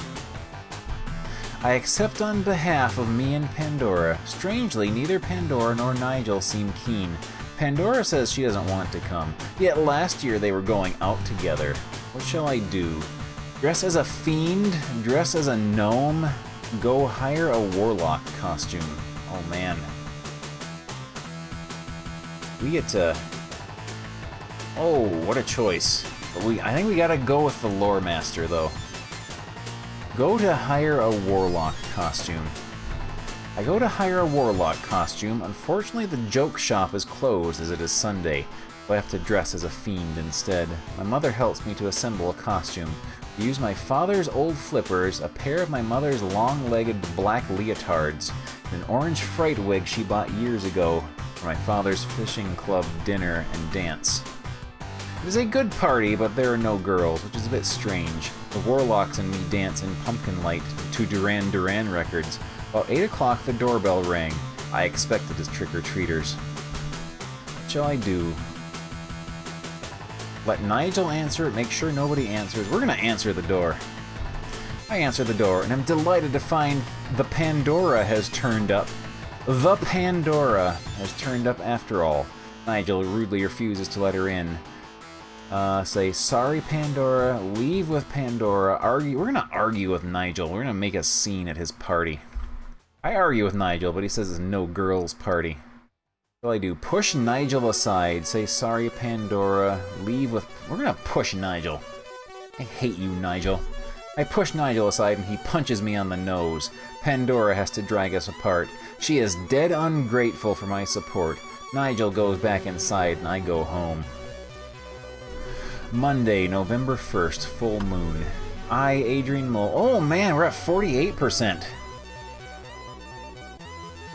Makes me an average schoolboy. When I said hello to Pandora in geography, my voice wobbled out of control. I kept quiet for the rest of the lesson. Everybody has gone bonfire mad. They are all discussing firework parties and displays. Even Barry Kent seems interested. Offer to help with the Marriage Guidance Council bonfire. Arrange my... Oh! We're going for that. We're gonna arrange our own fireworks party. I arrange my own fireworks party and barbecue with appropriate food like bangers, popcorn, and fizzy drinks. Tuesday, November 2nd. My mean mother has refused to help with my bonfire party. She claims there is no money left from her Social Security Bureau. I have called the party off and written to the DHSS in protest. My mother asked why I was so quiet. She said, "Is anything wrong?" Choose one of the following for me. Whisper, sore throat. Say, no. 3. Tell her my voice has gone wobbly. Oh man, maybe she'll take us to the doctor. We say 1. We say no. Maybe that'll make her worry even more. Yeah, well, tell her my voice has gone wobbly has potential too.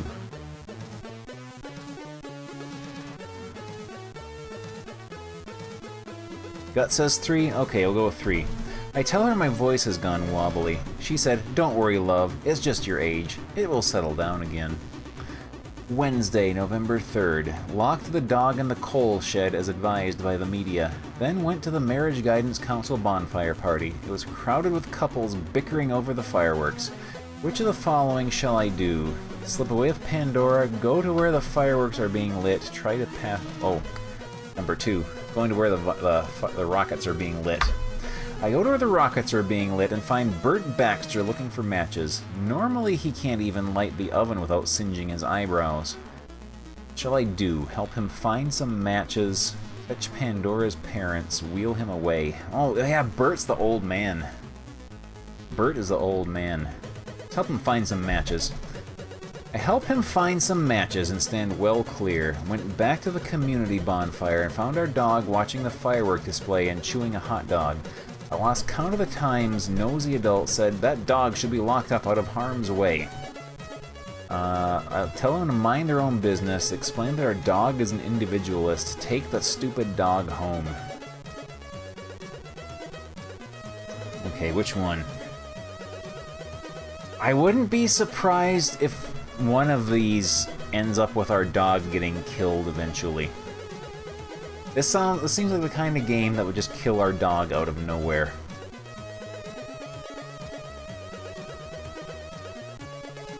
I got a hunch. Although telling them to mind their own business does... Yeah, tell those adults to kick rocks. Tell them to mind their own business. It's my dog. Monday, November 8th. It was on Radio 4 that the government is spending £1 billion on war equipment, yet one of our science laboratories at school is closing down for lack of money. Tuesday, November 9th. Pandora came to watch rehearsals and saw the part where I embraced Simone Bates, Gwendolyn. Really, it was more Simone embracing me. She puts a lot of enthusiasm into her acting. Pandora asked me about Simone as we were walking home afterwards. Which of the following shall I do? Say I could never love another, assure her it is only acting, jokingly ask if she is jealous. Oh man, what do we do here? So we got company. That microphone belongs to you, doesn't it?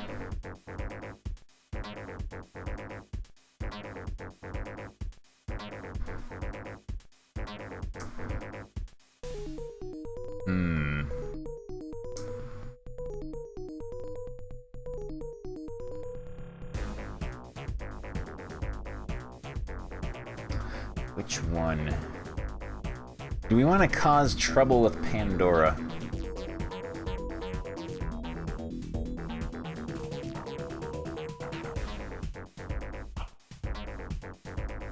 Jokingly ask if she is jealous. We're gonna try to be all sly and suave, but we're a dork and it's gonna backfire.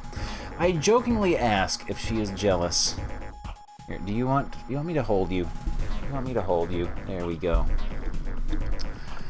Pandora goes thin-lipped and says nothing. I think I had better resign from the play. I can always blame my voice. Wednesday, November 10th.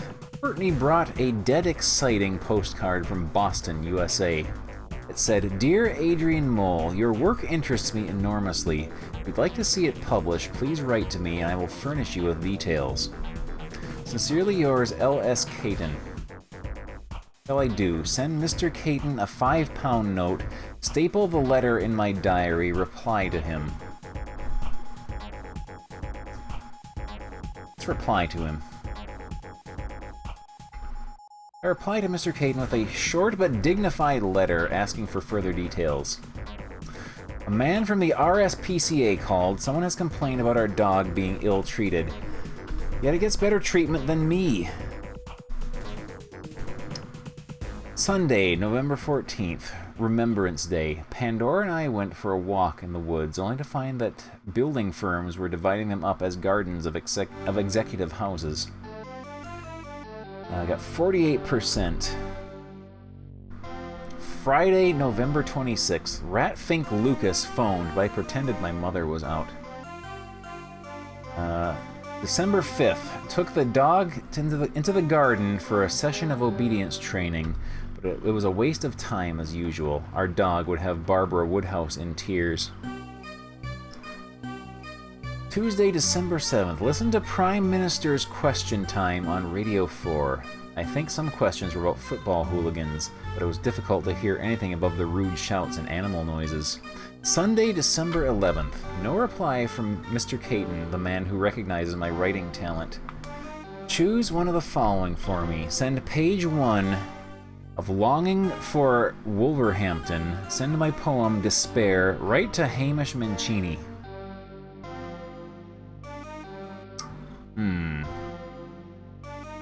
Yeah.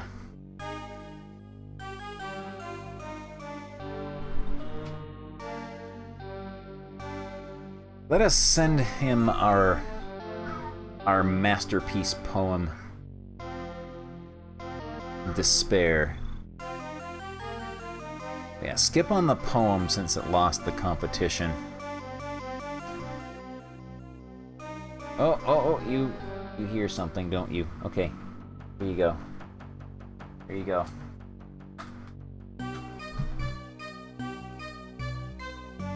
Longing for Wolverhampton. Send page 1 of Longing for Wolverhampton, my unfinished romantic novel, with a promise to add lots of cars and violence to suit the American market. That microphone arm belongs to you, doesn't it? Monday, December 13th. Okay, we got slightly stupider after doing that. Went to Cherries and bought a tasteful card for Pandora and a pack of cheap cards for other people. We can send each other cards through the school's elf postal service run by the first years. What do you see? Here, let me make some room for you. There you go. Come on through. Hello.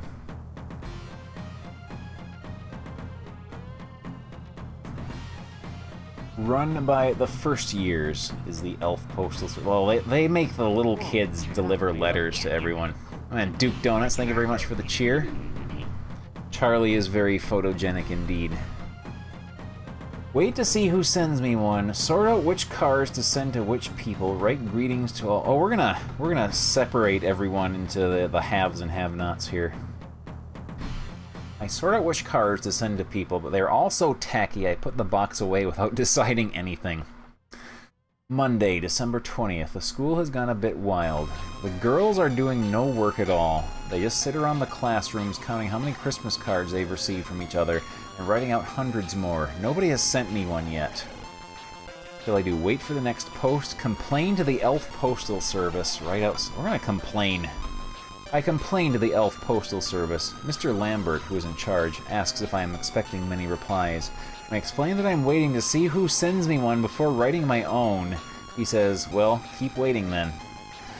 Tuesday, December 21st. Thank God, I got 7 Christmas cards, 3 tasteful, 4 in putrid taste and printed on flimsy rubbish paper that won't stand up.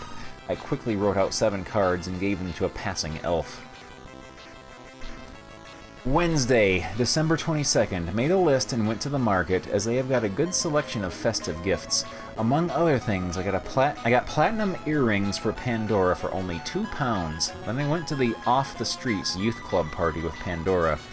At the end, all the couples danced romantically together. Choose one of the following for me. Wish Pandora Merry Christmas.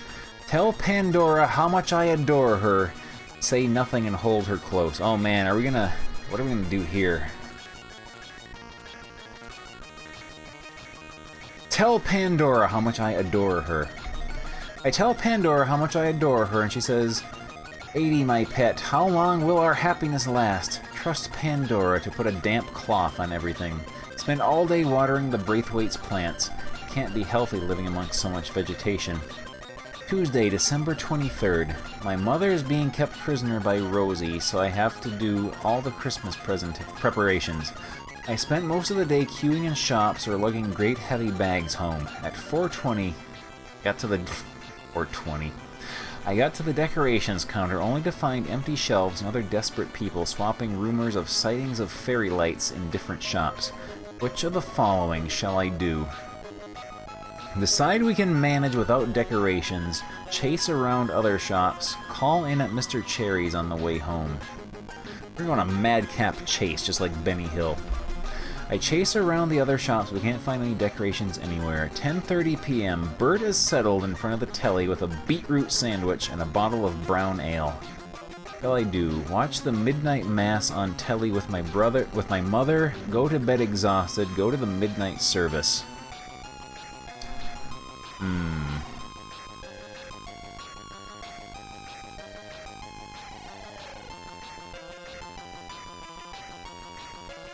We're going to bed. Go to bed exhausted. I go to bed exhausted. Friday, December 24th, Christmas Eve. At 11 o'clock, Auntie Susan and her friend Gloria turned up. Gloria is dead glamorous and sexy with lacy tights and high heels. Bert made chauvinist remarks while the turkey was being carved. He leered at Gloria's cleavage and said, "Give me a nice piece of breast." My mother asked me what I would like. Choose one of the following for me, please. Point to a leg. Say, breast and leg, please. A wing, please. Oh, we know. Breast and leg, please. And go beetroot red. Saturday, December 25th, Christmas Day. Pandora and I exchanged presents in a candlelit ceremony in my bedroom. I gave her the earrings, and she put a 30% silk, 70% nylon tie around my neck. Pandora went barmy about the platinum earrings. She said, "Thank you, darling, but how can you afford platinum? They must have cost at least £100. Which of the following shall I do? Say, well, I think they're solid platinum. 2. Confess they cost £2. Smile and say nothing. Oh, man.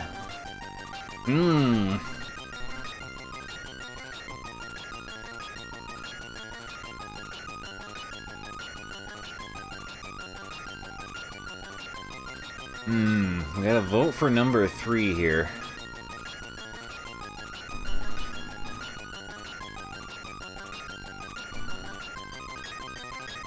Smile. Okay, 2 votes for smile and say nothing. We'll let Adrian have a nice Christmas. I smile and say nothing. Sunday, December 26th. First after Christmas. Just had a note handed me from a kid riding a new BMX. Dear Heart, I am awfully sorry, but the plastic broke when I tried to wear your earrings. Mum, Rosie, Auntie Susan, and Gloria are going to Bridgegate Park for a walk. Bert is staying at home with the dogs and the leftover Christmas food. What will I do? Stay with Bert, take the dogs for a walk, go for a walk with my womenfolk. I think we're gonna stay home with Bert and more importantly, the leftovers. Maybe Bert will die. I stay with Bert. I shall be glad when he has gone back to his bungalow. He watches ITV all day. Monday, December 27th, Boxing Day. Holiday, UK except Scotland. Holiday, Canada. Bank holiday, Scotland. Holiday, Republic of Ireland. I, Adrian Mole, score 43... Okay, we lost like 5% there. Makes me a mediocre schoolboy. Bert is staying for another day as he can't face seeing the new year in with only a voluntary social worker's company. Pandora has invited me to a party at her house. Choose one of the following for me. Go to Pandora's, invite her to join us instead, or stay at home. We're gonna go to a party. I go to Pandora's. It was a great party. I was given a glass of wine, and with consummate wit. I was given a glass of wine and felt dead sensual. I talked brilliantly and with consummate wit for an hour to anyone who would listen. Got home to a silent house at 1:30 p.m. I wonder what 1983 will bring. Friday, December... 1983 is when Bongo comes out. Friday, December 31st. At 11 o'clock, my father rang to wish us a Happy New Year. My mother's face went a bit blotchy and soft, and she invited him around for a drink. Okay, so Dad's not here anymore. Dad is off with the stick insect and Brett. At midnight, we all stood round Bert's chair, holding hands and singing Auld Lang Syne. Then we talked about Queenie and Stick Insect, and said things like, well, I wonder what next year will bring us. I, Adrian Mole, score 44%. Makes me a spotty schoolboy. That's the end of this part of the game. The game continues! I thought it was just like 1 year and then it ended.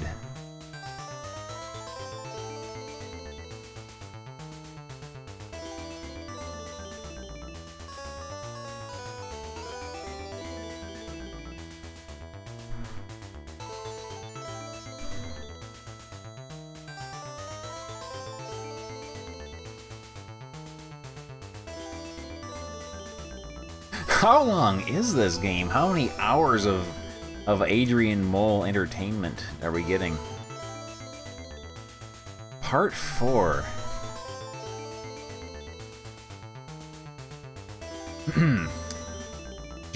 Saturday, January 1st, New Year's Day. These are my New Year's resolutions. 1. I will revise for my 0 levels at least 2 hours a night. 2. I will stop using my mother's Buff Puff to clean the bath. 3. I will buy a suede brush for my coat. 4. I will stop thinking erotic thoughts during school hours. 5. I will oil my bike once a week. 6. I will try to like Bert Baxter again.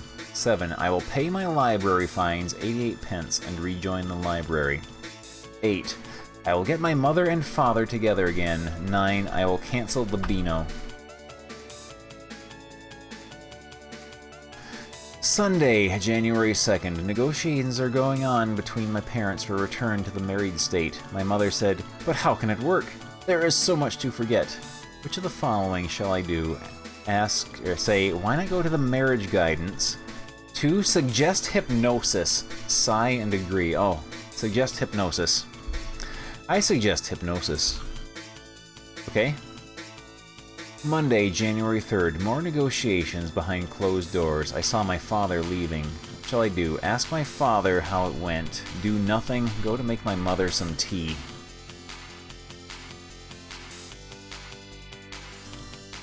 Let's go ask old Dad.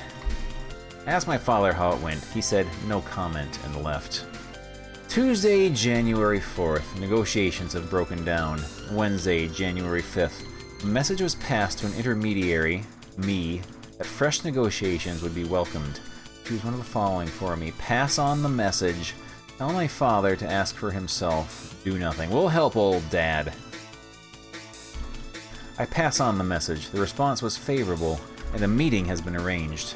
Saturday, January 8th. My parents have agreed to a trial reunion for a month. Sunday, January 9th. I had to look after Rosie while my parents swanned down to the pub. I was also in charge of the pork and roast potatoes and switching on the greens. I fed Rosie okay, but now she needs changing. Which of the following shall I do? Wait for Rosie to complain about it, ignore it, or change her yucky nappy?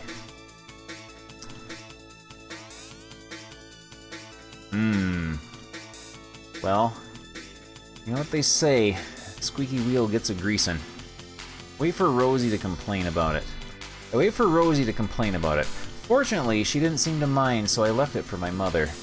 10 p.m. My father is back. How do I feel about it?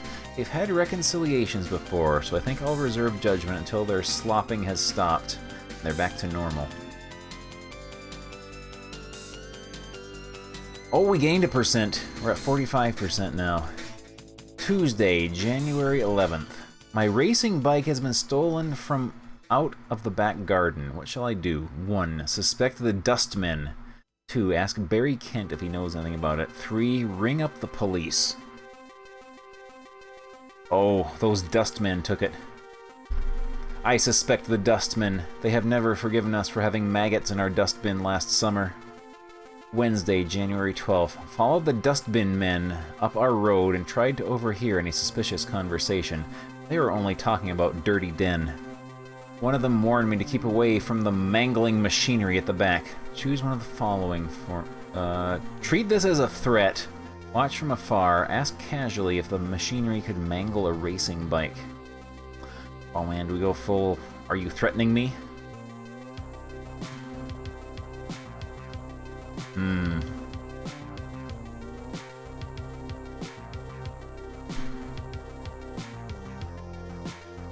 Shall we ask them all nonchalantly if machinery could mangle a racing bike? I asked casually if the machinery could mangle a racing bike. The dustbin man said that he supposed so, but he'd never seen it happen. I have struck them from my list of suspects. Friday, January 14th. My father wore on his new straight-legged jeans today. He looks dead stupid in them. Talk about mutton dressed as lamb. He looks like stewing steak.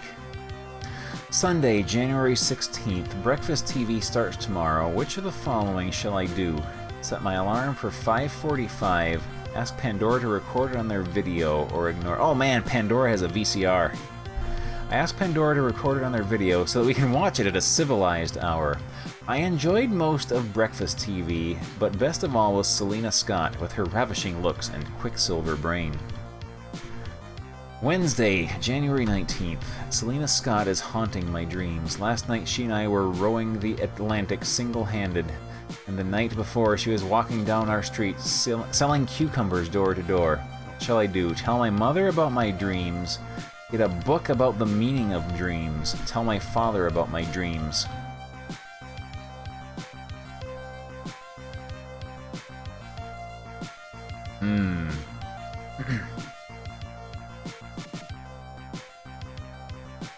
I bet we can get all kinds of misunderstandings from a book.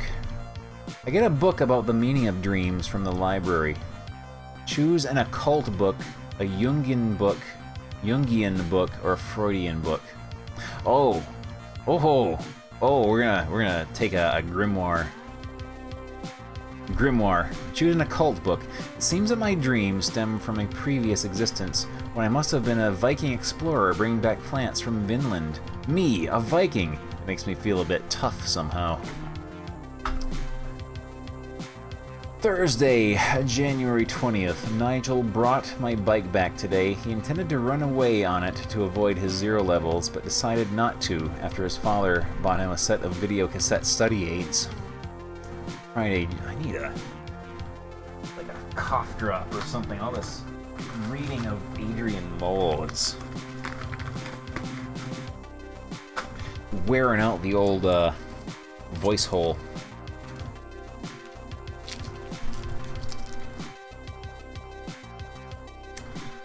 Friday, January 21st. I wrote a poem on the toilet wall at school today. I thought it was a good way of getting a bit of political consciousness over to my moronic fellow pupils. To the following shall I do? Add a mole, add the poet of the Midlands, stand back to admire. Are we going to sign our work that we scrawled onto the bathroom wall?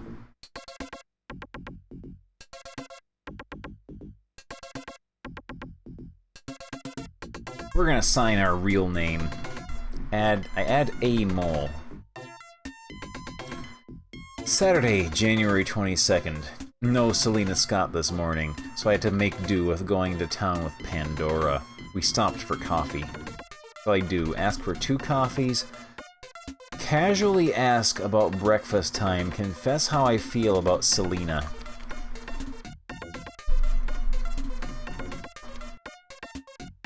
It's a nice graphic of a toilet back there, though. I appreciate that. Oh, what do we do here?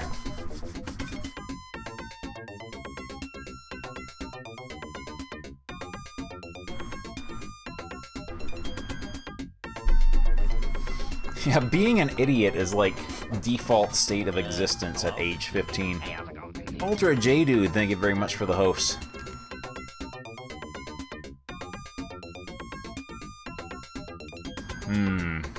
We'll be sly. We will casually ask about breakfast time. I casually ask about breakfast time. Pandora looks puzzled and says, 8 o'clock. Got 45%. Oh, Monday, January 20th. Oh no, I was sent to see the headmaster today. He has found out about my toilet poem. I asked him how he knew I'd written it. He said, "You signed it, idiot boy. I have been suspended for a week." It was worth it. Saturday, January 29th. Barry Kent and his gang called for me today. Kent said, "We're going downtown. You can come with us if you like." We go with them, ask what for, or decline.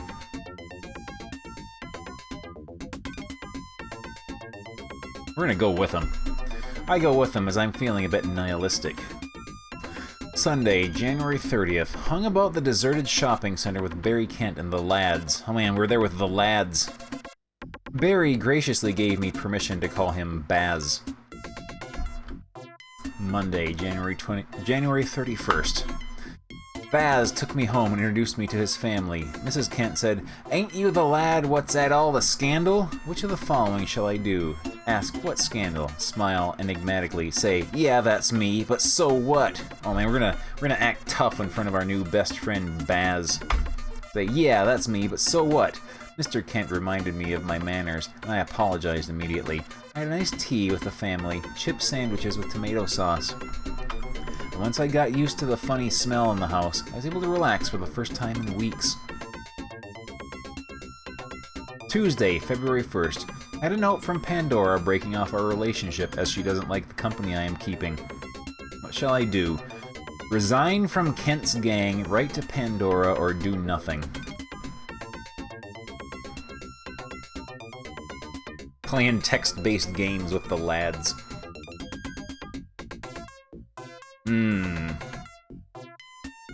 I have a feeling if we resign from Kent's gang, he's going to beat us up.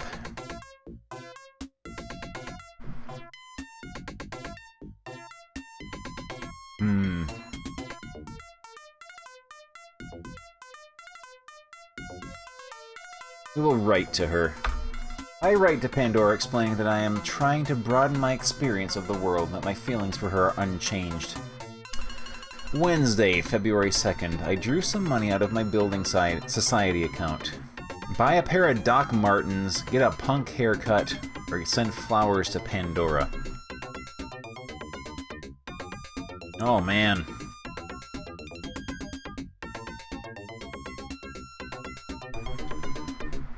What shall we do here?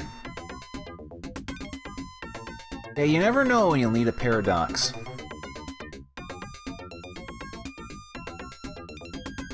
Yeah, we're gonna buy the Doc Martens.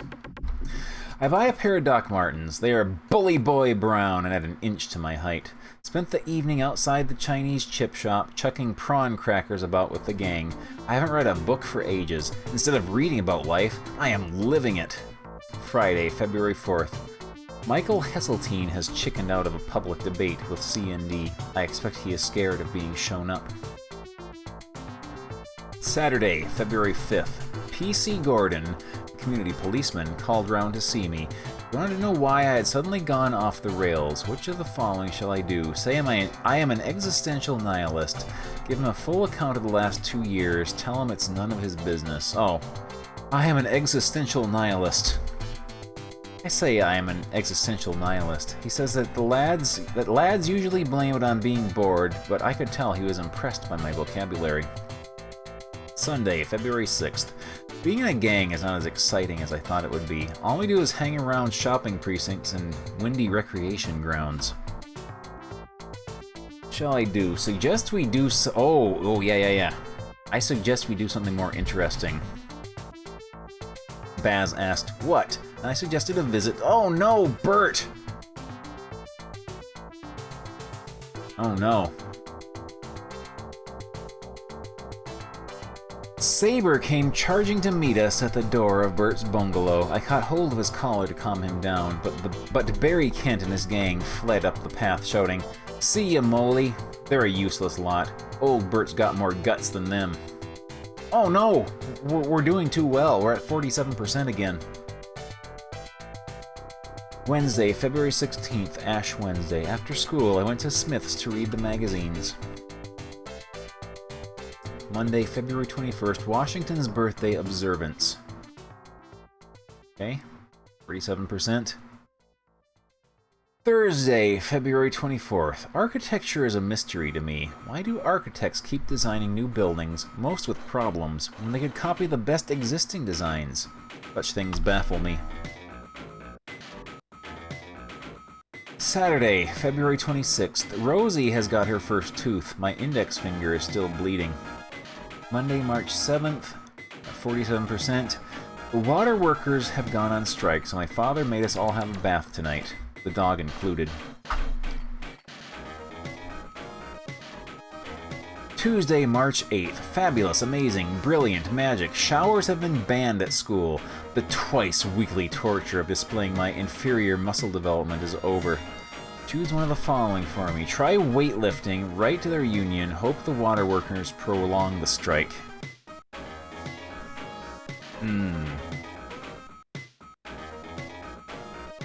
Get swole. We'll get swole. I try weightlifting so that I will be ready if we have to have showers again. Wednesday, March 9th. A water main has burst at the end of Laurel Close. Workmen came to stop the leak, but because of the strike, they selfishly refused to restart the water, even though my father explained we were all labor voters. Stupid unions, don't they realize when they are helping the Tory government? Which of the following shall I do? Collect rainwater, phone the council for a water tanker, get my father to borrow some water containers.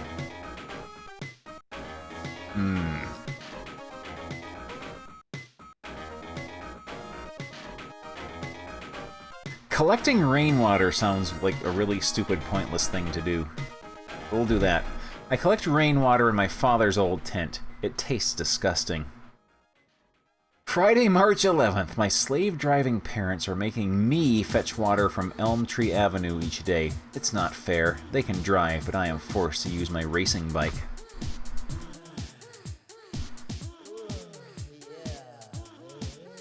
Saturday, March 12th. Ratfink Lucas rang up today. I told him that my mother was at the pub with my father. He asked me which pub. Shall I tell him, say I don't know, ask, why do you want to know? He says he just wants to talk to her, and asks again.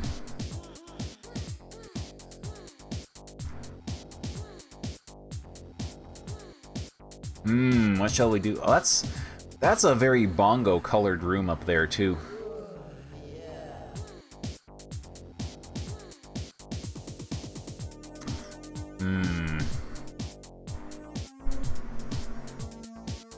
Ask him to leave a message.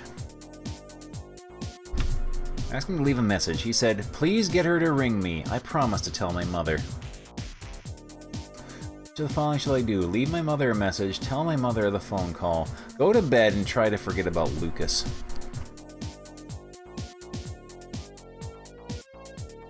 Here, Mom, enjoy. I leave my mother a message where she might see it. Tuesday, March 15th. The water strike is over. That means water for Laurel closed, but they have started school showers again. What shall I do? Organize a petition against showers. Sabotage... Oh. Yeah. Sabotage the school showers or resign myself to twice-weekly humiliation. Sabotage. I sabotage the school showers. Remove the shower heads, remove the tap, block the drains with my football socks. Ooh.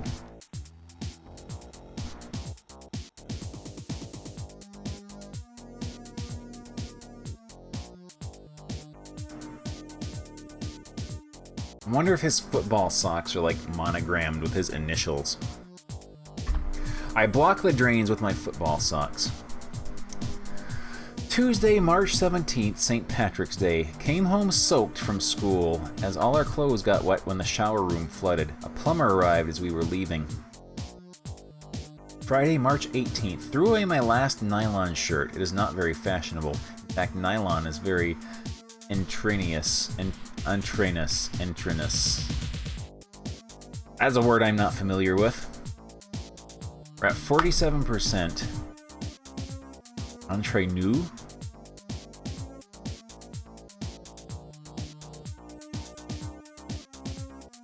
Lucas turned up on our doorstep halfway through Coronation Street, demanding to see Rosie. He claimed that she was his child. This started the most awful row. Which of the following shall I do? Run from the room, do nothing. I'm gonna turn up the volume on the telly. I turn up the volume on the telly. My father suddenly remembered I was there and said, I think you'd better leave us for a while, Adrian. I left them to it. Wednesday, March 23rd. I have spent the day in Matron's office due to feeling weak in the first lesson. She asked me if there was anything wrong at home.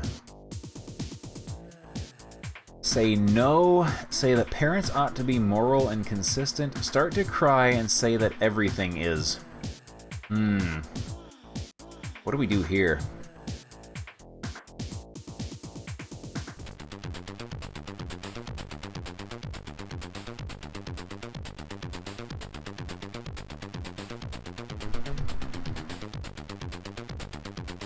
We're gonna cry. I start to cry and say that everything is. She is very kind and sensible, and let me stay until my eyes had got back to normal. Saturday, March 26th. Lucas continues to persecute my mother. A solicitor's letter arrived today. He is taking her to court unless he is allowed access to Rosie. Choose one of the following for me. Tell my father to rip up the letter. Suggest we let him see her. Ask Courtney Elliott for his advice. Do we get Dad in trouble and like Mom in trouble with the court?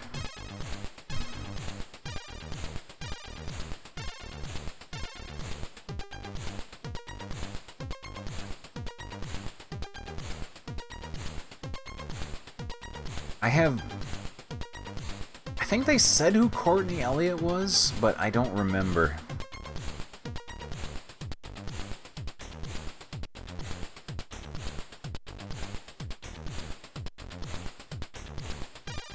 Well, we'll find out.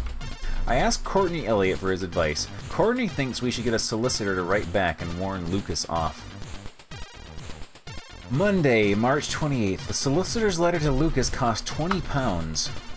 Tuesday, March 29th. The dog had an unfortunate accident on the kitchen floor this morning. Unfortunate for me, that is, because I had to clear it up. The following shall I do? Reach for the dustpan and brush. Go to get a handful of bog paper. Grab last week's copy of the Sunday Times. I mean, I like bog paper. Go get a handful of bog paper, but my father is in the toilet. I shall have to use a newspaper. When I opened the paper, I saw that the Sunday Times had claimed to have the story of the discovery of Hitler's diaries. Save the article for later. Read on avidly. Clear the floor with it. We're gonna read. I read on avidly. My mother got a bit mad when she came in 5 minutes later to find me reading in the smelly kitchen with the mess still on the floor. Wednesday, March 30th. Pandora has also read the Sunday Times article, but thinks the Hitler diaries are forgeries. Choose one of the following for me. Bet her 50p that they are real. Agree with her. Keep an open mind. Oh man, we're gonna gamble. I bet her 50p that they are real. Even a skeptic like me knows that the Sunday Times wouldn't risk its reputation if there was the faintest chance that the diaries were a forgery. Oh no, we're at 8. Oh no! We're gaining percent. No. Oh no. We're like average now. Lord Dacre has vouched for the Hitler diary's authenticity, so Pandora owes me 50 pence in a lost bet. Ha ha! Ha! April 9th. Yet another disenchantment. The Hitler diaries are a hoax. I have paid Pandora 50 pence. Sunday, April 10th. Sunday Times has printed a groveling apology to its readers and ex-readers. Which of the following shall I do? Persuade my parents to switch to the Observer, the Wrestling Observer by Dave Meltzer. I offer them the Mole Diaries. Save today's edition. I'm gonna offer them the Mole Diaries. I offer them the Mole Diaries. At least they are authentic. They're gonna read and find out all my secrets and all the horrible things I've done. Yeah, we lost 1% for that. Our parents found out how stupid we were. Tuesday, April 26th. Watched a dead good BBC movie about marital breakdown. It was just like my home life until the chainsaw salesman arrived.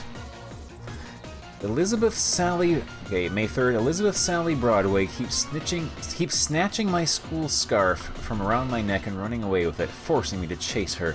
This is a sure sign that she is romantically interested in me. What shall I do? Stop wearing a scarf, try to ignore her, ask her if she'd like to go to the pictures. We will pretend she does not exist. Try to ignore her. We spent the first day back at school, being taught how to revise for the dreaded 0 levels. Now the following for me. Start revising English, biology, and geography. Decide to start revising tomorrow. Organize a revision timetable. Just do everything all at once. Oh wait. Fat-fingered. Start revising. Okay, that's a good enough choice. I decide to start revising tomorrow. There's so much to do, I don't know where to start. He's never going to do it. Elizabeth. Okay, Wednesday, May 4th. Elizabeth grabbed my executive briefcase and sprinted across the field during afternoon break. To the following shall I do?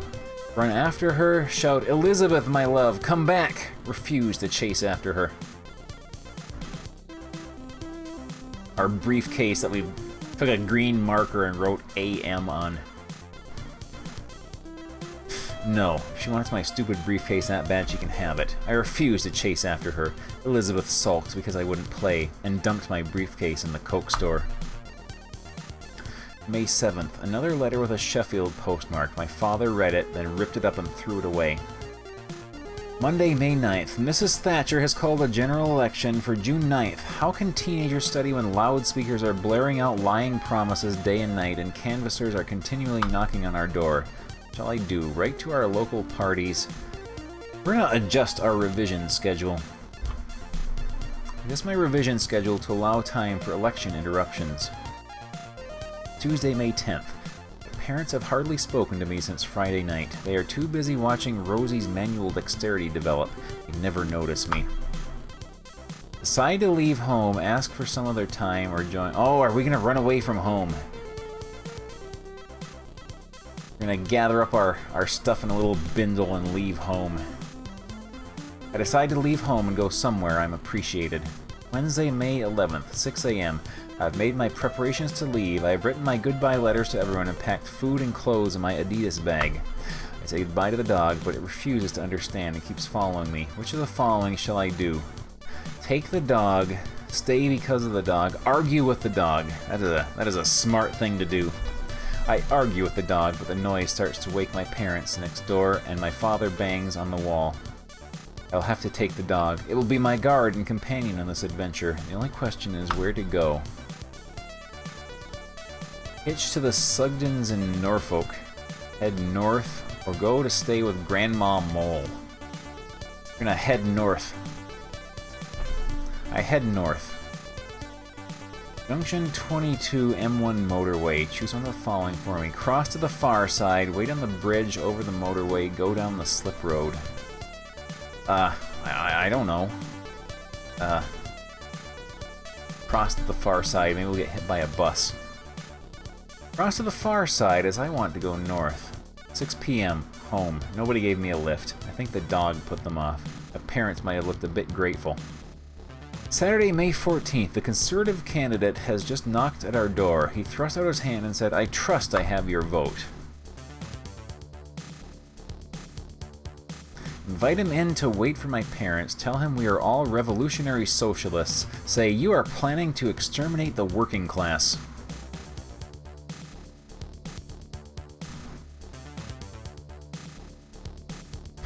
I say, you are planning to exterminate the working class. He laughed like a horse and replied that they were just trying to trim them down to size.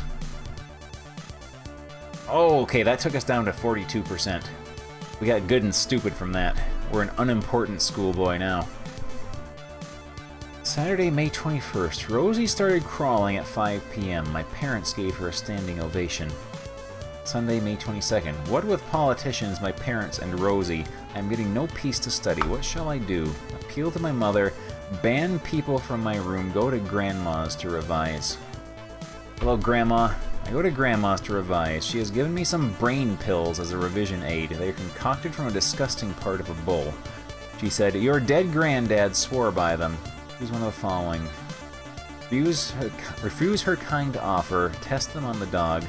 We're going to take 2 in the morning. Take 2 in the morning. By the afternoon, I still couldn't remember the capital of British Honduras. Okay, we're at 40% now. We're a lowly schoolboy.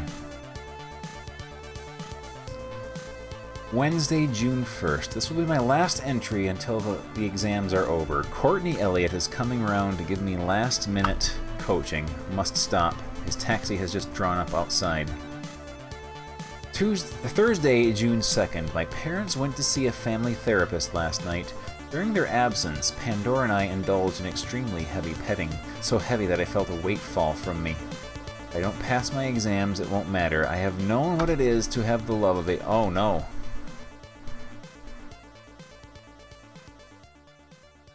If I don't pass my exams, it won't matter. I have known what it is to have the love of a good woman. I, Adrian Mole, score 40%, which makes me a lowly schoolboy.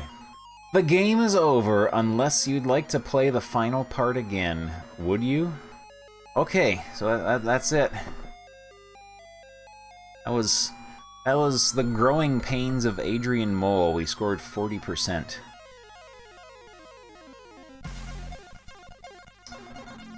Let's see what Adrian Mole games there are. Let me rip open a browser window here. GB64. Game name contains Adrian. No, there's the Secret Diary of Adrian Mole, age 13 3/4, and then the Growing Pains of Adrian Mole, which was this one. So this was the second game in the series.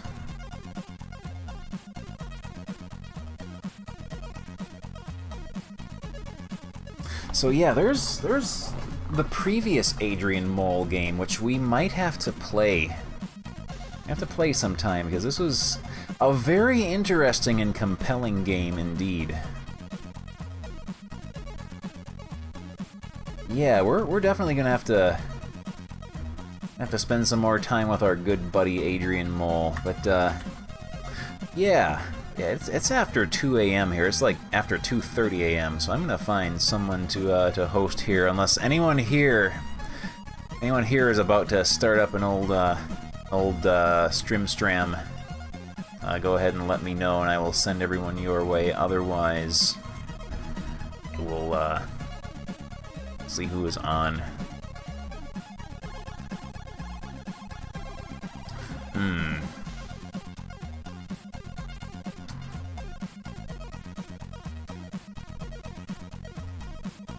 Who is on? Like, no one is on.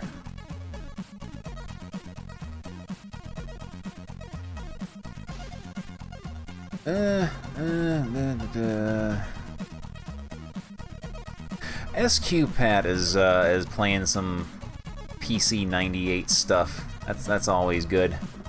Send everyone over there. Anyway, but yeah, that'll do it for me. Try to stream something else maybe this weekend. That went pretty well, I thought. Yeah. We'll see what happens. Yeah, thank you all very, very much for watching. And, yeah, I'll see you all next time.